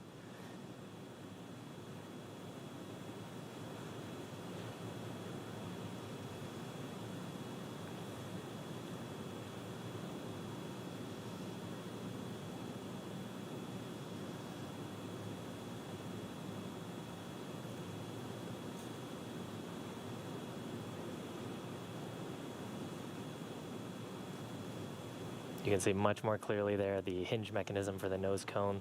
Those 4 black circles are the forward bulkhead Dracos, not to be used at this time. And then, of course, the pedals of the soft capture system. Wow.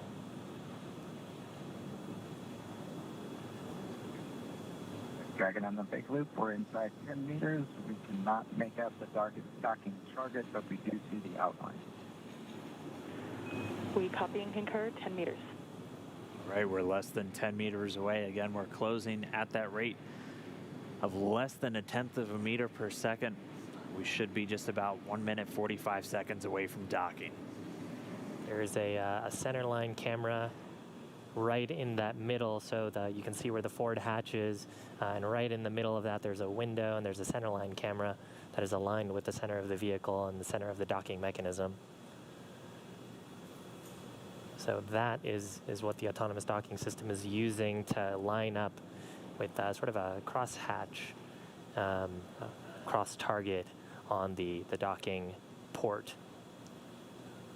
Again, the forward docking port on PMA2, or the pressurized mating adapter. And we are just 5 meters away. Again, we're racing that sunset. This Dragon continues to close, 4 meters to go. Those shadows of the space station on the vehicle.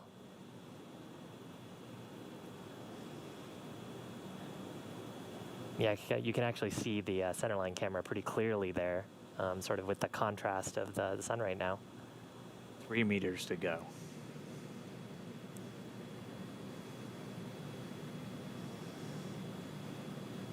Two meters.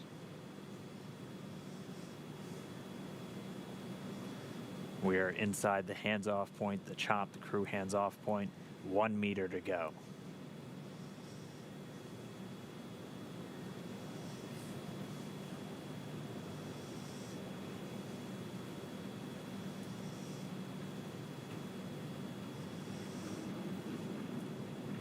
Soft capture complete. Dragon is soft capture confirmed. Stand by for retraction and docking.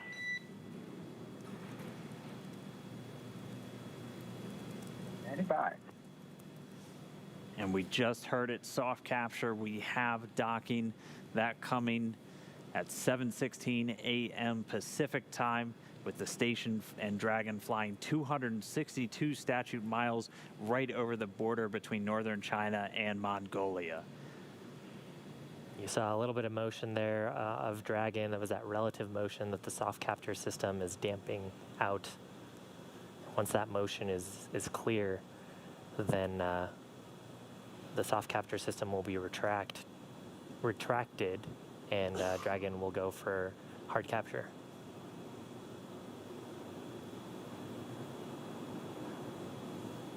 Again, if just now tuning in, that soft capture, that docking coming 7:16 a.m. Pacific, 10:16 a.m. over on the East Coast. Dragon and the International Space Station were flying 262 statute miles right over the border between northern China and Mongolia.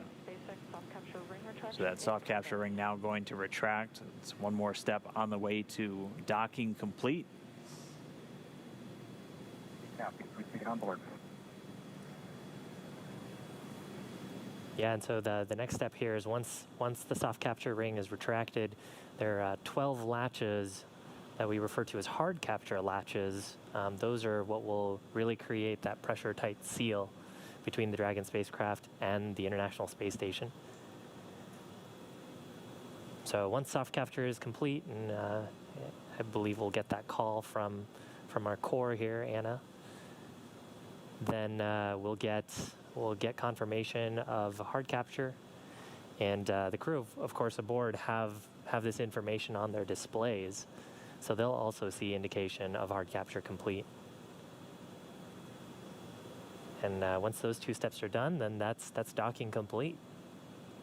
That's right. We're expecting to hear some words from everybody.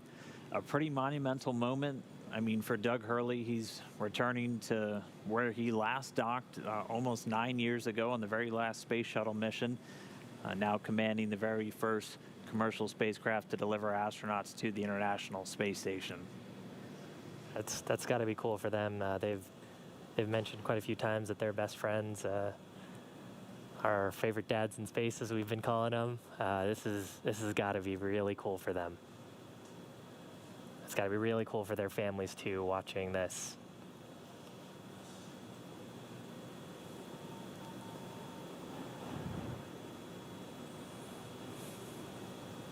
It looks like we have another quick handover. We'll get that video back shortly. We're about 75% complete already with that retraction.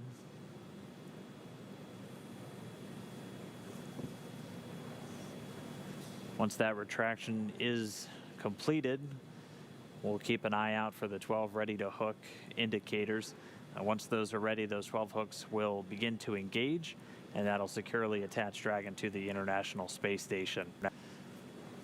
Yeah, so right now the vehicle confirming that the soft capture system is deployed correctly and is fully retracted. And then once the soft capture system is fully retracted, that'll set up the vehicle to put in the hard capture pins.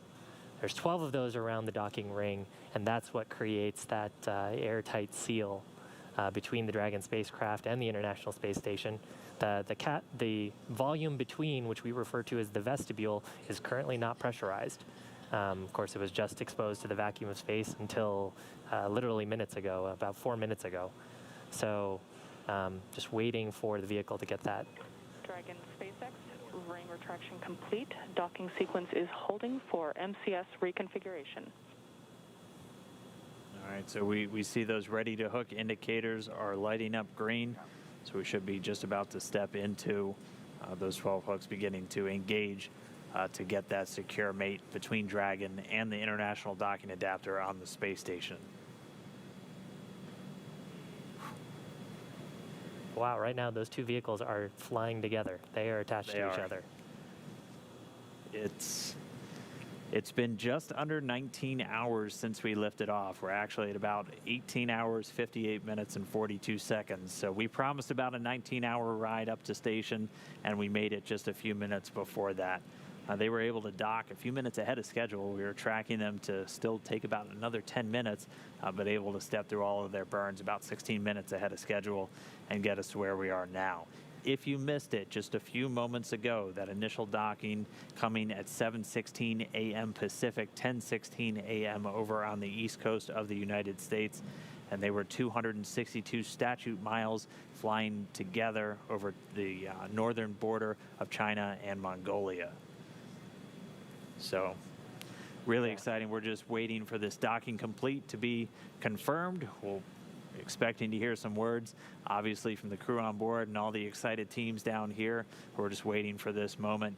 And then it's time to start getting Dragon integrated into the station. There will be an umbilical that will get mated, and that'll allow Dragon to flow data and power into the station systems, and then it'll be over to the crew. Endeavour and station at Houston on the big loop. MCS is configured. We're proceeding with hook driving.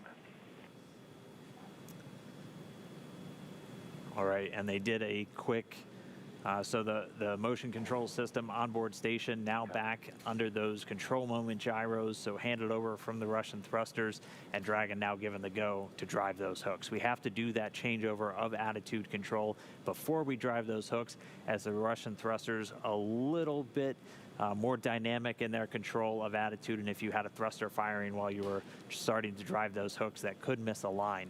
So going over to the smoother control moment gyros on the US side, now controlling the attitude on board the station, and those hooks, those 12 hooks on Dragon, about to start driving.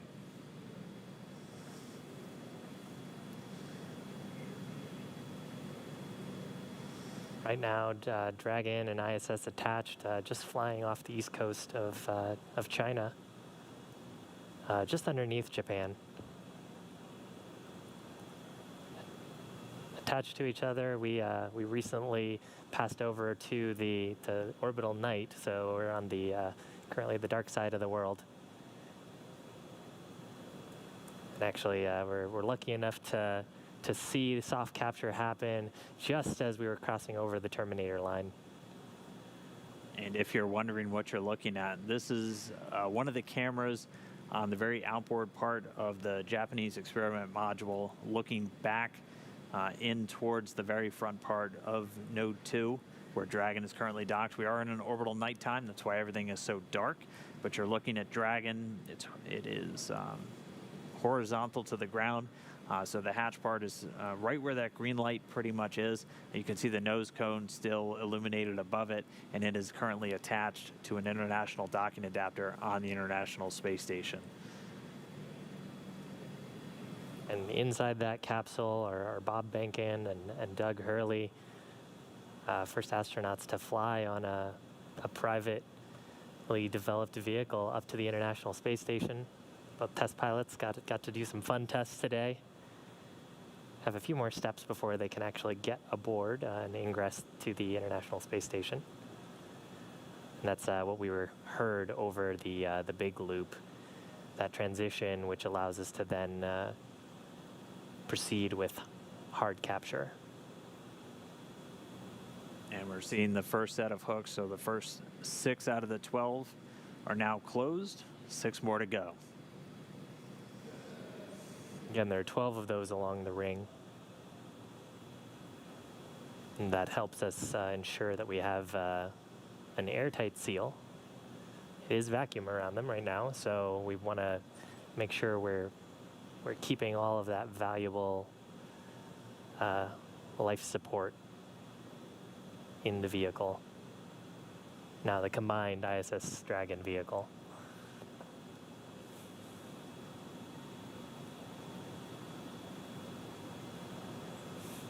Meanwhile, inside the capsule, Bob and Doug also standing by for this hard capture to complete.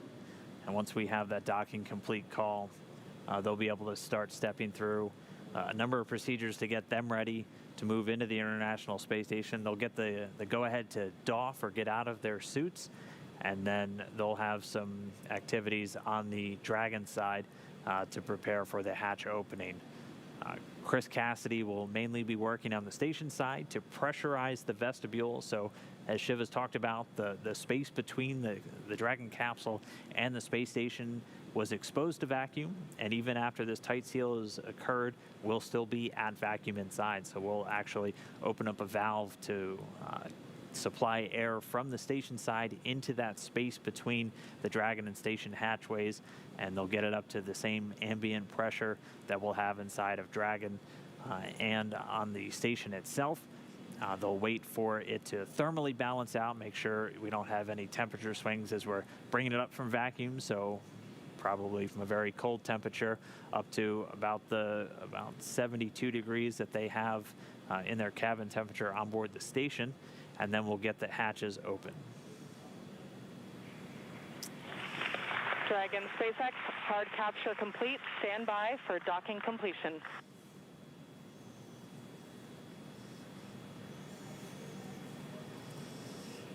Copy. Now that hard capture is complete, so that's confirmation of those 12 latches to create that airtight seal. Now that's complete, the umbilicals from the station side will interface with the Dragon vehicle umbilicals, and that'll provide power and communications through space station directly to Dragon. Pretty much the whole way up, Dragon's been using a combination of batteries and its solar cells pointed at the sun to make sure that it has enough electrical power for the journey up.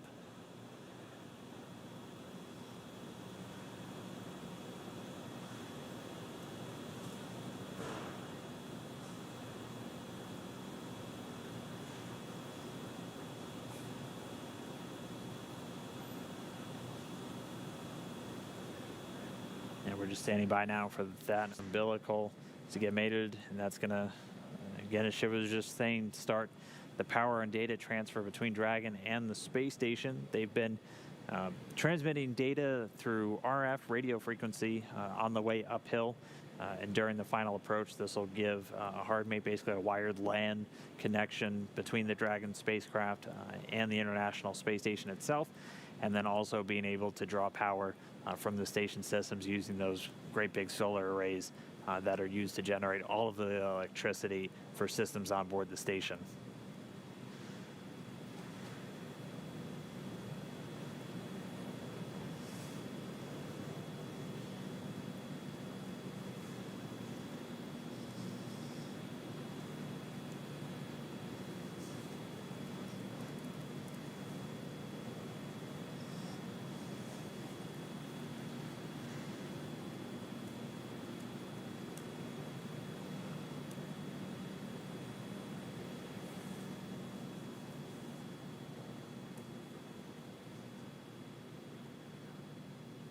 And the soft capture system has been stowed. We see the umbilical starting to deploy. About 40% of the way so far, going pretty quickly. Should just take a couple more seconds until we're all the way connected. And then we should be getting that docking complete call out from the core here in Mission Control, SpaceX and Hawthorne. Standing by. Dragon SpaceX, docking sequence is complete.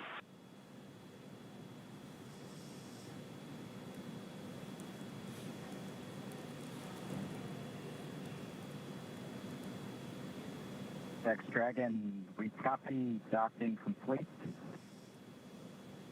To say that it's been a real honor to be just a small part of this 9-year endeavor since the last time the United States spaceship has docked with the International Space Station. We have to congratulate the men and women of SpaceX at Hawthorne, McGregor, and at Kennedy Space Center. Their incredible efforts over the last several years to make this possible cannot go overstated. I'd also like to thank Kathy Leaders and her team of the Commercial Crew Program of NASA. An outstanding job by everyone. Last, I'd like to thank the men and women of the National Aeronautics and Space Agency. This is an incredible time to be at NASA. 3 new vehicles to be flown, continuing mission in low Earth orbit, and then to the moon and Mars. We thank you again and congratulate you.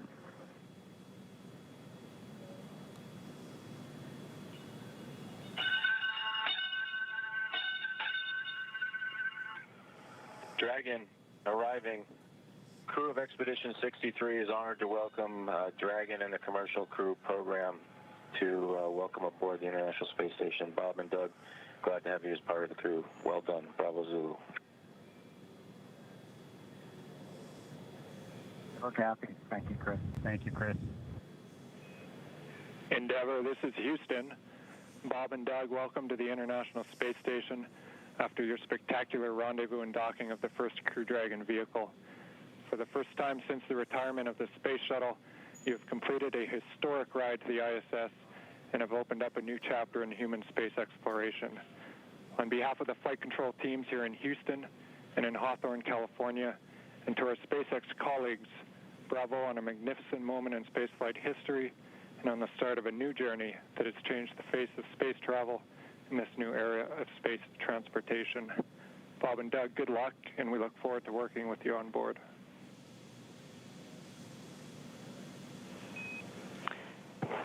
Dragon SpaceX, Good endeavor. Thank you. Bob and Doug, we here at SpaceX are honored to have been part of ushering in this new era of human spaceflight. On behalf of the SpaceX and NASA partnership, congratulations on a phenomenal accomplishment and welcome to the International Space Station.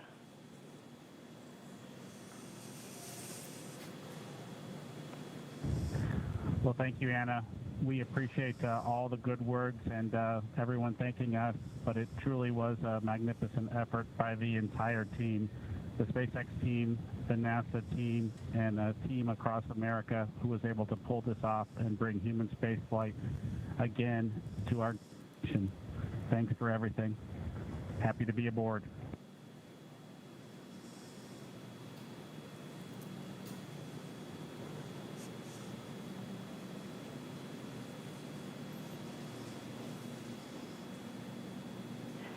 And Dragon SpaceX, with that, ground will be enabling hardline power and comm connection shortly. You are go to doff your suits per procedure 4.012. We will be configuring your video to go external shortly, and we have one request for Bob's suit doffing when you're ready to copy.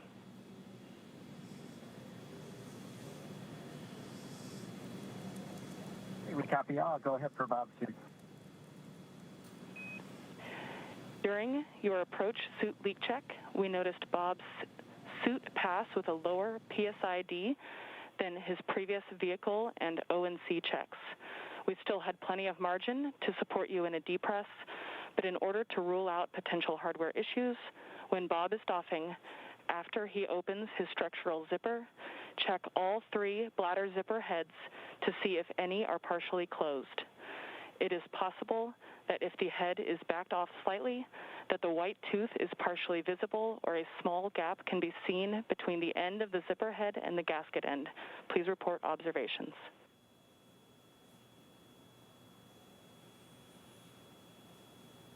Copy. Bob will take a close look at his zippers when he doffs, and he'll get doffing first, so we'll let you know as soon as we see something or if we see something. Great. Thank you so much.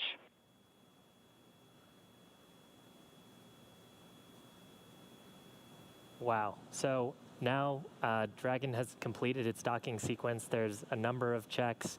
That was an absolutely historic moment. And in spite of that, the ground team's getting right back to business, talking about the suit performance. Just let us know when the interior cameras are secured. On Dragon to ground, Gotta turn we the will. cameras off first before we can get them out of their suits. Absolutely. So spacecraft is now docked. They've got several tasks that they're going to need to be able to do. While we're waiting for those tasks to happen, we're actually going to take a short break. But if, in case you just missed it, the Dragon spacecraft is now docked to the International Space Station, docked at 7:16 a.m. local time. Yep. Bob and Doug are at the space station. Yeah, they're there. It was just under a 19-hour journey from their launch to their docking, so pretty much right on what we were expecting. They got there a little bit early today, which was nice, as they were able to get through all those burns. But they're docked. It's going to be a little while. They have to do that vestibule pressurization, and then they'll have to do some leak checks. Dragon on Dragon to ground for Bob. I've got both structural zippers on my gloves lowered, and I do see white teeth visible on both sides. It looks like a full white tooth. I'll give you an update once I get to the leg zipper. Copy. White teeth on both sides, and we'll await your next status. So the crew right now just going through some checks of their gloves. They're about to get out of their suits. That'll be the first step for the crew on board Dragon. For the crew on board station, Chris Cassidy is going to start getting that vestibule pressurized, and then they're going to do leak checks. So they're going to be actually taking atmosphere from station, putting it into that vestibule, and then once we get all the leak checks done, things are thermally stabilized, it'll be time for hatch opening. We'll be able to see Bob and Doug get into the space station for the first time from on board the Dragon spacecraft. And again, for Doug Hurley, this is the exact port he was at almost 9 years ago when he was on the very last space shuttle mission, and now he's commanding the first commercial vehicle to dock with the International Space Station. I think that's going to do it for us in Hawthorne. We're going to give you into the very capable hands of Gary Jordan to take you through the rest of the hatch opening. We're going to be watching from here and following along. We can't wait to see these crew members on board the International Space Station. Thank you for everybody who tuned in. We hope you enjoyed the launch. We hope you enjoyed the ride uphill. We really hope you were with us every single moment from suit up until now, so you've been up for over 24 hours. But it's been an incredible experience for us to see these guys get on board the International Space Station, to watch Dragon go through the paces, to be lofted into orbit on Falcon 9. Something we've been waiting for years, seeing it come to fruition. I'm still grappling with. Dragon SpaceX on Dragon really to ground. Incredible. Video is and no Shiv, interior. it was an honor doing this with you today. Yeah, absolutely, Dan. They Dragon copies. Thanks, Anna. can't step on the crew. That's the one rule. Yeah. But, there were some really great words there from all the flight control teams about how this was a joint partnership between NASA and SpaceX. I think everyone is over the moon here at SpaceX for this. Bob and Doug have got to be excited, and now back to business to get the vestibule ready to go and then get them on board the station. So again, thank you for following us. Please continue to watch as Gary takes over for the hatch opening portion. And keep following our social media for more updates on what's happening with Hatch Open. Over to you, Gary. Thank you, Shiva. Thank you, Dan. What an incredible flight for Bob and Doug, lifting off just yesterday and now in space, attached to the International Space Station. Some kind words all over after docking at 9:16 a.m. Central, and a hard mate just 11 minutes later. We're still not done here. We're going to take you through the pressurization sequence and eventually hatch opening of the International Space Station. SpaceX Dragon on Dragon to ground. Cabin mic check come. And I hear you loud and clear on Dragon to ground. How many? Loud and clear. Excellent. Good comm checks. We still have a lot of work to do here. We're going to pressurize the vestibule and eventually get... And SpaceX Dragon with an update from Bob. It looks like white tooth on the leg zipper as well. We'll take a close look if we can see anything else that might have resulted in that lower leak check pressure. Copy. Really appreciate the report. Thank you. Teams behind me will be configuring the Dragon and the International Space Station to welcome Bob and Doug aboard. First, of course, the International Space Station attitude control moment gyros, really holding the Dragon in place through the hard capture sequence. We'll start enabling those thrusters and pressurizing the vestibule. It'll take about an hour until we're able to get the hatch open.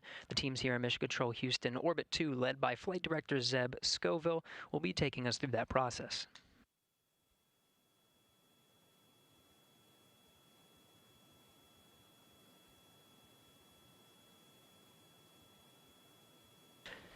Aboard the International Space Station, Commander Chris Cassidy standing by in Node 2. Right in front of that is the pressurized mating adapter. He recently opened up the hatch to introduce some of the station air and mix it, get a nice mix in there, avoiding some CO2 pockets. That hatch you see just beyond Chris Cassidy there is normally closed. He was able to open it a little bit earlier today, mix some of that cabin air, and get rid of those CO2 pockets, make sure it's all clean and ready for Bob and Doug. He closed it shortly after just to make sure no FOD or foreign objects, anything were to float in there that would inhibit any hatch opening process today. One of the next milestones for Chris Cassidy will be to open up that hatch. He's got some cameras you see placed within that node. We'll get some good views of the hatch opening and welcoming Bob and Doug here in just about an hour.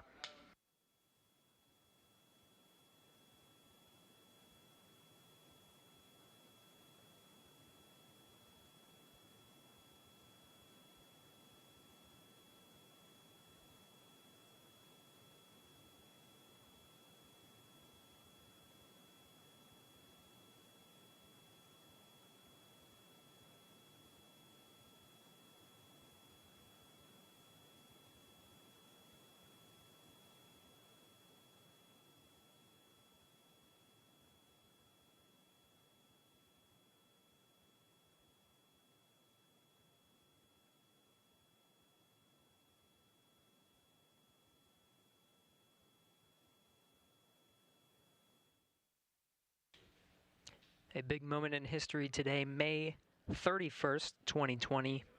Just on the other side of that hatch, Bob Behnken and Doug Hurley have successfully arrived at the International Space Station. Still a couple of milestones to get through before we can open up that hatch. It's going to take some time. First, pressurizing the vestibule in between the station and Dragon. We'll bring that up to pressure. It's going to take some time for that pressure to stabilize. Of course, the temperature within that vestibule causes a little bit of swing, so we'll just wait for that to pressurize or to stabilize before opening up that hatch. Here in Mission Control Houston, Flight Director Zeb Scoville welcoming the director of the NASA Johnson Space Center, Mark Geyer. We'll have a few other VIPs here in the room to welcome Bob and Doug once they get through that hatch.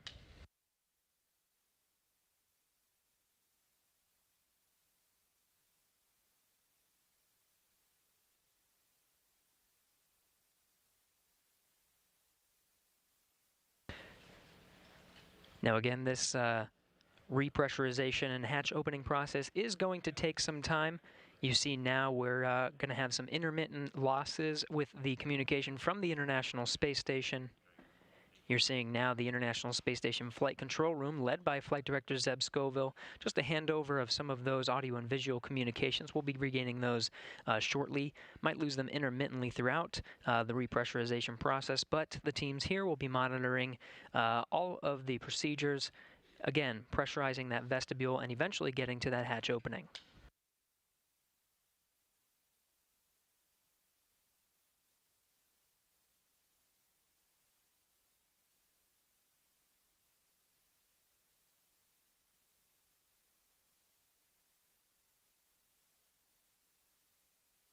From right to left there, seated, you see Flight Director Zeb Scoville. It was he who was leading the teams for both the launch of Bob and Doug over at the Cape.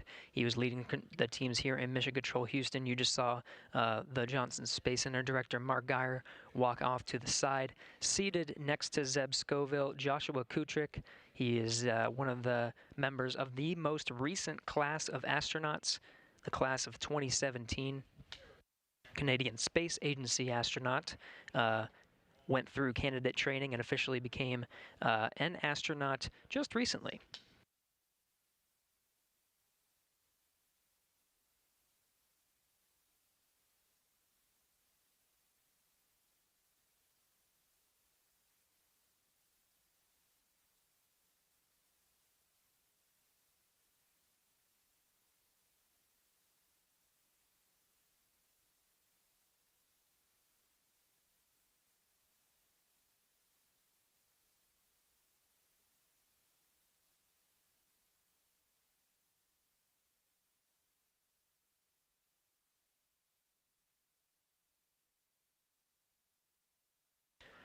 Again, a few milestones to get through to that hatch opening. First, the International Space Station attitude control has been successfully switched from control moment gyro only control, enabling some of the thrusters on the International Space Station. We also just received word that Dragon is successfully receiving power. Ground ISS power connection has been established.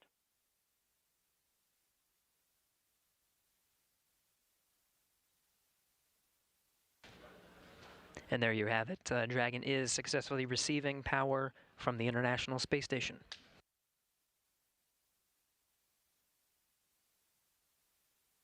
And Dragon. Copies on Dragon to ground that power has been established. Just let us know when we should make a hardline comm check. We will, Co. Thank you.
For those of you just joining us, you are getting a live look at NASA astronaut Chris Cassidy, commander of the International Space Station, doing some of the prep work to open up the hatch and get ready to welcome Bob Behnken and Doug Hurley aboard the International Space Station. They launched successfully yesterday at 2:22 p.m. Central Time, 3:22 p.m. Eastern, and docked successfully with a contact and capture just a little bit ago at 9:16 a.m. Central Time, 10:16 Eastern.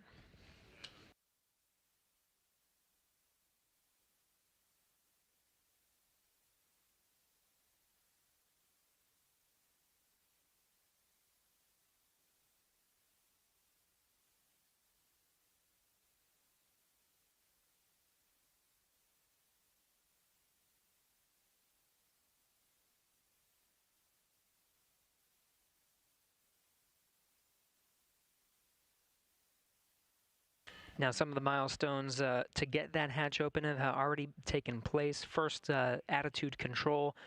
For some of the docking sequence, for the initial contact and capture, attitude control was on Russian thrusters. That was moved to control moment gyros for hard mate, making sure that everything lined up and we got those ready-to-hook indicators green before driving those hooks. The attitude control has since been switched to enable some thrusters on the International Space Station.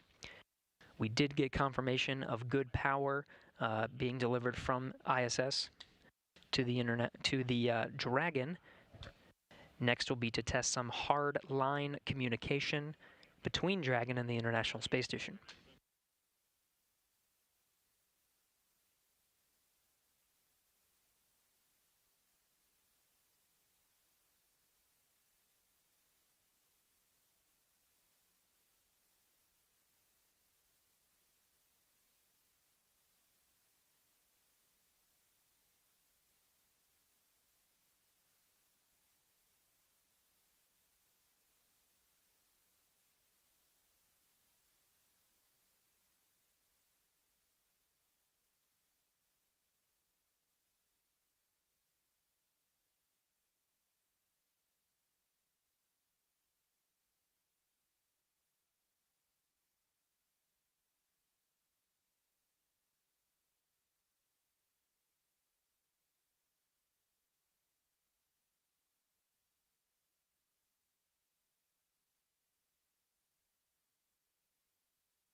Dragon and Station. It's Houston calling on the big loop.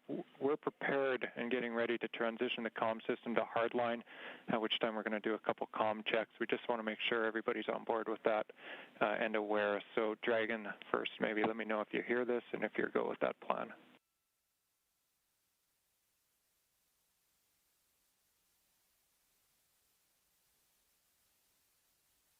Yeah, Houston Endeavor on the big loop. We had you loud and clear. Houston Station copies and concurs.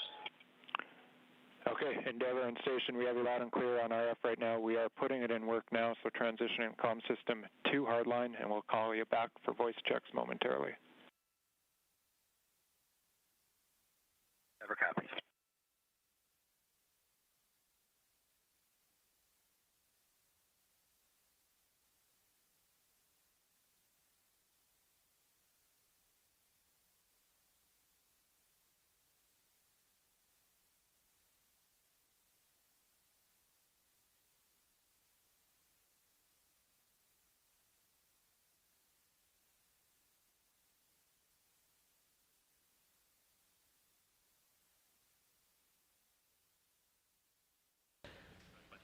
This is Mission Control Houston. The voice you just heard was Capcom Joshua Kutrick from here in Mission Control Houston, relaying through the big loop that's integrated communications with Dragon and the International Space Station, just taking us through those procedures until we get to hatch opening.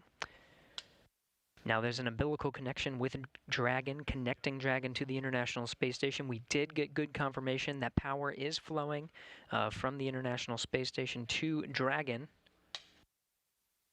Next, we'll be proceeding with some of the communications checks. The big loop established on the C2V2 Common Communications for Visiting Vehicle through some of the last legs of the rendezvous and docking of Dragon to the International Space Station. We'll switch that over to hardline communications, testing that out here shortly.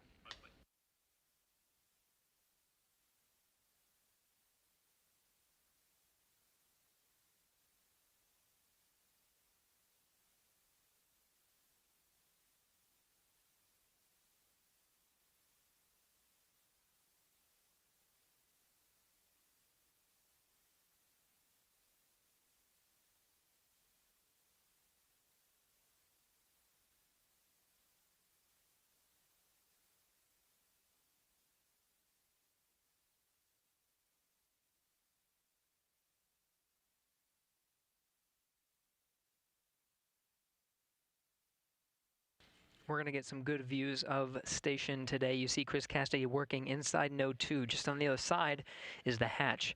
That hatch is separating between the International Space Station and the pressurized mating adapter. One more hatch to go after that. That hatch opens up to the Dragon hatch with Bob Benkin and Doug Hurley on the other side. Just surrounding Chris Cassidy from this view, you can see a series of cameras. We're going to get some great views from Node 2 there on the left, a couple high-definition cameras on the right, a 360 VR camera. Part of an initiative to engage viewers and provide views that from the International Space Station that have never been seen before.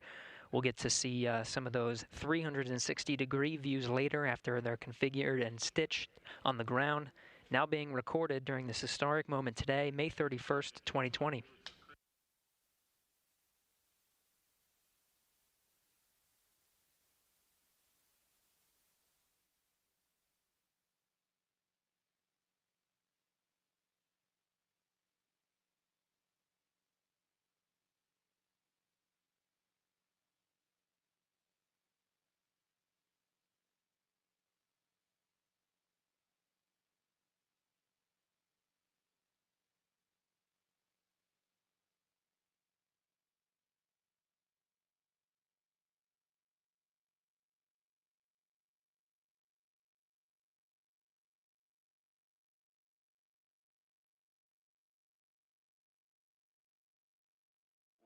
Affirmative, we are on the same page. Those steps in the execution note are all that's needed. Copy, in work.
You're getting a live look at Chris Cassidy aboard the International Space Station. Just in front of him is that 360-degree camera. He's got cameras situated all over Node 2, pointing right towards that hatch. On the other side, we'll be welcoming Bob Behnken and Doug Hurley after pressurization of the vestibule, and we'll start beginning hatch opening after that.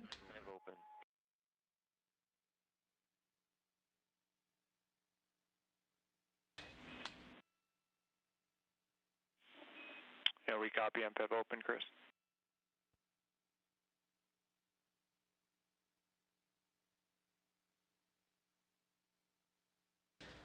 Another handover of communication from the tracking and data relay satellites, providing video and audio communication from the International Space Station, now integrated with the Dragon power. Still looking towards some of those hard-line communication checks.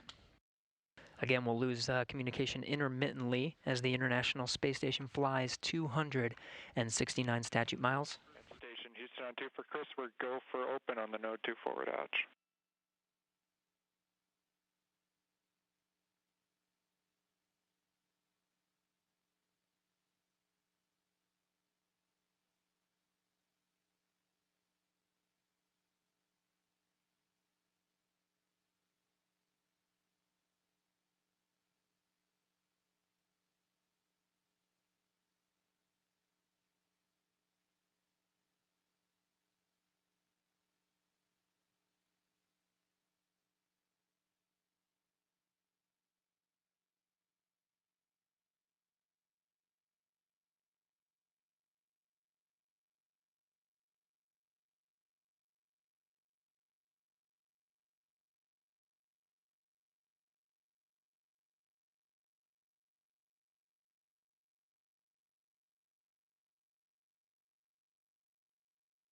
Regaining some of that video from International Space Station, Chris Cassidy given the go to open that Node 2 forward hatch. Again, he opened it a little bit earlier today to allow some of the station air to mix into the pressurized mating adapter. There it is. Now again, there's a few more hatches to open until we are able to welcome Bob and Doug aboard the International Space Station. You're looking through the hatch into the pressurized mating adapter. There's another hatch down there through the pressurized mating adapter that opens up to the International Docking Adapter. Houston on 3, hey Josh, there was zero on DPDT, and the Node 2 forward hatch is open.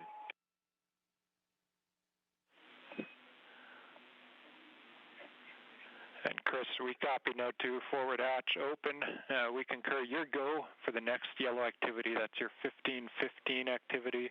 It's step 2 in 2.102 Crew Dragon ISS arrival through hatch opening. Basically, you're going to cycle the 8-pass equalization valve. And Dragon SpaceX on Dragon to ground. If desired, reference procedure 4.400 to monitor vestibule pressurization.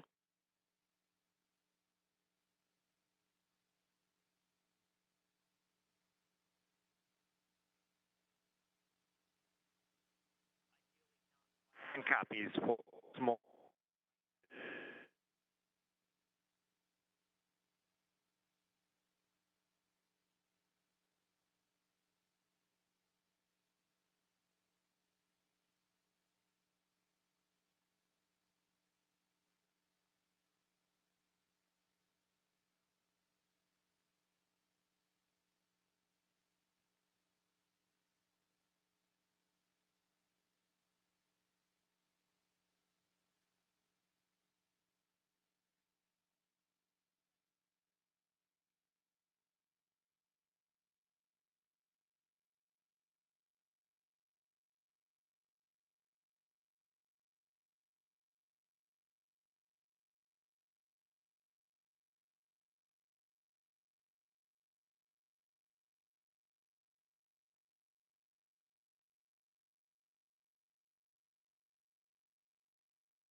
SpaceX Dragon on Dragon to ground.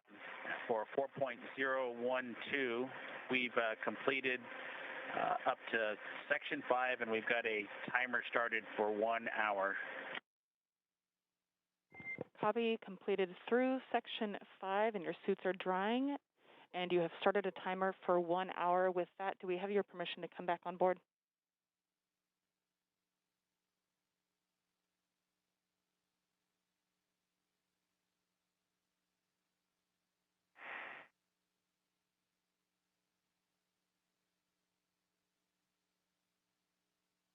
Get you back on board. We copy. We are go to come back on board. And with that, you are go to perform sections 1 through 3 of 4.400. We do recommend deferring your step 2.1 for the waste system flush until closer to hatch opening. In section 3, as you are performing your inventory, please collect all your food and water bottle trash and consolidate it into the 2 trash bags within their common bags in location 18. You will transfer the plastic bags containing this trash to ISS for disposal during a scheduled activity after ISS ingress. And do note that you are welcome to defer this inventory until after you eat your meal that is scheduled for right about now.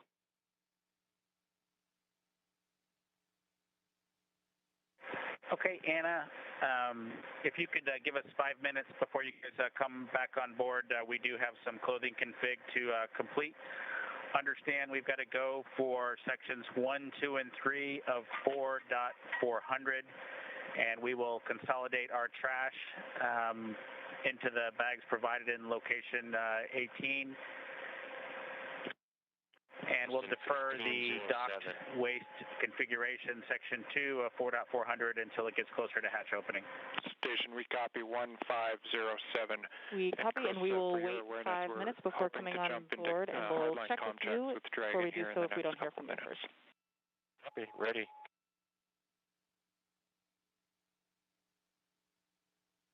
Thanks, Anna.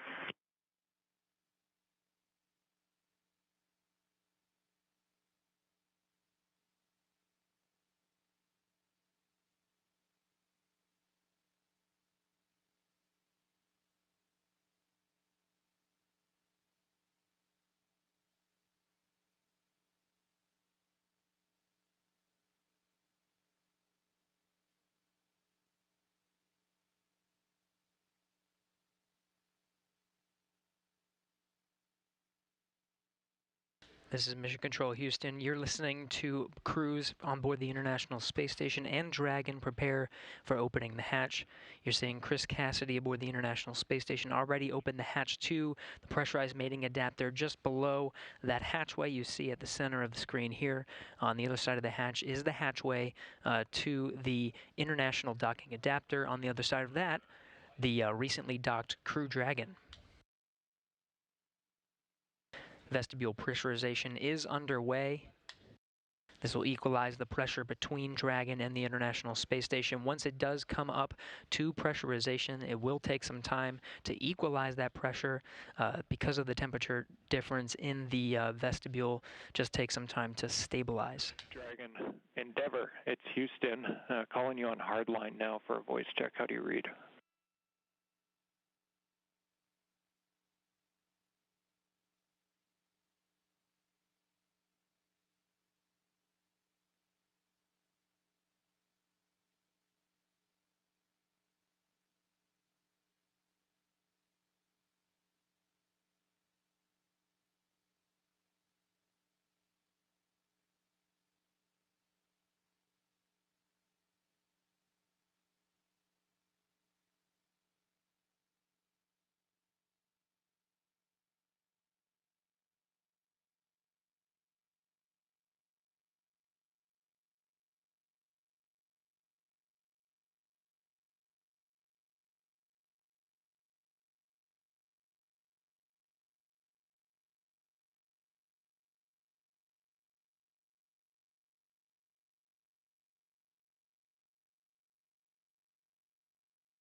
Endeavour, it's Houston calling. Space to ground 2 via hardline now for a voice check. Do you read?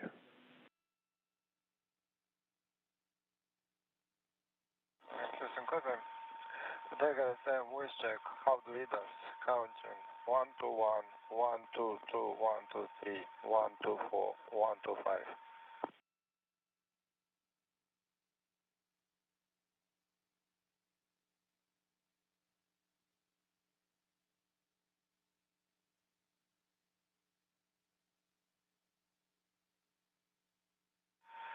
Houston Station, space to ground 2.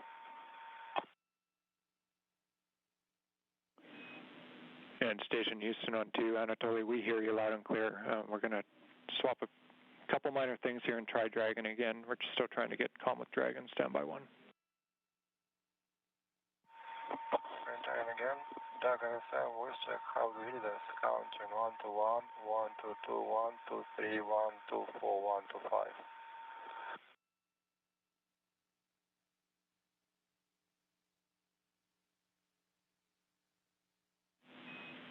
And Station Houston on 2. Everybody will just stand by for a few minutes. We're going to try to raise Dragon by another means. Stand by. Stand by.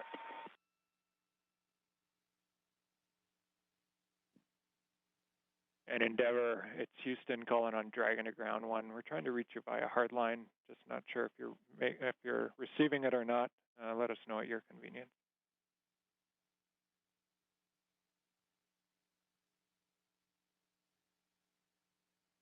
And Houston from Endeavour.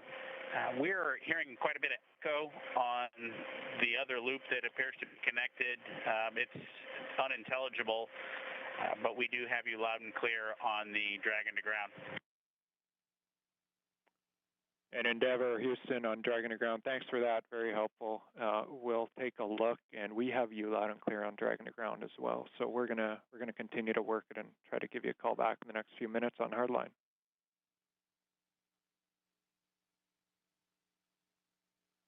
Endeavour copies. Thanks.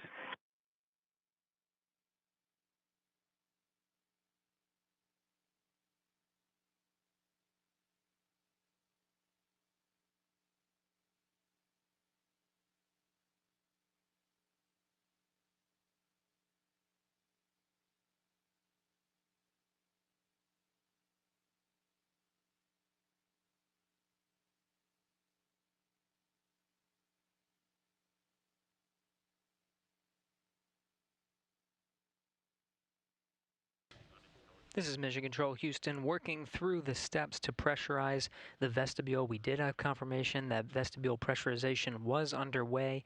We do have power flowing from the International Space Station to Dragon after it docked for a contact and capture at 9:16 a.m. Central Time, 10:16 a.m. Eastern, just earlier this morning.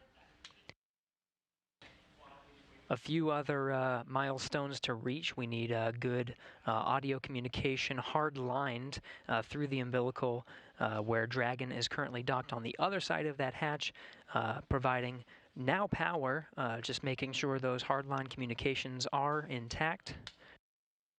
Working through that as we count down towards the milestones of opening that hatch.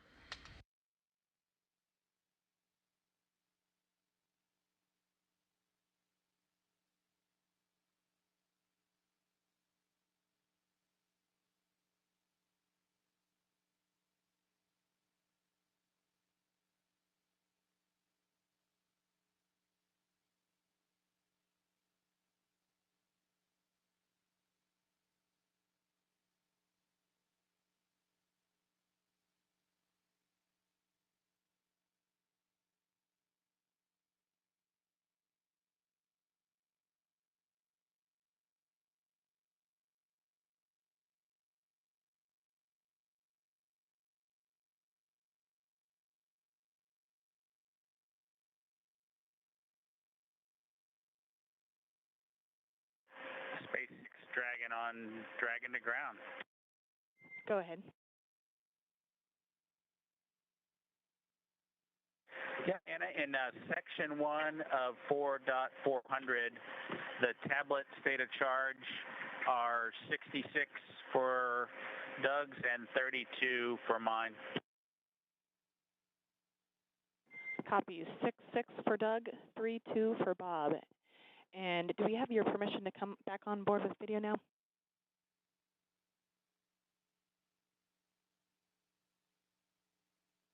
Yeah, go ahead and come on board. We just may have to take it down at some point, as you might imagine, but come on board. Sounds great. Thanks.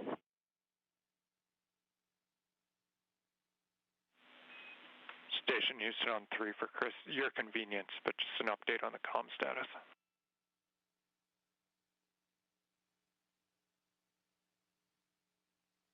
Yes, sir. Go ahead.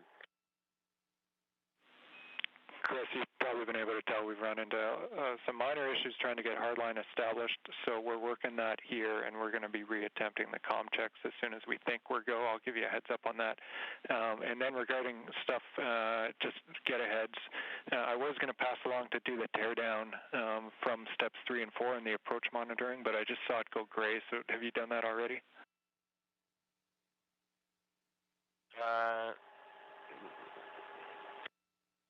Hold on just one second. Which one was that? Maybe I fat fingered the wrong procedure. Yeah, no, it's subtle. So it's in the execution note for Dragon approach monitoring. As we were monitoring Dragon earlier in the day, down in the execution note are the teardown steps. I'm here in the cupola right now. I'll take care of it. It's not gray, but momentarily will be. Sounds good. And I'm also hearing on that we have done on the ground steps 1 through 4, so it's just 5 and 6 left for you in that teardown procedure.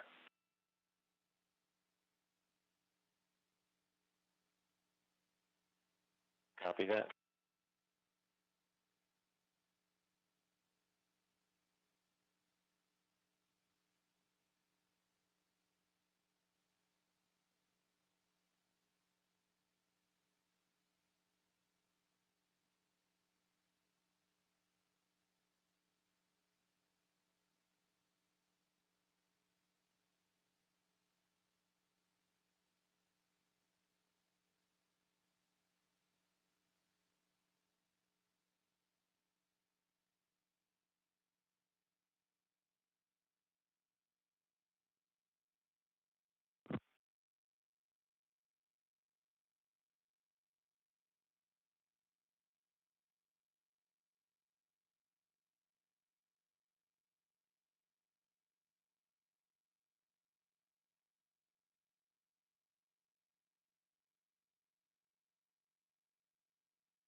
Watch on 3, steps 5 and 6 are complete in the teardown.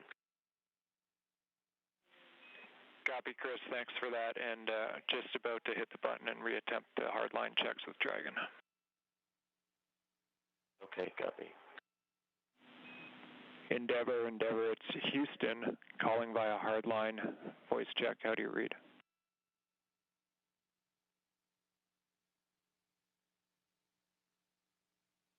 Here's on station, say again. And station standby, Endeavor. This is a call for Endeavor via hardline voice check. How do you read? Houston, Endeavor, completely unreadable. It's skipping pretty badly.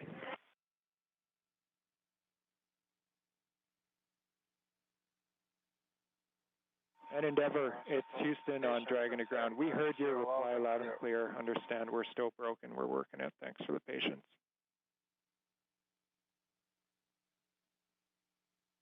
We got you, Josh. That's exactly the case. Thanks.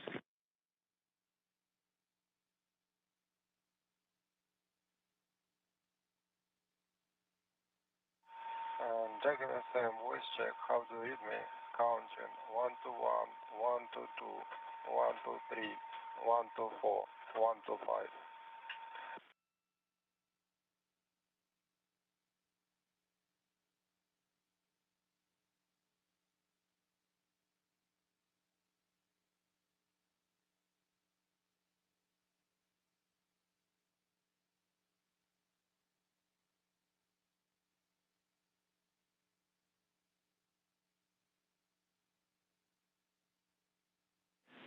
And station on 2 for Anatoly. Anatoly, we're hearing you loud and clear in Houston. We seem to have an issue still with COM2 Dragon, so we'll just have you stand by. We'll let you know when we're ready to retry. Thanks for your patience. Okay, call me on space to ground 1, please.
SpaceX Dragon on Dragon to ground for a timeline tag up.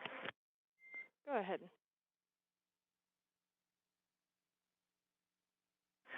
Yeah, Anna, we're managing the collection of the used water bottles and other items as well as our meal, and just looking to understand a little bit better how closely we're to hatch opening or another timeline milestone. We're kind of running to the end of the tablet here with meal 5 that started about, I don't know, 25 minutes ago or so, and so just wanting to understand how much time we've got in front of us.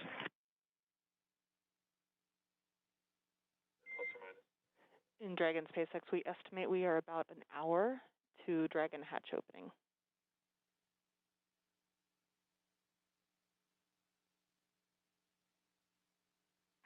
Copy that, Anna. Thanks for those words. It just helps us manage getting things done. And looks like you guys are on board. Welcome aboard, I guess, the integrated space station now, huh? Indeed. Thank you so much. We're excited to be here.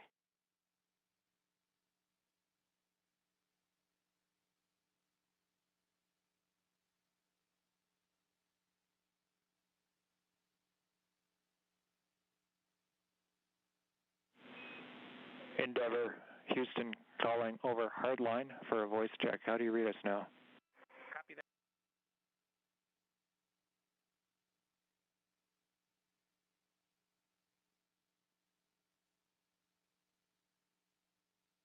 Houston or station from Endeavor. I'm not sure the location of that last call, but still quite a bit of skipping and unreadable.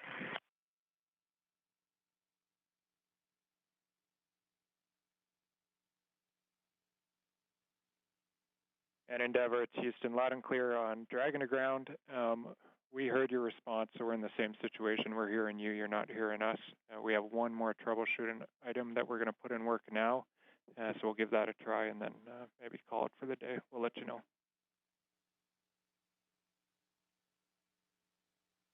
Endeavor copies. Thanks, Houston.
Endeavor, Houston calling via hardline for a final voice check. Do you have us now?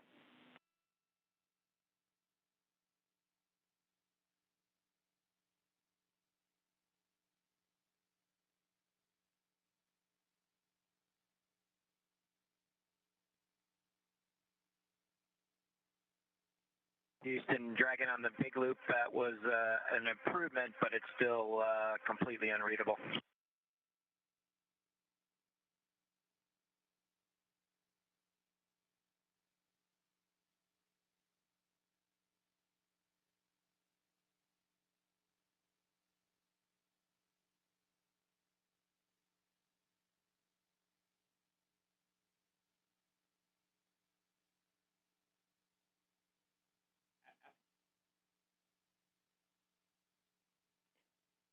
And Endeavour, Houston on Dragon to Ground 1, we're still hearing you 5x5. Understand it was slightly improved. Were you able to read me at all, or is it unuseful? Yeah, it was a slight improvement, but it's still unintelligible, almost every word. There was maybe one word that you could have sort of figured out, but that was about it. Okay, thank you for the feedback. First time, obviously, and we think we're running into some interference issues, but we'll continue to take a look. We copy, thanks.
This is Mission Control Houston. If you're tuning in to our coverage, you're getting a live look at the International Space Station Flight Control Room.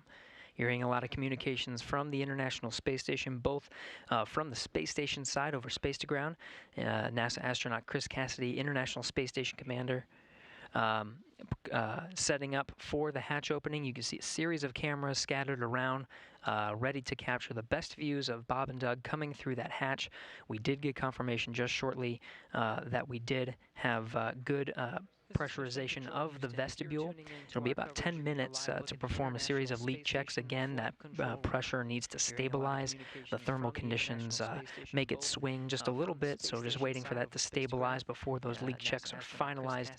That underway within the next 10 minutes. We do have communications settled in the hardline connection between International Space Station and Dragon. You can see from the inside of Dragon now, the crew doffed or took off their suits, just getting a few things packed up before they eventually open up the hatch after that pressurization is equalized between Space Station and Dragon.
Endeavour, it's Houston calling for a voice check over the big loop. We've retransitioned back to RF, so back to RF. How do you hear us?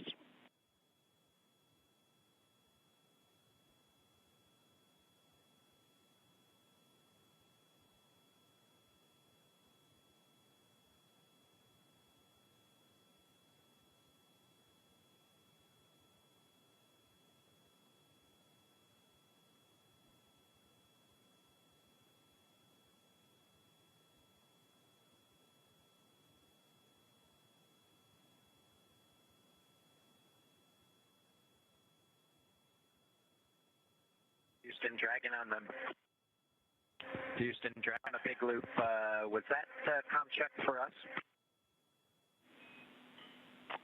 Yeah, affirmative, Endeavour. It's Houston. We transitioned back to RF because we still had the interference over hardline, so we're back on RF now and just want to make sure we had you.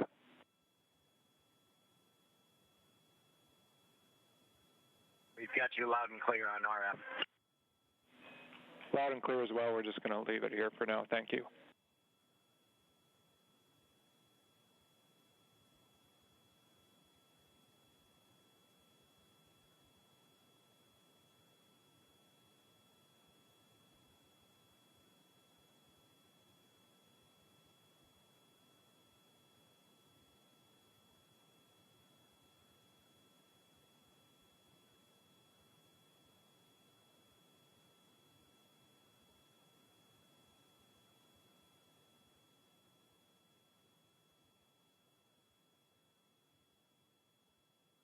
Here's a live look from inside the Crew Dragon. You're seeing Bob Behnken and Doug Hurley just preparing the inside of Dragon. They have doffed or taken off their suits. The pressurization between Space Station and Dragon is complete. They just need to perform some leak checks, make sure that pressure is stable before they actually open the hatch. Teams working together on the ground, International Space Station Flight Control Room and the Flight Control Room in Hawthorne to get that big loop communication configured so everyone can hear each other through this process, figured out a workaround using RF connection.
This is Mission Control, Houston. If you're just joining us, you're getting a look inside the Crew Dragon. That was Bob Bankhead seated on the right side, the pilot seat, or the Joint Operations Mission Commander seat for Demo 2. He and Doug Hurley, the commander of the spacecraft, just preparing the inside, putting away some trash. They just doffed their suits, and right now just waiting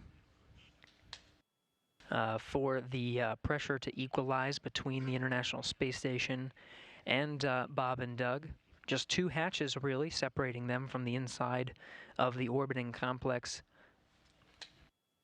Aboard International Space Station, Commander Chris Cassidy has been outfitting Node 2. It's the first node. Once you cross over some of the hatchways, there it is. You can see some of the cameras positioned around to capture the crew coming in to the International Space Station. Much of that work completed at this point.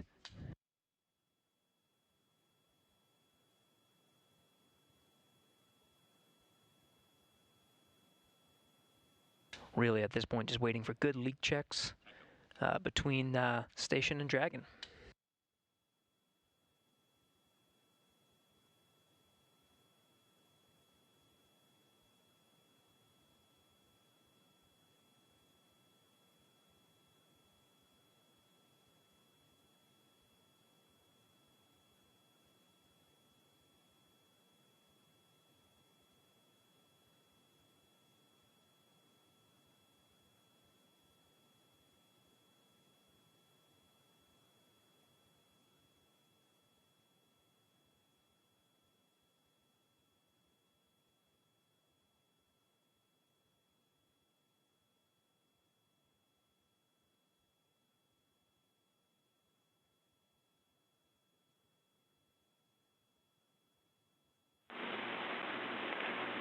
Station Huntsville, Space to Ground 3 for Chris on the ISS experience.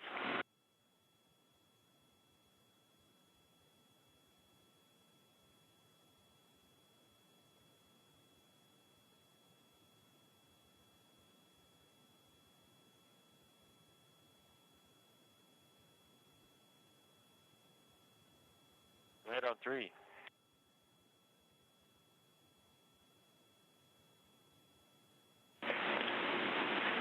Hey Chris, we're not seeing good connection between the SSC-25 and the camera.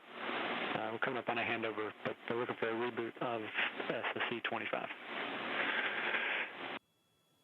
Reboot 25, copy. SpaceX Dragon on Dragon to ground for inventory. I am here and ready to copy.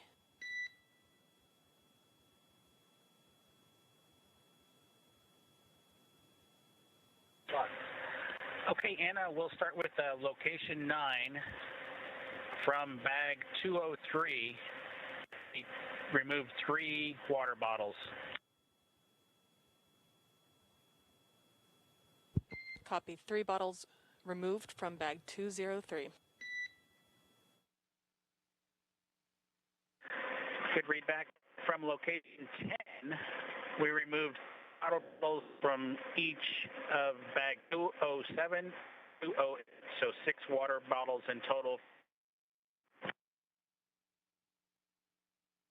And Dragon SpaceX, you were pretty broken on that call, but I think I copied 3 bottles from each bag 207 and 208. Is that correct?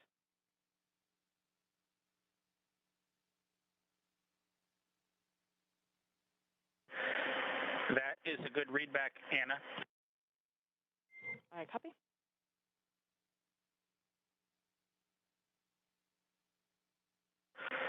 Okay. For location 11, 1 dinner from bag 317, 1 breakfast from bag 315, and 1 lunch from bag 316. Yeah, there are several. I copy 1 dinner from 317, 1 breakfast from 315, and 1 lunch from 316. Folks are interested, but they're all everything that was taken has been sent down. That's a good readback.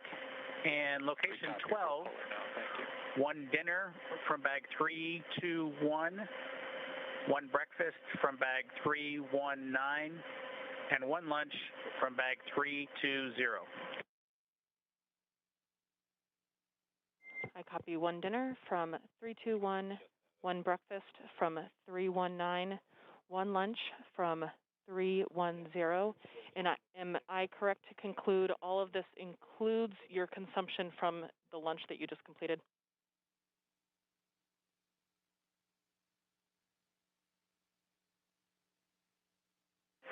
That's correct, Anna. We've finished eating, and the lunch we just completed is a good, complete list of what I've read down to you so far. The only thing we have remaining is the flush of the waste system here, and we'll do that with a water bottle and report when we do that a little bit later. Copy. That sounds like a perfect plan. Thank you so much.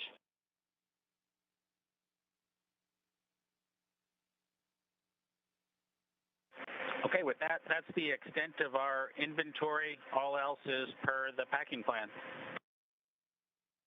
Copy all else from per the packing plan.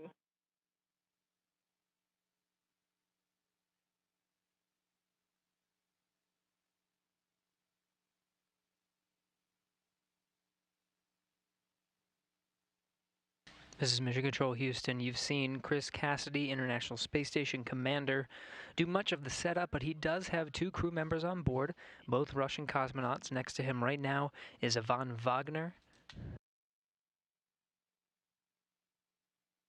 rookie space flyer that was on the same Soyuz spacecraft that Chris Cassidy launched on from the Baikonur Cosmodrome just a little more than a month ago. Also on board is Russian cosmonaut Anatoly Ivanishin.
This is Mission Control Houston. We are coming up on almost 2 hours since the Crew Dragon made contact and was captured by the at the International Space Station's forward international docking adapter.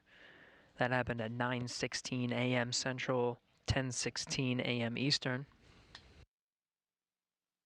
Still working through some of those milestones, equalizing the pressure between Dragon and International Space Station, verifying some of the communications, and of course you see Bob Behnken and Doug Hurley inside, continuing to prepare the inside of their vessel before they make their way inside the orbiting complex.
SpaceX Dragon on Dragon to ground. Do you mind taking the cameras down for just a few minutes here?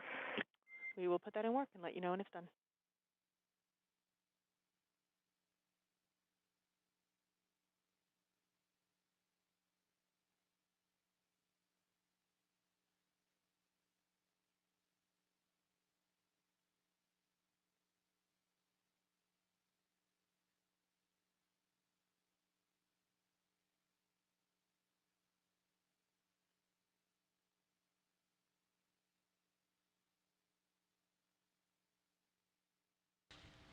This is Mission Control Houston.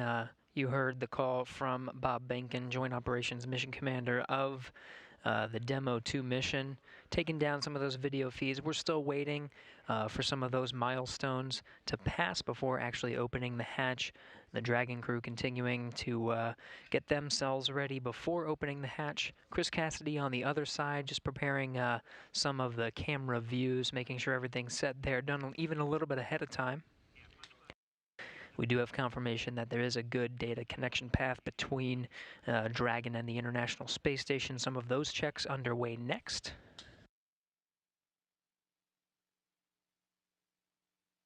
Coming up on 2 hours since docking at 9:16 a.m. Central, 10:16 a.m. Eastern.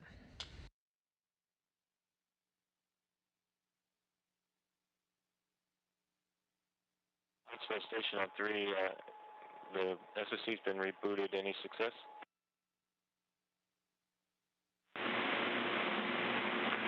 Hey Chris, we see good connection between the SSC and the camera, and we're just performing the calibration now, and we'll start recording shortly. Thanks for your help. Yeah, no problem. Happy to help. Dragon SpaceX, we have gone exterior with the cameras.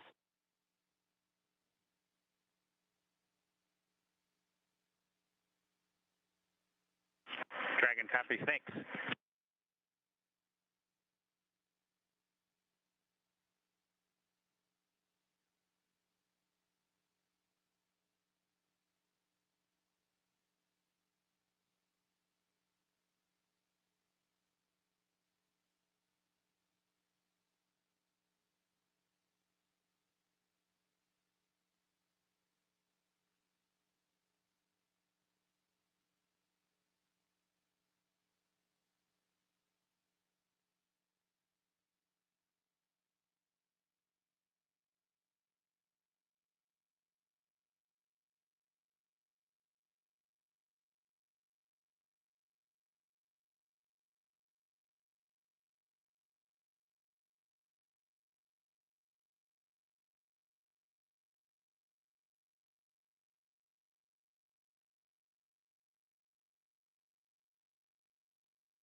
This is Mission Control Houston. Again, you're getting a look at the inside of the International Space Station. That's NASA astronaut Chris Cassidy, commander of Expedition 63. Continuing to get some of those cameras configured for hatch opening. Many milestones already passed after docking at 9:16 a.m. Central, almost 2 hours ago at this point.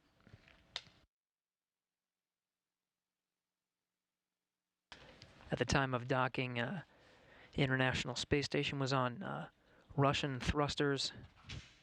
After contact and capture was moved over to control moment gyro, stabilization and attitude control, now back to its standard configuration of thrusters and control moment gyros. After an umbilical connecting Dragon to the International Space Station was established, we did get confirmation of good power flowing from the International Space Station to Dragon. Dragon now relying on station power. We did get confirmation of good data transmission. And of course, the teams here on the ground, both here in Houston and in Hawthorne, troubleshooting some of the communication to make sure that is ready to go prior to hatch opening. Pressurization between International Space Station and Dragon brought up to the same pressure, 14.7, the same we would find here on Earth. Leak checks are next to confirm the pressure is stabilized between the two vehicles. You see the hatch just on the other side of Chris Cassidy there. That's the hatch to the pressurized mating adapter. There's two more hatches once you go down that hatchway. One is to the International Docking Adapter, and the other is the hatch of Dragon itself.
SpaceX Dragon with a couple of questions.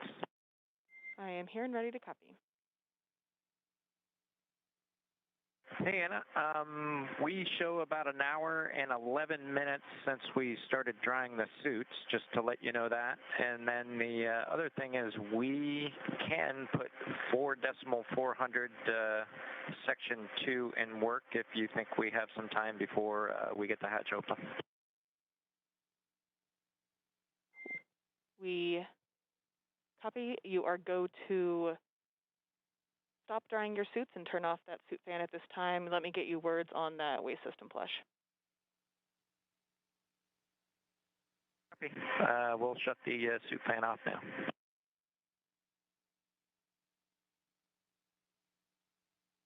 In Dragon SpaceX, we are about a half hour prior to hatch open, so you are go to do that waste system flush if that sounds good to you at this time.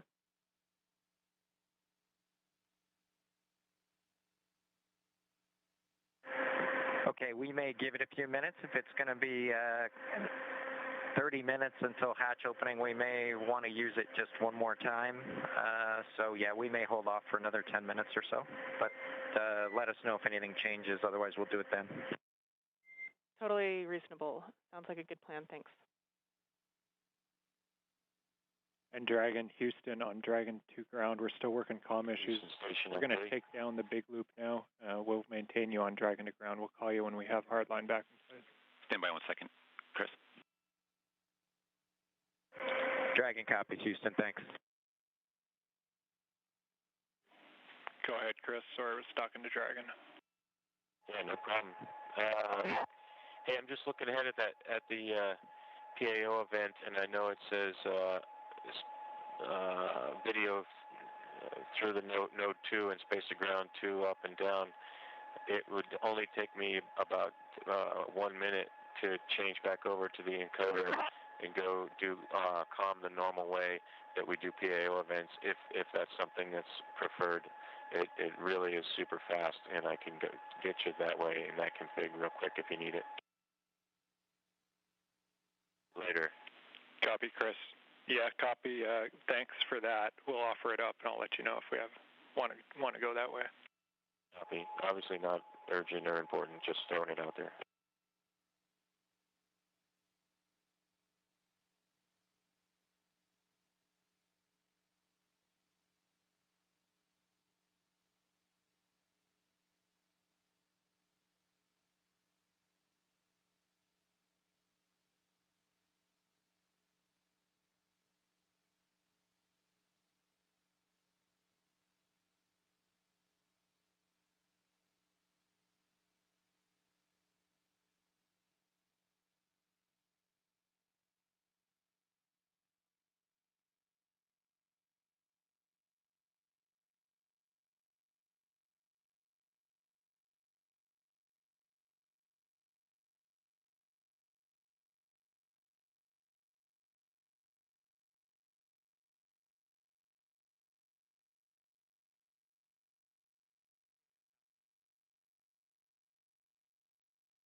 Station Houston on 3 for Chris comm config. Go ahead. We just wanted to clarify from your last comments. We show it as being in the standard config, whereby you're going to be coming down over the camcorder HD mic, and we'll be going up over space to ground 2, and that's what we're intending. Did you maybe just? We might have missed your intent in your previous remarks. Is that what you had in mind? No, I had, like we do all other PAO events, we talk, we hold the handheld microphone that is going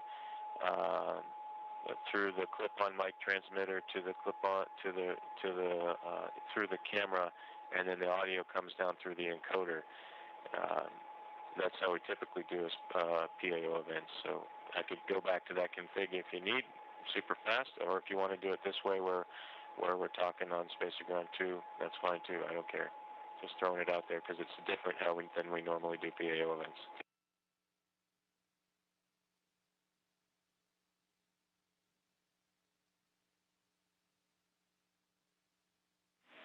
Stand by. And just to be clear, the configure now is the Node 2 camera is not connected to the encoder, as you probably know. So all I would do is just plug the cable back into the encoder and switch back over to the nominal Node 2 camcorder.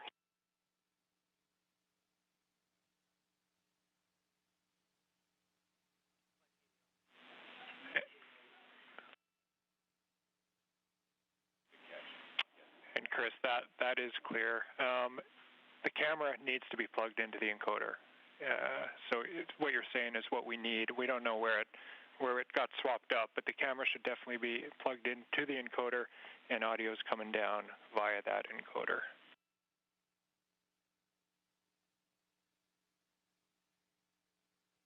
Okay, so yeah, we'll just use it on the. I guess what I was thinking is going back to one without a battery and not be dependent on the battery, and going back over to the nominal cable, which includes power. I just get a little leery about relying on these batteries.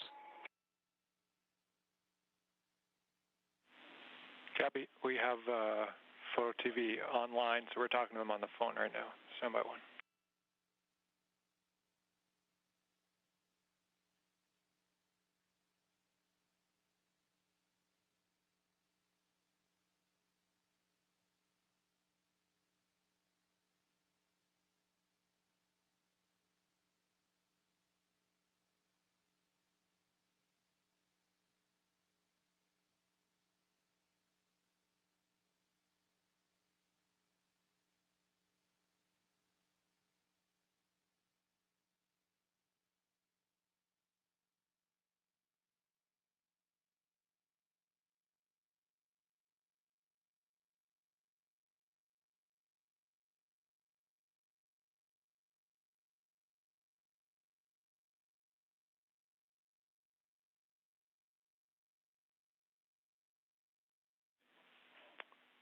Station Houston on 3 for Chris. Microphone and the free float camera both connected to the encoder. Does that clear it up?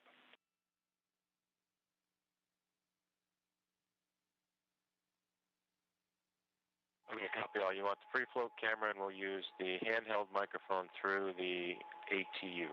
Copy all. No problem. I think I'm not communicating. No pun intended.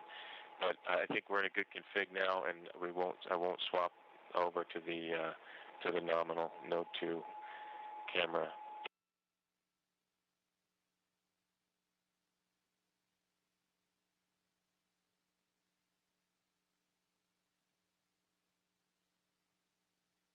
Connected a new cable. Down by Chris.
Station Houston on 3, Chris. If you're still there, we think we still have it backwards.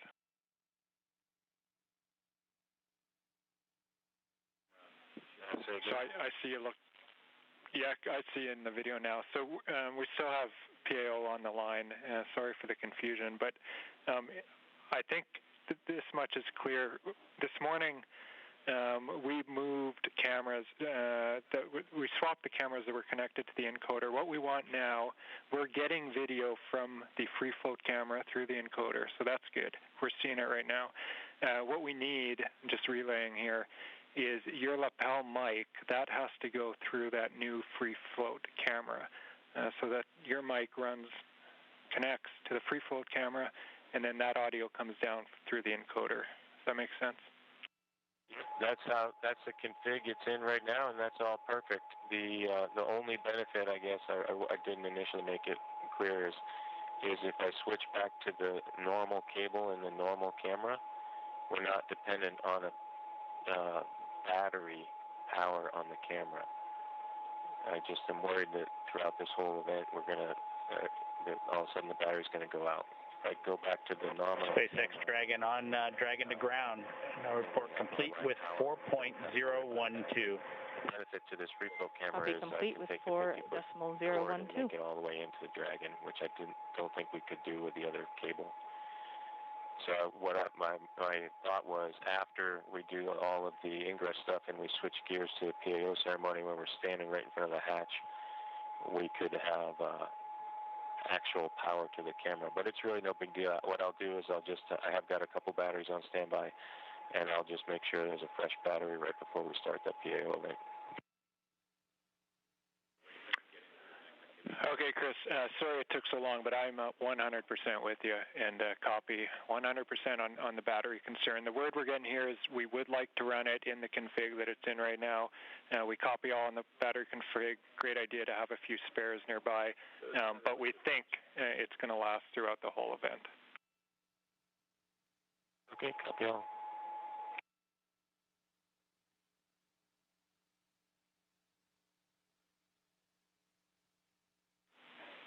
And Station Houston on 3 for Chris. With that out of the way, you have a go when able for your 1615 activity. 1615, that's your go for steps 3 and 4 in 2.102 Crew Dragon ISS arrival. Okay, 1615 activity, inward.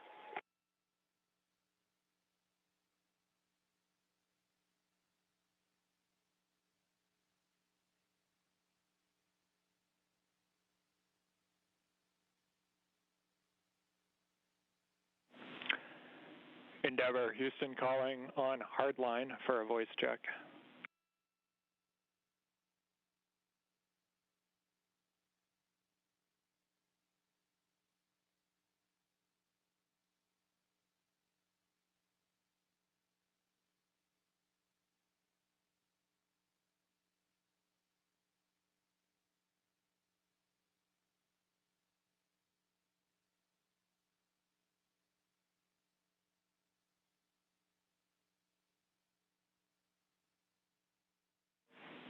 Endeavor, Houston calling via hardline for a voice check.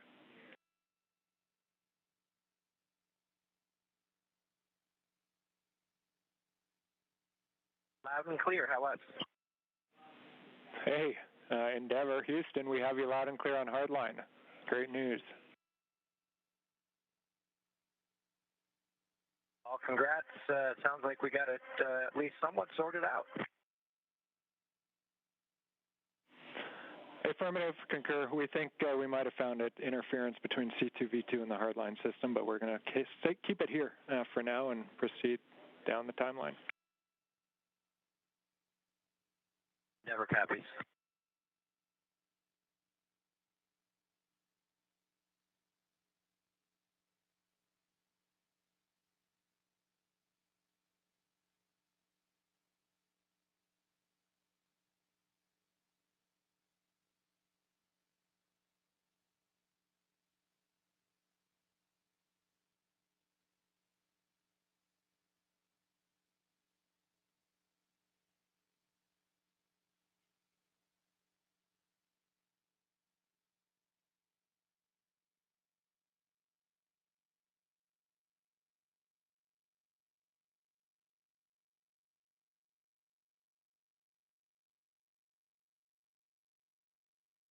Houston on 3, hey, can you back me up on the PDT?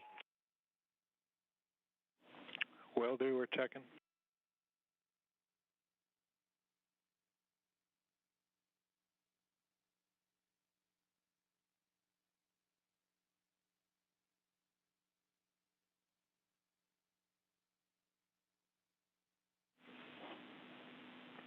Station Houston on 2. Chris, TPT is good. You're good to continue. Copy, thanks.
This is Mission Control Houston. You're looking at the inside of the International Space Station.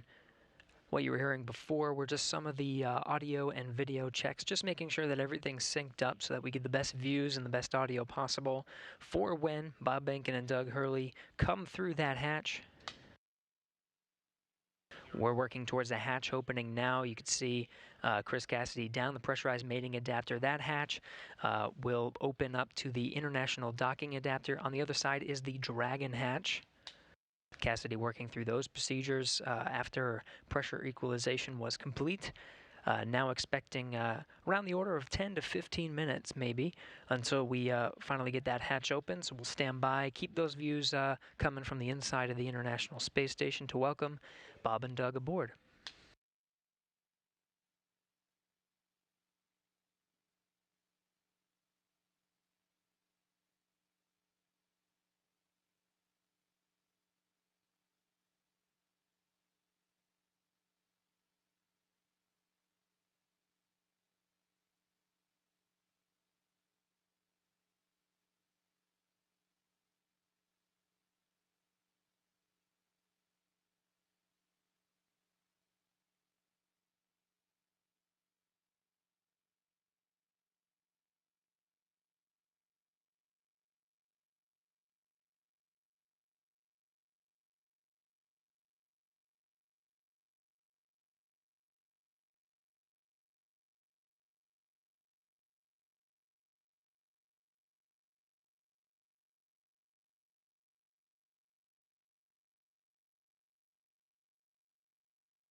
This is Mission Control Houston. You're looking at the live view of the inside of the International Space Station Flight Control Room. The team here, Orbit 2 team, led by Flight Director Scoville, is working through the intricate process of making sure everything is ready to open the hatch and welcome Bob Behnken and Doug Hurley aboard the International Space Station. It's been a journey so far to get to this point. More than 2 hours ago, made contact and capture with the International Space Station was the Dragon vehicle, the Crew Dragon vehicle, with Bob Behnken and Doug Hurley aboard, 9:16 a.m. Central, 10:16 a.m. Eastern. Dragon FM voice check. How do you read me? Counting. 1, 2, 1, 30-minute 1, timer that 2, you gave 2, us a little 1, bit 2, earlier. 3, 1, 2, 4, 1, 2, 5. Here, and then give you go to come back on board.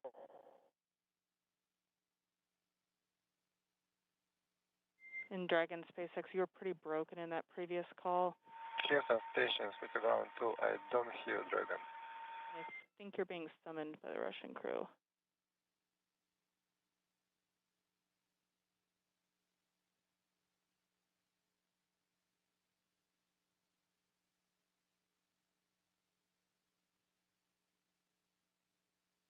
In Dragon SpaceX, I was told to proceed with you. Can you please repeat your last?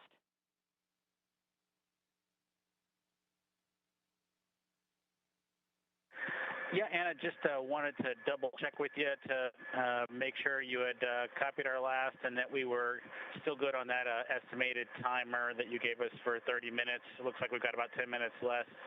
So we'd like to pick up in section 2 of 4.400. Checking.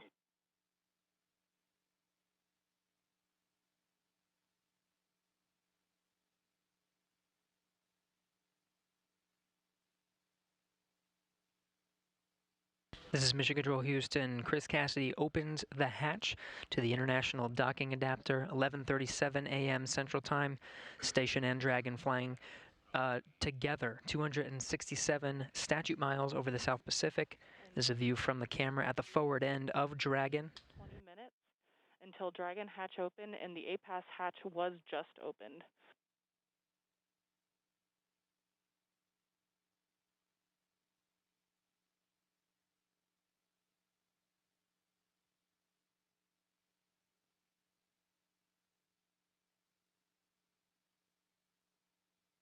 Again, 11:37 a.m. Central. The hatch to the International Docking Adapter was open. You see Chris Cassidy there poking his head in. That's the camera at the forward end of the Dragon. Now only one hatch separating Bob Behnken, Doug Hurley from Chris Cassidy, who you're seeing here from those Dragon views. Expected time to open that hatch is about 20 minutes from now.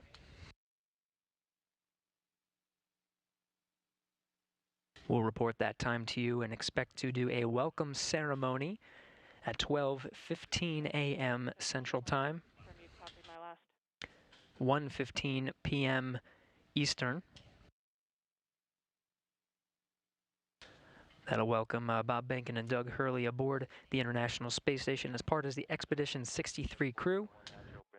We'll get to hear some words from them and have some VIPs here in Mission Control Houston to provide words to the teams that oversaw the entire mission and the crew aboard the International Space Station. Station Houston, we copy the hatch open, no condensation, thanks.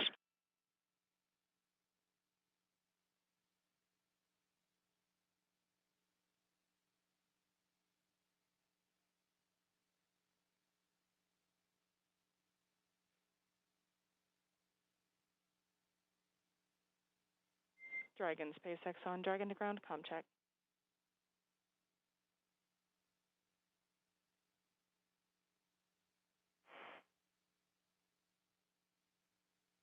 Dragon to ground, how us?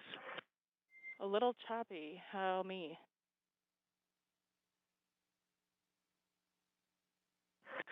You are loud and clear. We'll put section 2 of 4.400 in work. We copy all, thank you, and please give Anatoly a call on Big Loop.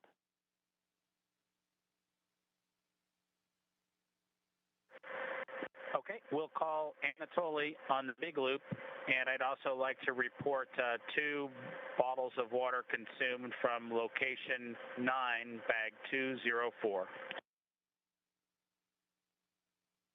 Location 9, bag 204, and to confirm that was for the waste system flush.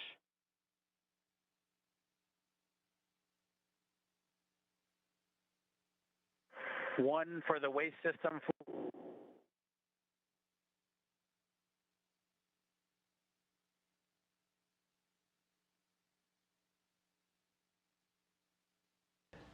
Chris Cassidy removing that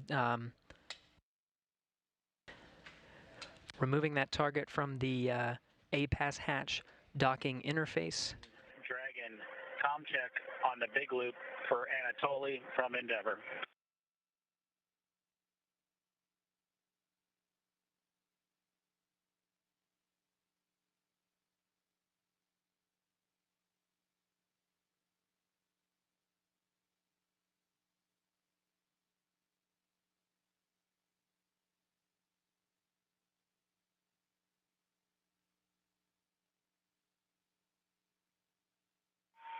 Dragon SM, voice check. How to read me? Counting 1 to 1, 1 to 2, 1 to 3, 1 to 4, 1 to 5. Anatoly, Endeavour has you loud and clear. How copy? Copy Houston. They have you loud and clear. Good to hear your voice.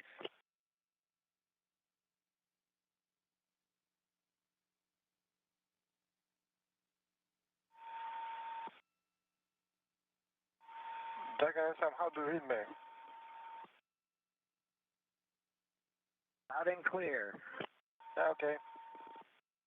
See you soon. Turning over to Houston.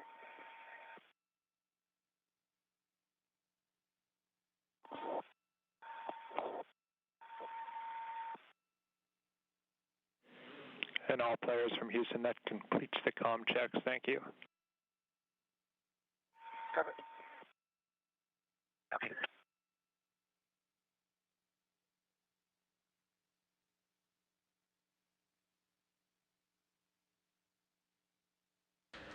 This is Mission Control Houston. Those comm checks within the International Space Station between the Dragon crew, Chris Cassidy, and on the other side of the International Space Station, the Russian segment, Russian cosmonaut Anatoly Ivanishin completing those voice checks. You can see Cassidy continuing to outfit the hatch, just clearing the space and providing some padding and removing that docking target from the A-pass hatch. SpaceX Dragon, go ahead and Dragon to ground.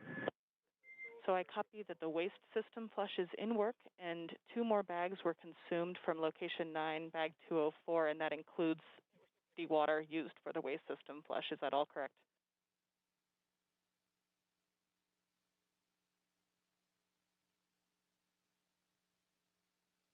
From bag 204, one of which Bob is in the process of consuming, and the other will be for the waste flush. That is correct. Perfect. Thanks for clarifying. And secondly, do we have your permission to come back on board with video? Negative. We're going to need about 2 minutes. We're just wrapping up ops here right now. Copy. 2 more minutes. We will await your confirmation.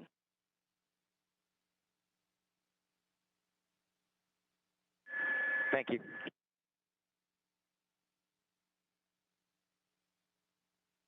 Still getting views from the infrared camera that's located right at the center of the Dragon hatch, looking at Chris Cassidy, International Space Station Commander, outfitting that hatch, getting ready for Bob and Doug to arrive. You're hearing communications over Dragon to ground.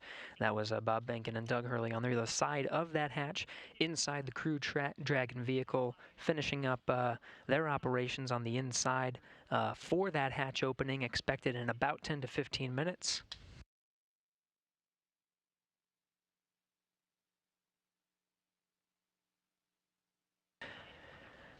Again, it's been a process to get to this point. Just about 2.5 hours ago, docking to the International Space Station was Bob Behnken and Doug Hurley aboard the first commercial American vehicle to dock to the International Space Station with crew aboard.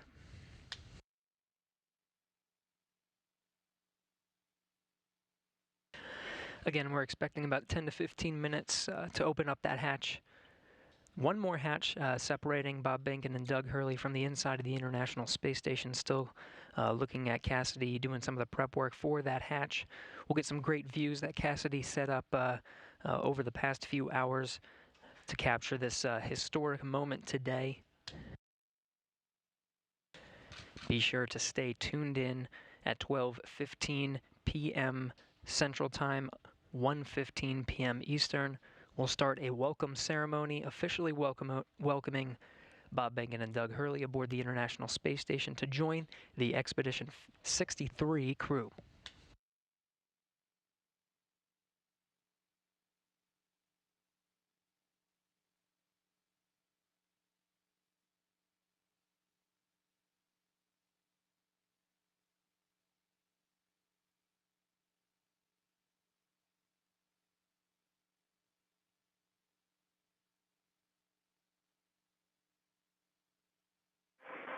SpaceX Dragon on Dragon to ground. Go ahead.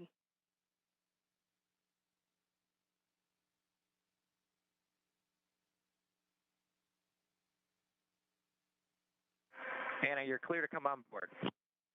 Copy. Clear to come on board, and thanks for your patience with the comm. We are in an orientation that's creating some blockage to receive your comm on Dragon to ground. Yeah, we figured that was it. No problem. That's part of the deal.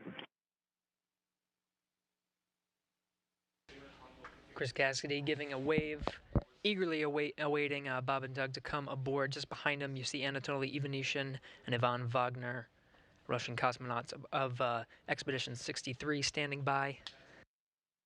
We'll be able to come aboard Dragon here in a sec, get some views from the crew Dragon. We're in a short handover of those communications from the International Space Station. Video and audio should be regaining them momentarily.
Anatoly Ivanishin in the foreground there. Chris Cassidy continuing the prep work for opening up the hatch there. Again, the pressurized mating adapter hatch you see there in the foreground is open. The APAS hatch to the International Docking Adapter is open. Just one more, and that's the hatch of Dragon, the Crew Dragon vehicle.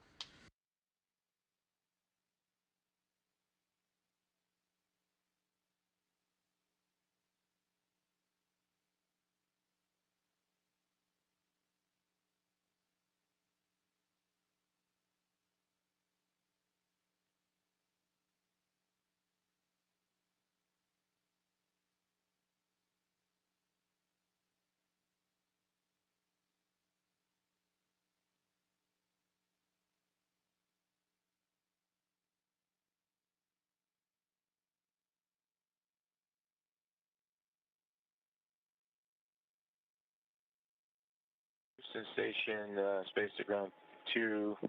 Station is ready for Dragon hatch equalization. Station Houston copies. Dragon call ready when you're able.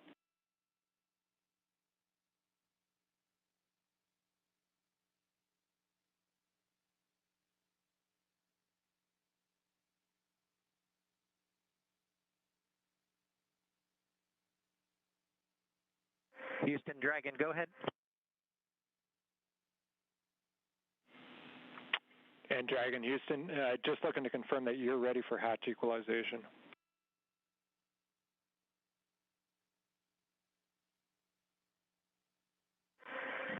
We are ready as long as SpaceX is ready.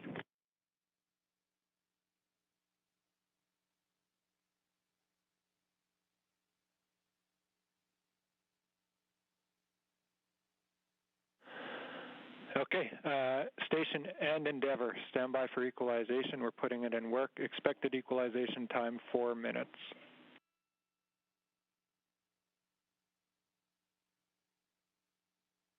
Station copies. Endeavour copies.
This is Mission Control Houston. We're continuing to equalize the pressure of that last hatch. Behind that hatch is Bob Behnken and Doug Hurley aboard the Crew Dragon spacecraft. We are moments away from opening the hatch and welcoming them aboard the International Space Station.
This is Mission Control Houston. If you're just tuning in, we are standing by for confirmation of the hatch opening between the International Space Station and the Crew Dragon.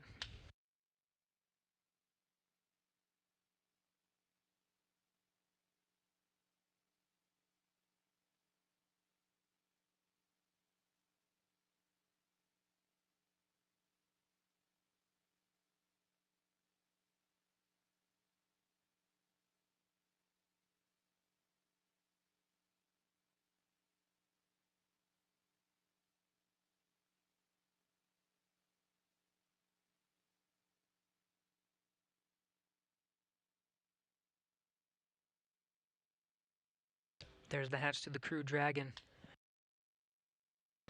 Seeing Doug Hurley through the glass on the other side.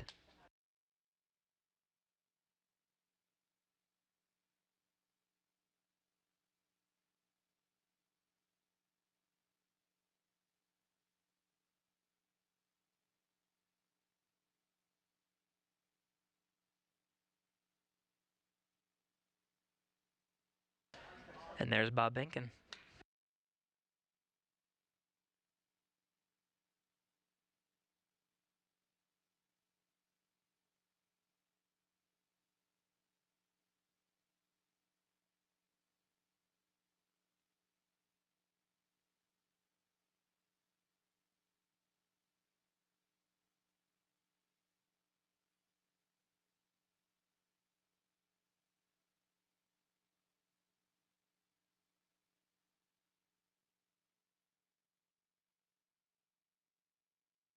Still equalizing that pressure between Crew Dragon and International Space Station, just moments away.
Dragon SpaceX on Big Loop. You are go for hatch opening per the decal, followed by the remaining actions in your procedure 4.400.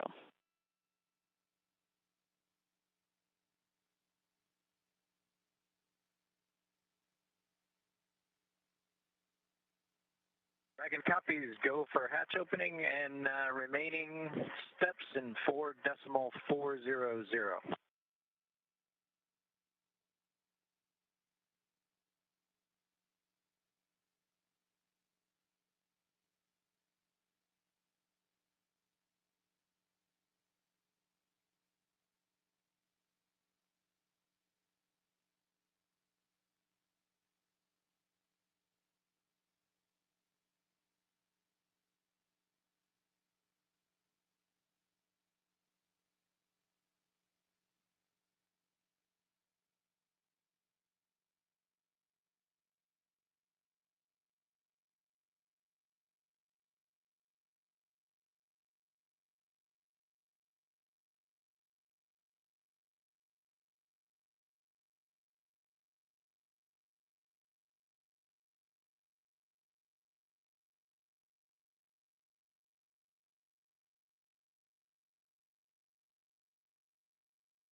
And with that, the hatch is open 12:02 p.m. Central Time, 1:02 p.m. Eastern.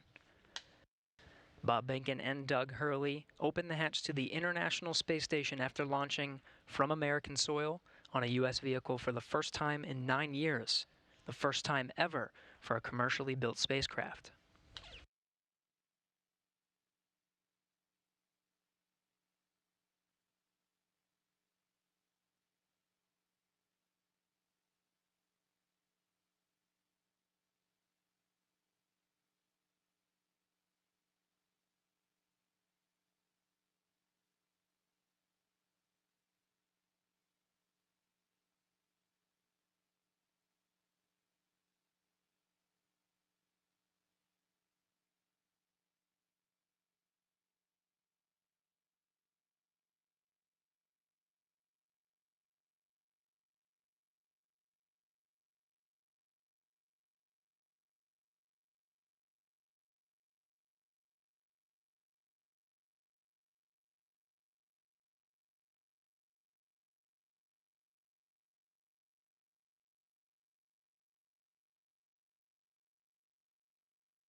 If you're just tuning in, the hatches are open between Dragon and the International Space Station.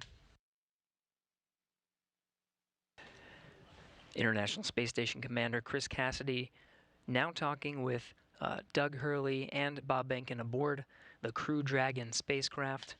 That hatch opened at 12:02 p.m. Central, 1:02 p.m. Eastern.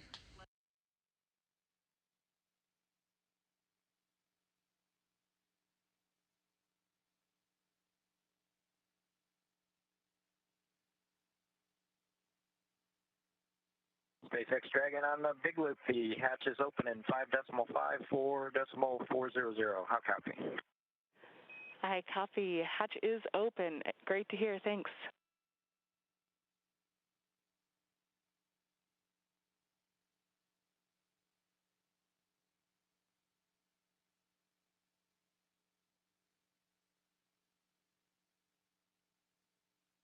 And SpaceX Dragon in 5.9, we're going to exit out of 4.400 and transition to 2.102 Crew Dragon ISS arrival through the hatch opening. I copy. With that, I understand you are complete with 4.400 and will follow along with you as you transition to the ISS procedure.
This is Mission Control Houston.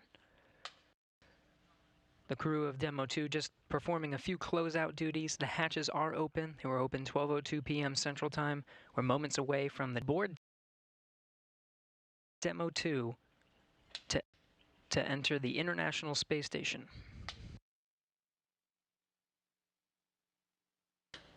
It'll be the first time that Americans will enter the International Space Station on a rocket launched from U.S. soil, built by an American company. The first time ever Americans will enter from a commercially built spacecraft.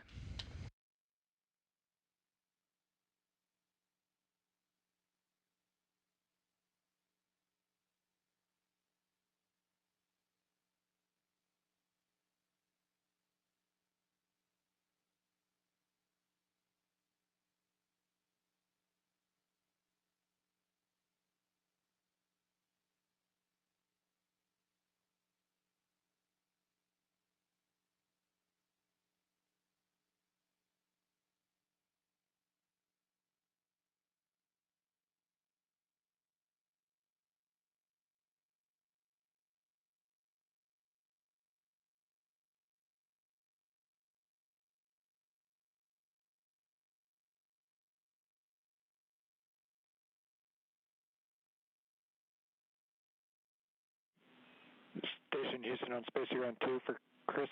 When you're able, we're just looking for a quick voice check on the mic.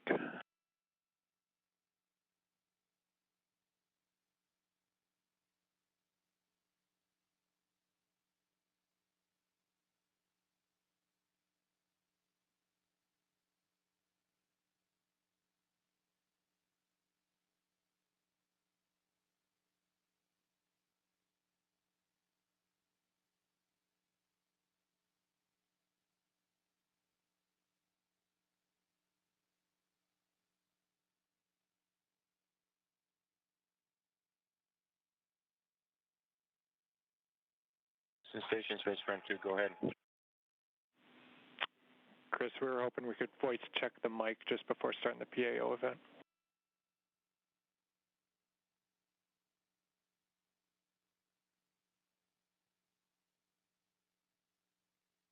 Okay, copy that.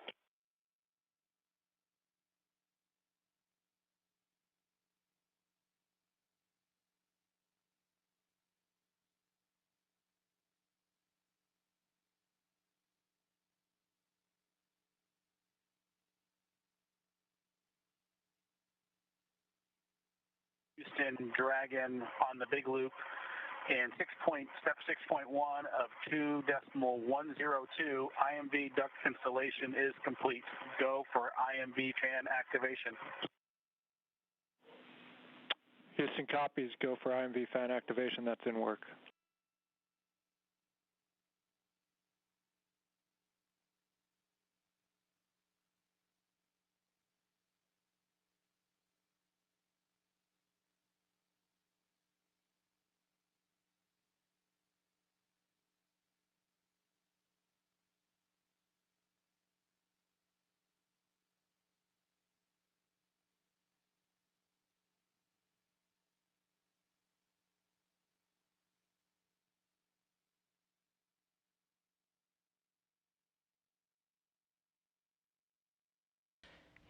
If you're just tuning in, you're getting a live look.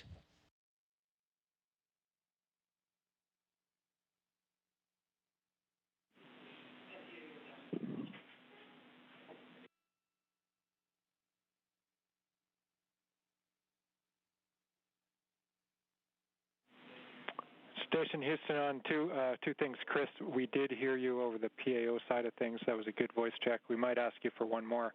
And then for the Dragon crew, you also have a go for 6.3. That's opening the location 23 and checking for debris. Dragon copies 6.3 in work.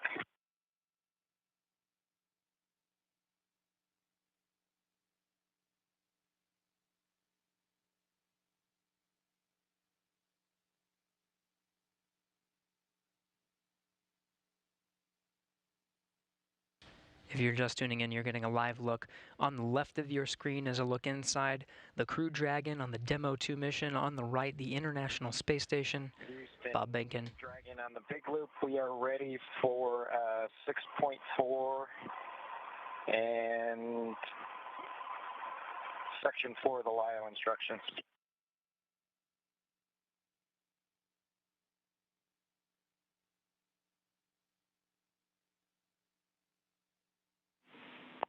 And Station, we copy. Dragon crew, you are go at 6.4.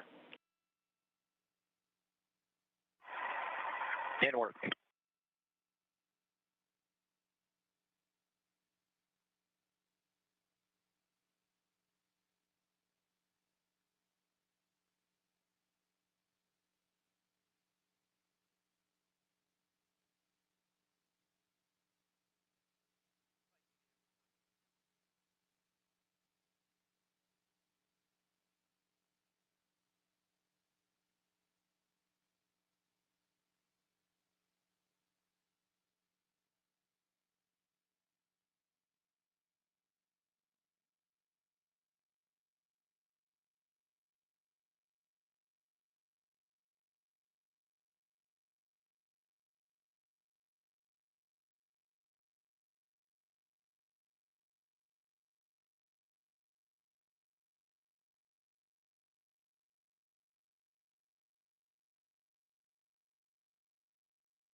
This is Mission Control Houston.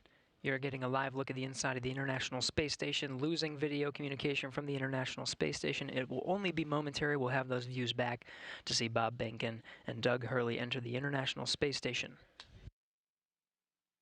When they do, it'll be the first time that humans will enter through this hatch for the first time in 9 years.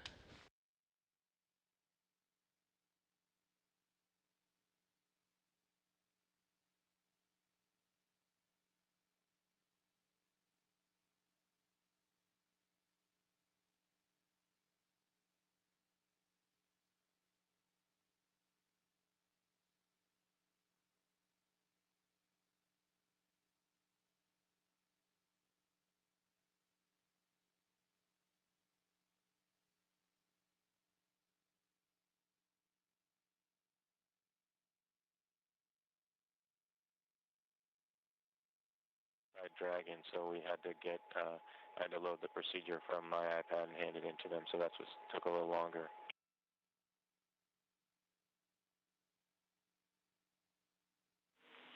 We copy, Chris.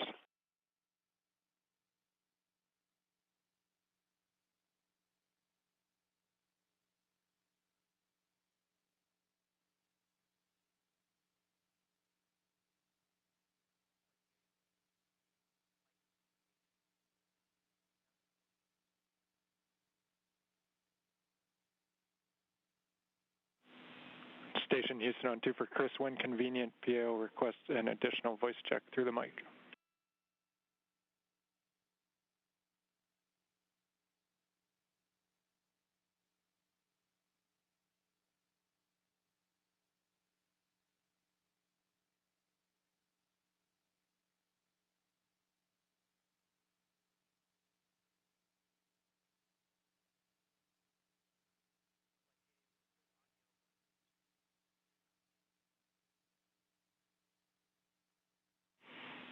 And Chris, we're not hearing you in MCC. We are apparently getting it through to PAO. Just stand by.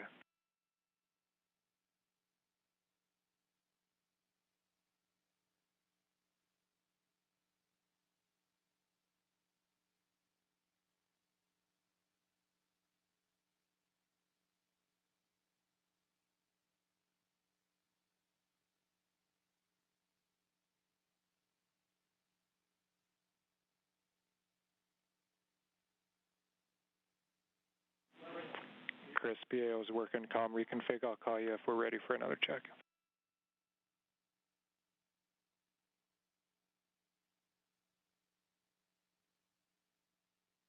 Houston and SpaceX Endeavour in 6.5 LIO cartridges sealed and installed. SpaceX copies.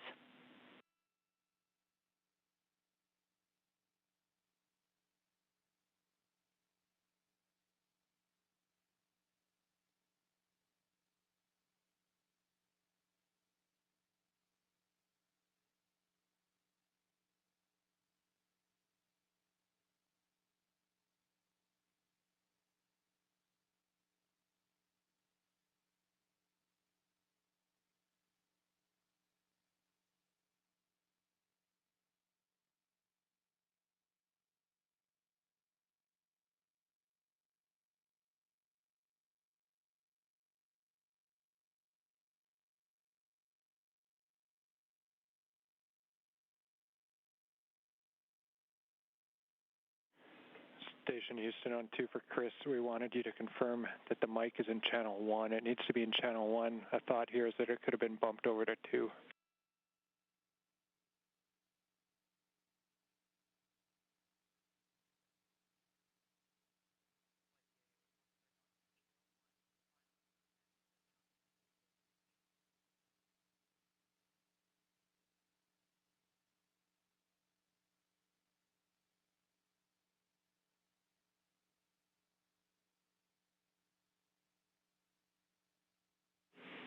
And Chris, we see you trying. We're still not hearing you in MCC. We're working on it.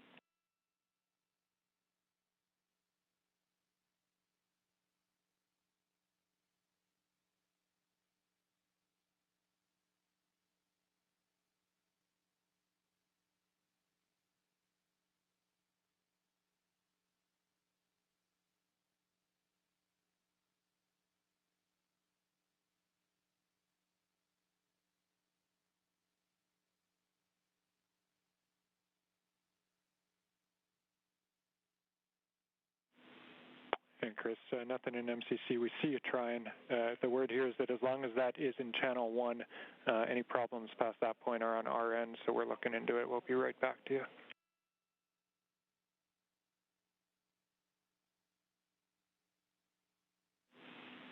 Station Houston, we're ready for another voice check through the mic.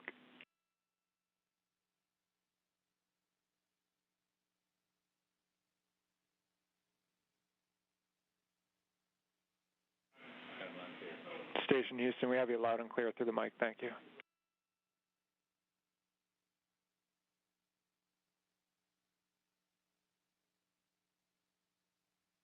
SpaceX Dragon on the big loop in 7.1. SpaceX here.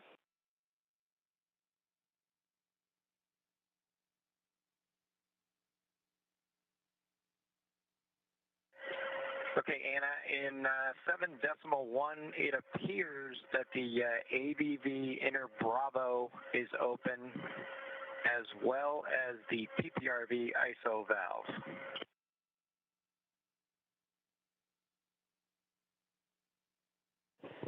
I copy that AVV inner Bravo appears to be open, as well as PPRV ISO valve.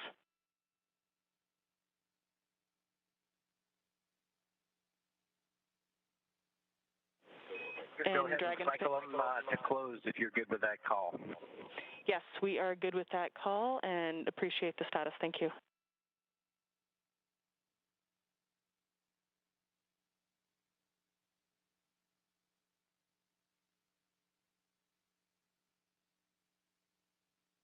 This is Mission Control Houston. If you're just tuning in, hatches were open at 12:02 p.m. Central Time. We are moments away from Bob Behnken and Doug Hurley entering the International Space Station.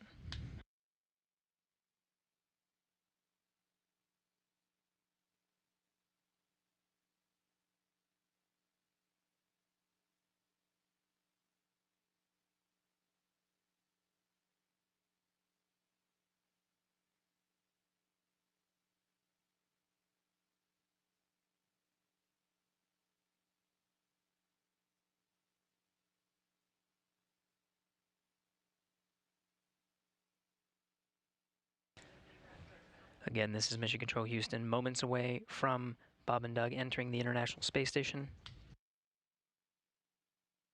Shortly after they enter, we will conduct a welcome ceremony. There will be VIPs here in Mission Control Houston, Ficker 1. Looks like they're all closed visually now. We are in 8.3 for both SpaceX and Houston. Dragon arrival configuration is complete. SpaceX copies. All valves appear closed visually now, and arrival configuration complete. Excellent to hear. Houston copies. And with that, Endeavour, welcome to the International Space Station. Please come aboard.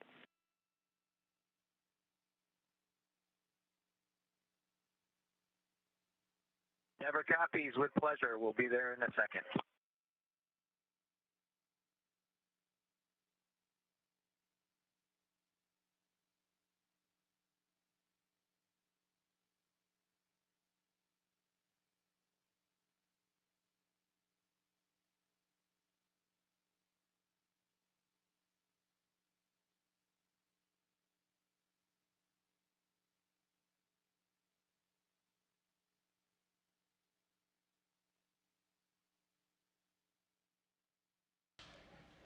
We have Bob Behnken from SpaceX Demo 2 mission entering the International Space Station.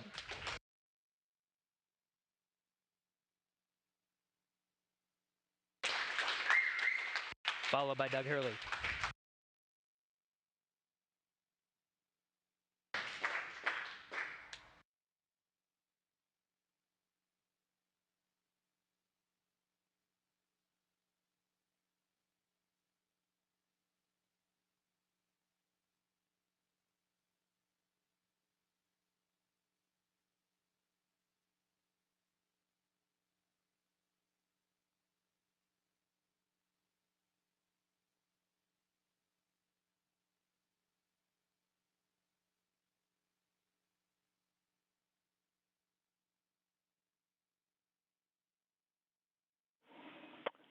And Station Houston, we see you, and it's a great-looking photograph.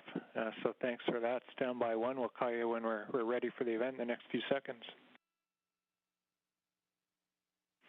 Got a whole bunch of very happy and grateful people making their way into MCC right now.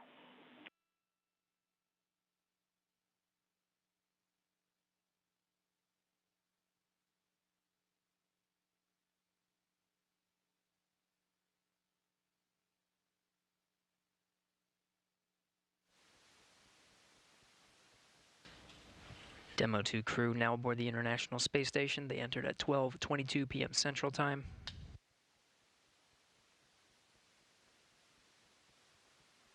The station at the time was 262 statute miles over Turkmenistan. Crew all gathered in front of the cameras at the Node 2 forward end of the International Space Station. Just behind them is the hatchway to the Crew Dragon on this Demo 2 mission. We're standing by for a welcome ceremony. We'll have VIPs here in Mission Control Houston ready to greet the crew.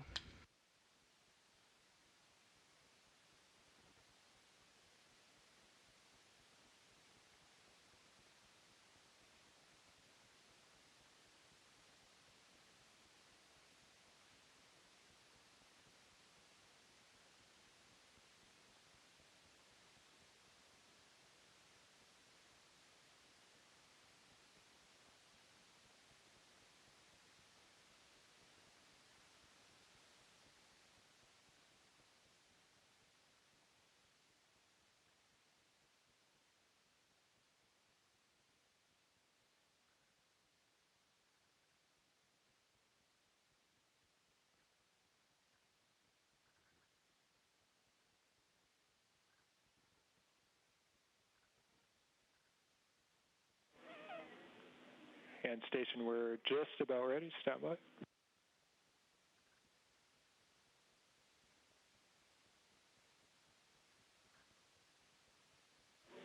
All right, Station, it's Houston on Space to Ground 2. Confirm that you are ready for the event. Houston, this station, we are ready for the event. Copy that. And sir, Administrator Bridenstine, welcome to MCC. Please call Station for a voice check. Station, this is the NASA Administrator. Can you hear me? We hear you loud and clear, sir. Welcome to the space station. Thank you, Chris. It's good to see you. And welcome to Bob and Doug. I will tell you, the whole world saw this mission, and we are so, so proud of everything you have done for our country and, in fact, to inspire the world.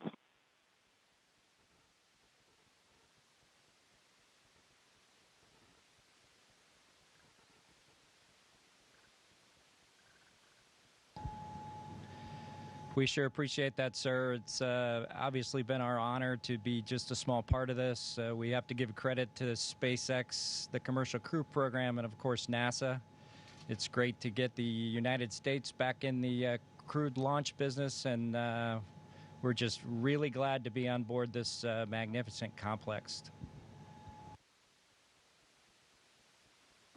Well, we have some VIPs with us here, and I'm sure they have some questions that they'd like to ask you, but I have one of my own before I turn it over. And I just wanted to find out if you guys got any sleep on your way up there the last, I'd say, I get 19 hours. Did you guys get any sleep?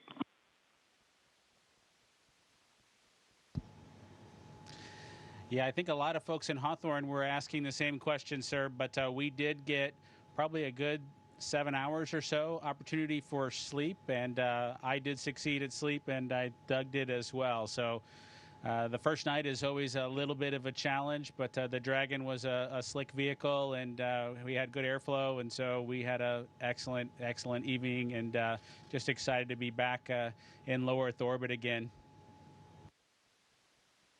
Amazing. Well, one of the people that is here with us today is Senator Ted Cruz, and of course he's a huge advocate of America's space program, and he's been somebody who has helped us so much as we transition from one administration to the next administration. And the reason missions like this can have success is because of continuity of purpose.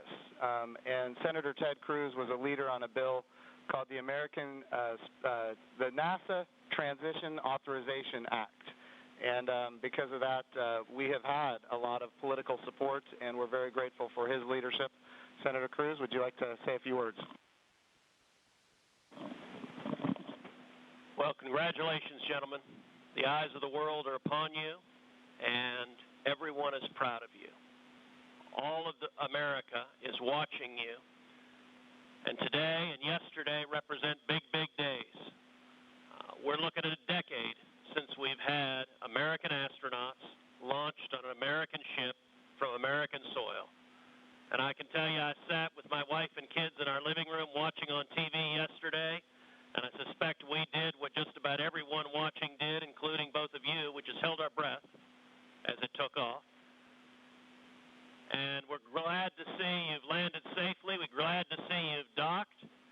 And so let me ask you, that Dragon is an amazing vehicle. How does she handle?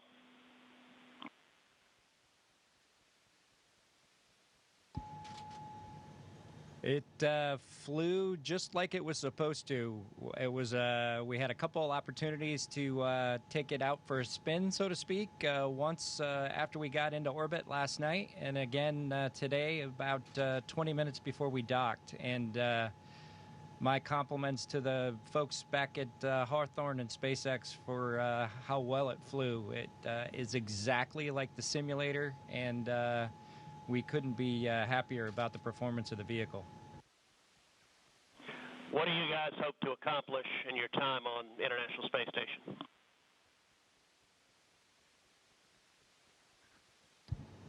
Well, while we're on board the space station, of course, with the new spacecraft, we do hope to put her through her paces, and so the good ship Endeavour is going to get a lot of checkout over the next week or two here, and hopefully we'll be able to declare her operational, and Doug and I will be able to take some burden off of Chris and his crewmates, Ivan and Anatoly, so that we can keep the space station operating at its peak possibilities. So we're looking forward to contributing any way that we can, and like I said, trying to keep space station as productive as possible. As a country, we're in the midst of a tough week. We're seeing protests, we're seeing a lot of anger, we're seeing violence. And I have to say, this launch and y'all's docking is a powerful inspiration of what we can do when we come together, of the power of unity, the power of ingenuity.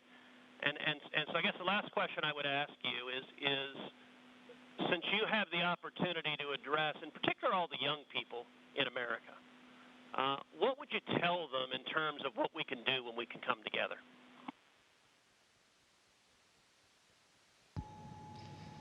You know, that's a great question. 9 years ago, just about exactly 9 years ago, we docked with Atlantis on STS-135, the last flight of the Space Shuttle program, a 30-year program. And folks at SpaceX, folks at NASA, the Commercial Crew Program put their heads together and worked diligently year after year, making sacrifices, working hard. And then 9 years later, American launch capability was restored, and this is just one effort that we can show for the ages in this dark time that we've had over the past several months to kind of inspire especially the young people in the United States to reach for these lofty goals and work hard and look what you can accomplish. Thank you, gentlemen. God bless you. Thank you, Senator Cruz. We have another very special guest here that represents the Johnson Space Center. And of course, it's my good friend from the House of Representatives, Dr. Brian Babin. And I want to be clear, he also was a big part of the NASA Transition Authorization Act, which gave us the continuity of purpose to make this happen today. So, gentlemen, here is Dr. Brian Babin from the state of Texas.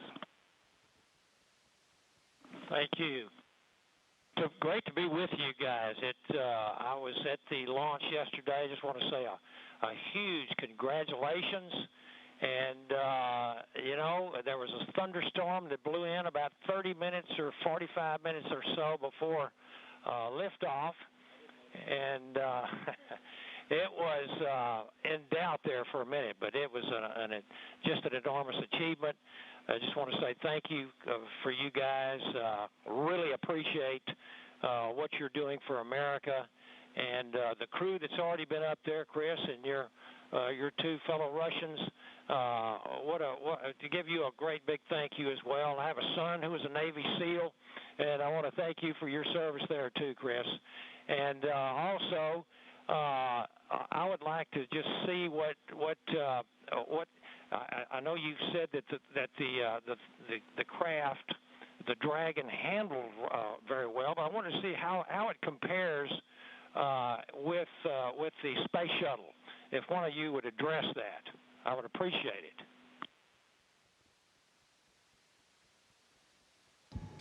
Well, thank you, sir. It certainly has been a long endeavor for us and our namesake spacecraft. We're proud to have her on board the International Space Station after all that the teams around the country and across America have done to get us here today. As far as a comparison with the space shuttle, both Doug and I took a few minutes while we were accomplishing the approach and docking to, in our spare time, talk a little bit about it. We were surprised a little bit at how smooth things were off the pad. The space shuttle is a pretty rough ride heading into orbit with the solid rocket boosters. And our expectation was, as we continued with the flight into second stage, that things would basically get a lot smoother than the space shuttle did. But Dragon was huffing and puffing all the way into orbit, and we were definitely driving or riding a Dragon all the way up. And so it was not quite the same ride, the smooth ride, as the space shuttle was up to MECO. A little bit less G's, but a little bit more alive is probably the best way I would describe it. Anything else, Doug? No. Sounds good. Bob, what is MECO?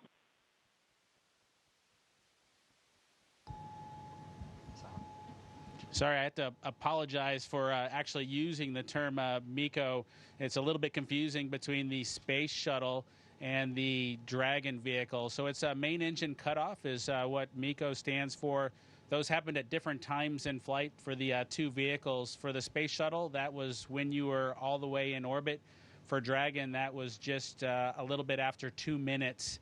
And then we had the single engine cutoff for second stage when we achieved orbit. So that time under the single engine under Dragon with one engine was more of an experience than the shuttle was for that 6.5 minutes or so that we were under that second stage motor.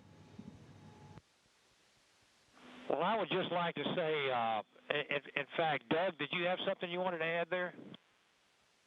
I met your mother and father yesterday, Doug, and great folks. They're very, very proud of their son.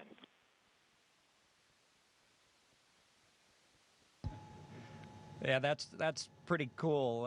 Hopefully they enjoyed the launch. I know for parents, it can probably be pretty nerve-wracking for them to experience a launch. This was their third, so I'm glad everything went okay, and hopefully it was a good show. We haven't obviously heard or seen any video yet, but we're looking forward to seeing the launch replayed sometime.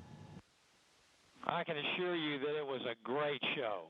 It was one of the treats of my lifetime, I would have to say, and many other folks that were sitting there looking all across the country and even the world. And I can tell you, as Senator Cruz said, we've gone through some really, really rough times over the last few days, and to have that successful launch. The public-private partnership between NASA and SpaceX, and you guys being so well-trained and having it go off without a hitch was a tremendous blessing for our country. And I can't tell you how many emails and communications I've gotten from people that who were so disturbed by what's been going on, transpiring around the country, to have the great news and the wonderful liftoff and everything going without a hitch. So I just want to say God bless both of you. Thank you so very much. Bless the rest of you folks up there as well. We thank our Russian partners. And thank you, Chris. Y'all are all in our prayers, and we're looking forward to seeing you successfully complete your mission and back on safely on Earth. God bless.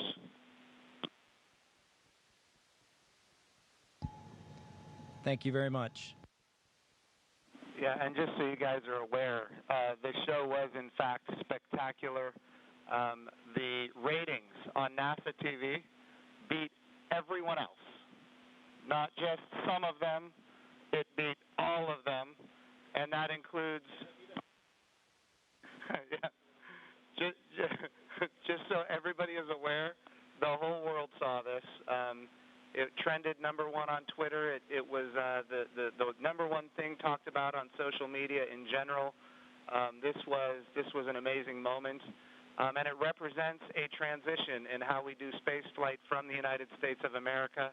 NASA is not going to purchase, own, and operate rockets and capsules the way we used to. We're going to partner with commercial industry for access to low Earth orbit, and those partnerships are going to enable our providers to get customers that are not NASA and drive down our costs.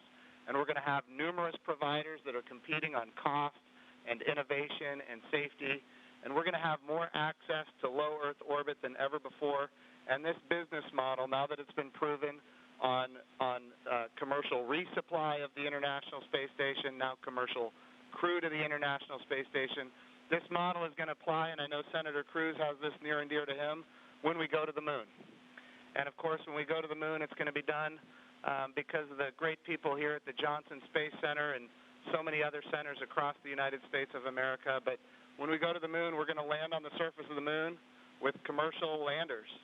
And of course, we're very proud of the Commercial Lunar Payload Services Program being managed right here out of the Johnson Space Center as well, so that we can take small payloads to the surface of the moon. And all of this is leading up to an amazing day where we have humans living and working for long periods of time on the surface of the moon, but doing it with a purpose.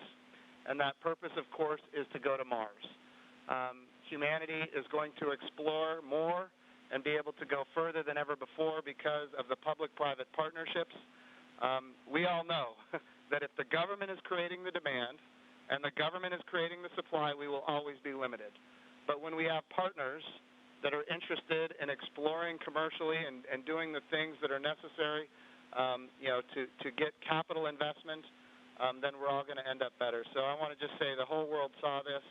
This is a new era in human space flight, and we are so grateful for the service of not just our 2 astronauts that embarked on this mission, but the 100,000-plus people that participate in it, in this mission, everything from the suppliers to the main contractors, to the NASA team, the SpaceX team. What an amazing day for our country and, in fact, for the world. I'm going to turn it over for a second to my deputy, Jim Morehard, who's been a great deputy at NASA.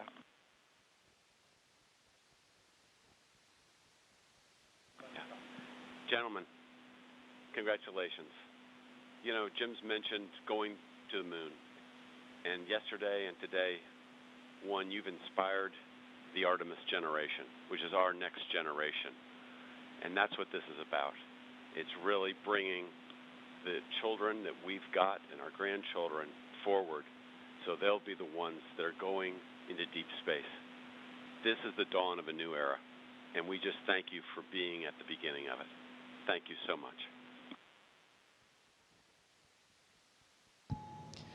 It was absolutely our pleasure, but it's just a huge team effort across the board from SpaceX to NASA that made this all happen. We were just the lucky guys that got to fly the rocket yesterday.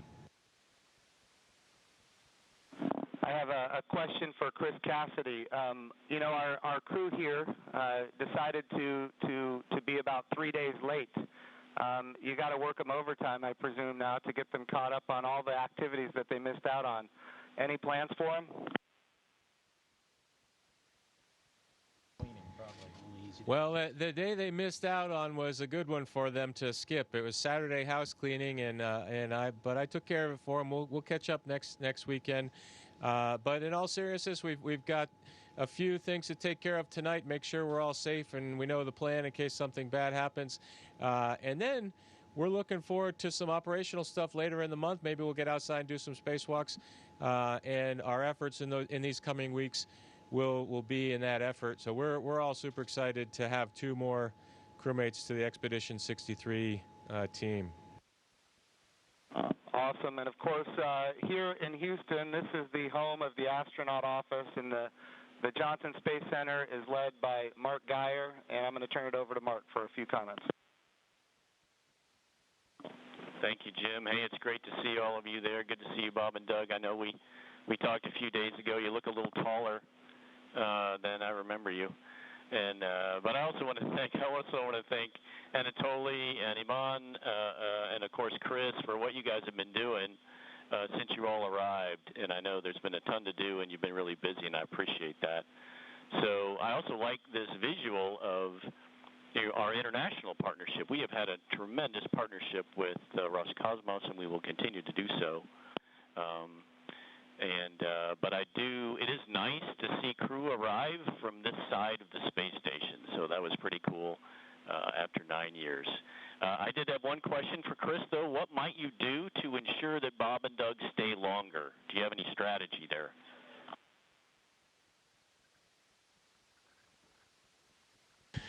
Well, we'll slow down the rate of which I'm eating food, and maybe we can stretch out our consumables a little bit. But that's a great question. We'll have to come up with some conniving scheme here in the next few days.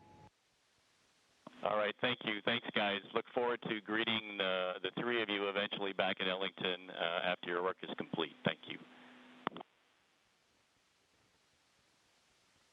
And of course, Mark Geyer has an amazing deputy, Vanessa Weiss, if you'd like to come and say a few words.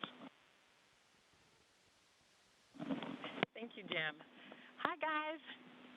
You look really good. I just want to say on behalf of everybody here, we just want to thank you. It was an amazing launch, and we love seeing the docking. You guys all look really good. Just thank you for all that you're doing, and we can't wait for you to return, but not too soon. Station wants you to get a lot of work done, so looking forward to all of that. But thank you, and God bless. Thank you, Vanessa. We appreciate that. All right, we also have with us Steve Jerzik, who is the Associate Administrator for the agency. For people who don't know what that is, that, of course, is the Chief Operating Officer of the agency. But he also ran the flight readiness review for this mission. He did really an amazing job, and I can't say enough about his leadership at the agency. Steve, if you'd like to say a few words, ask a few questions. Hey guys, it is just great to see you all on the station. I can't tell you how my adrenaline shut down when you guys opened the hatch. I mean, I've just been on edge ever since yesterday, and the weather cleared. I can't tell you how great it's been to see you on station. It has been a team effort. I felt like the last 2 years I've kind of been part of the team, working through issues, and it's been a heck of a year and a half with Demo 1. And the in-flight abort test, and working through issues like parachutes and the escape system, and I just could not be more proud of the team for getting to this point. It's amazing, and you obviously have been part of that. I really appreciate you all showing up in Washington, D.C. at our reviews, and because the last thing we do at those reviews is look at you all, because you guys are the risk takers, and make sure you're okay with where we are and where we're headed. So I really, really appreciate that. I really appreciate your active participation in that. And I could not be more, like I said, more proud of the team. And congratulations. And it is awesome to see you guys on station.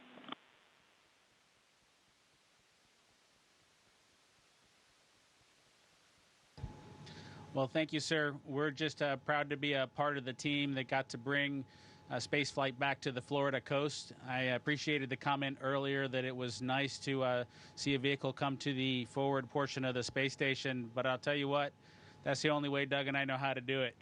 So thanks to the team for providing it to happen our way. We appreciate that.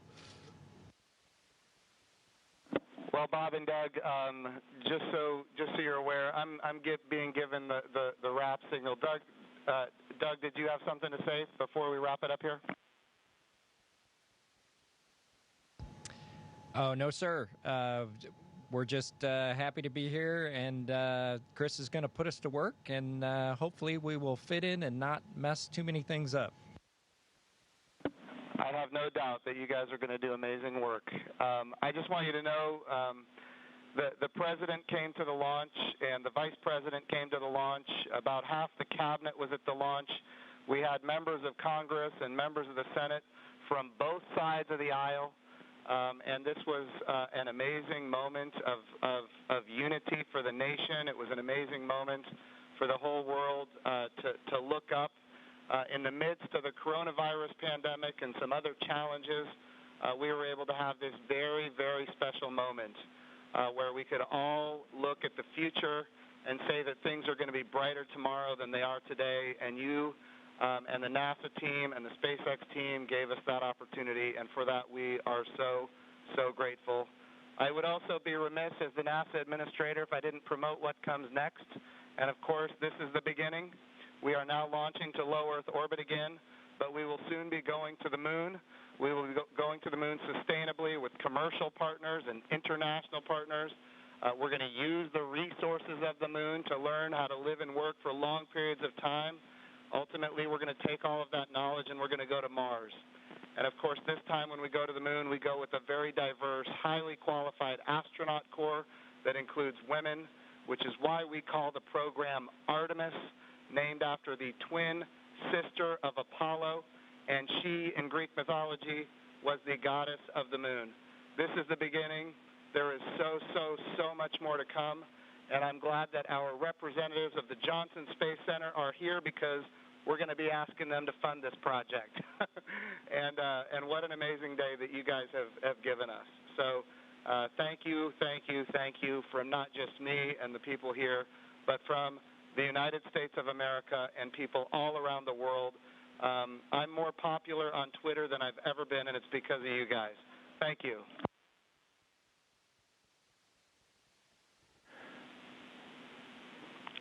To the crew on the International Thank you to all Space of you. Station. Thank you very much. Hey, Chris, we ask that you just hold your position for a few minutes. There's, of course, a number of photos we'd like to take. And then a quick note for those down here in the room. To Senator Cruz, Congressman Bobbin, Administrator Bridenstine, Director Geyer, and all of our distinguished visitors, thank you for your participation in today's historic event, and thank you for the leadership that has enabled it.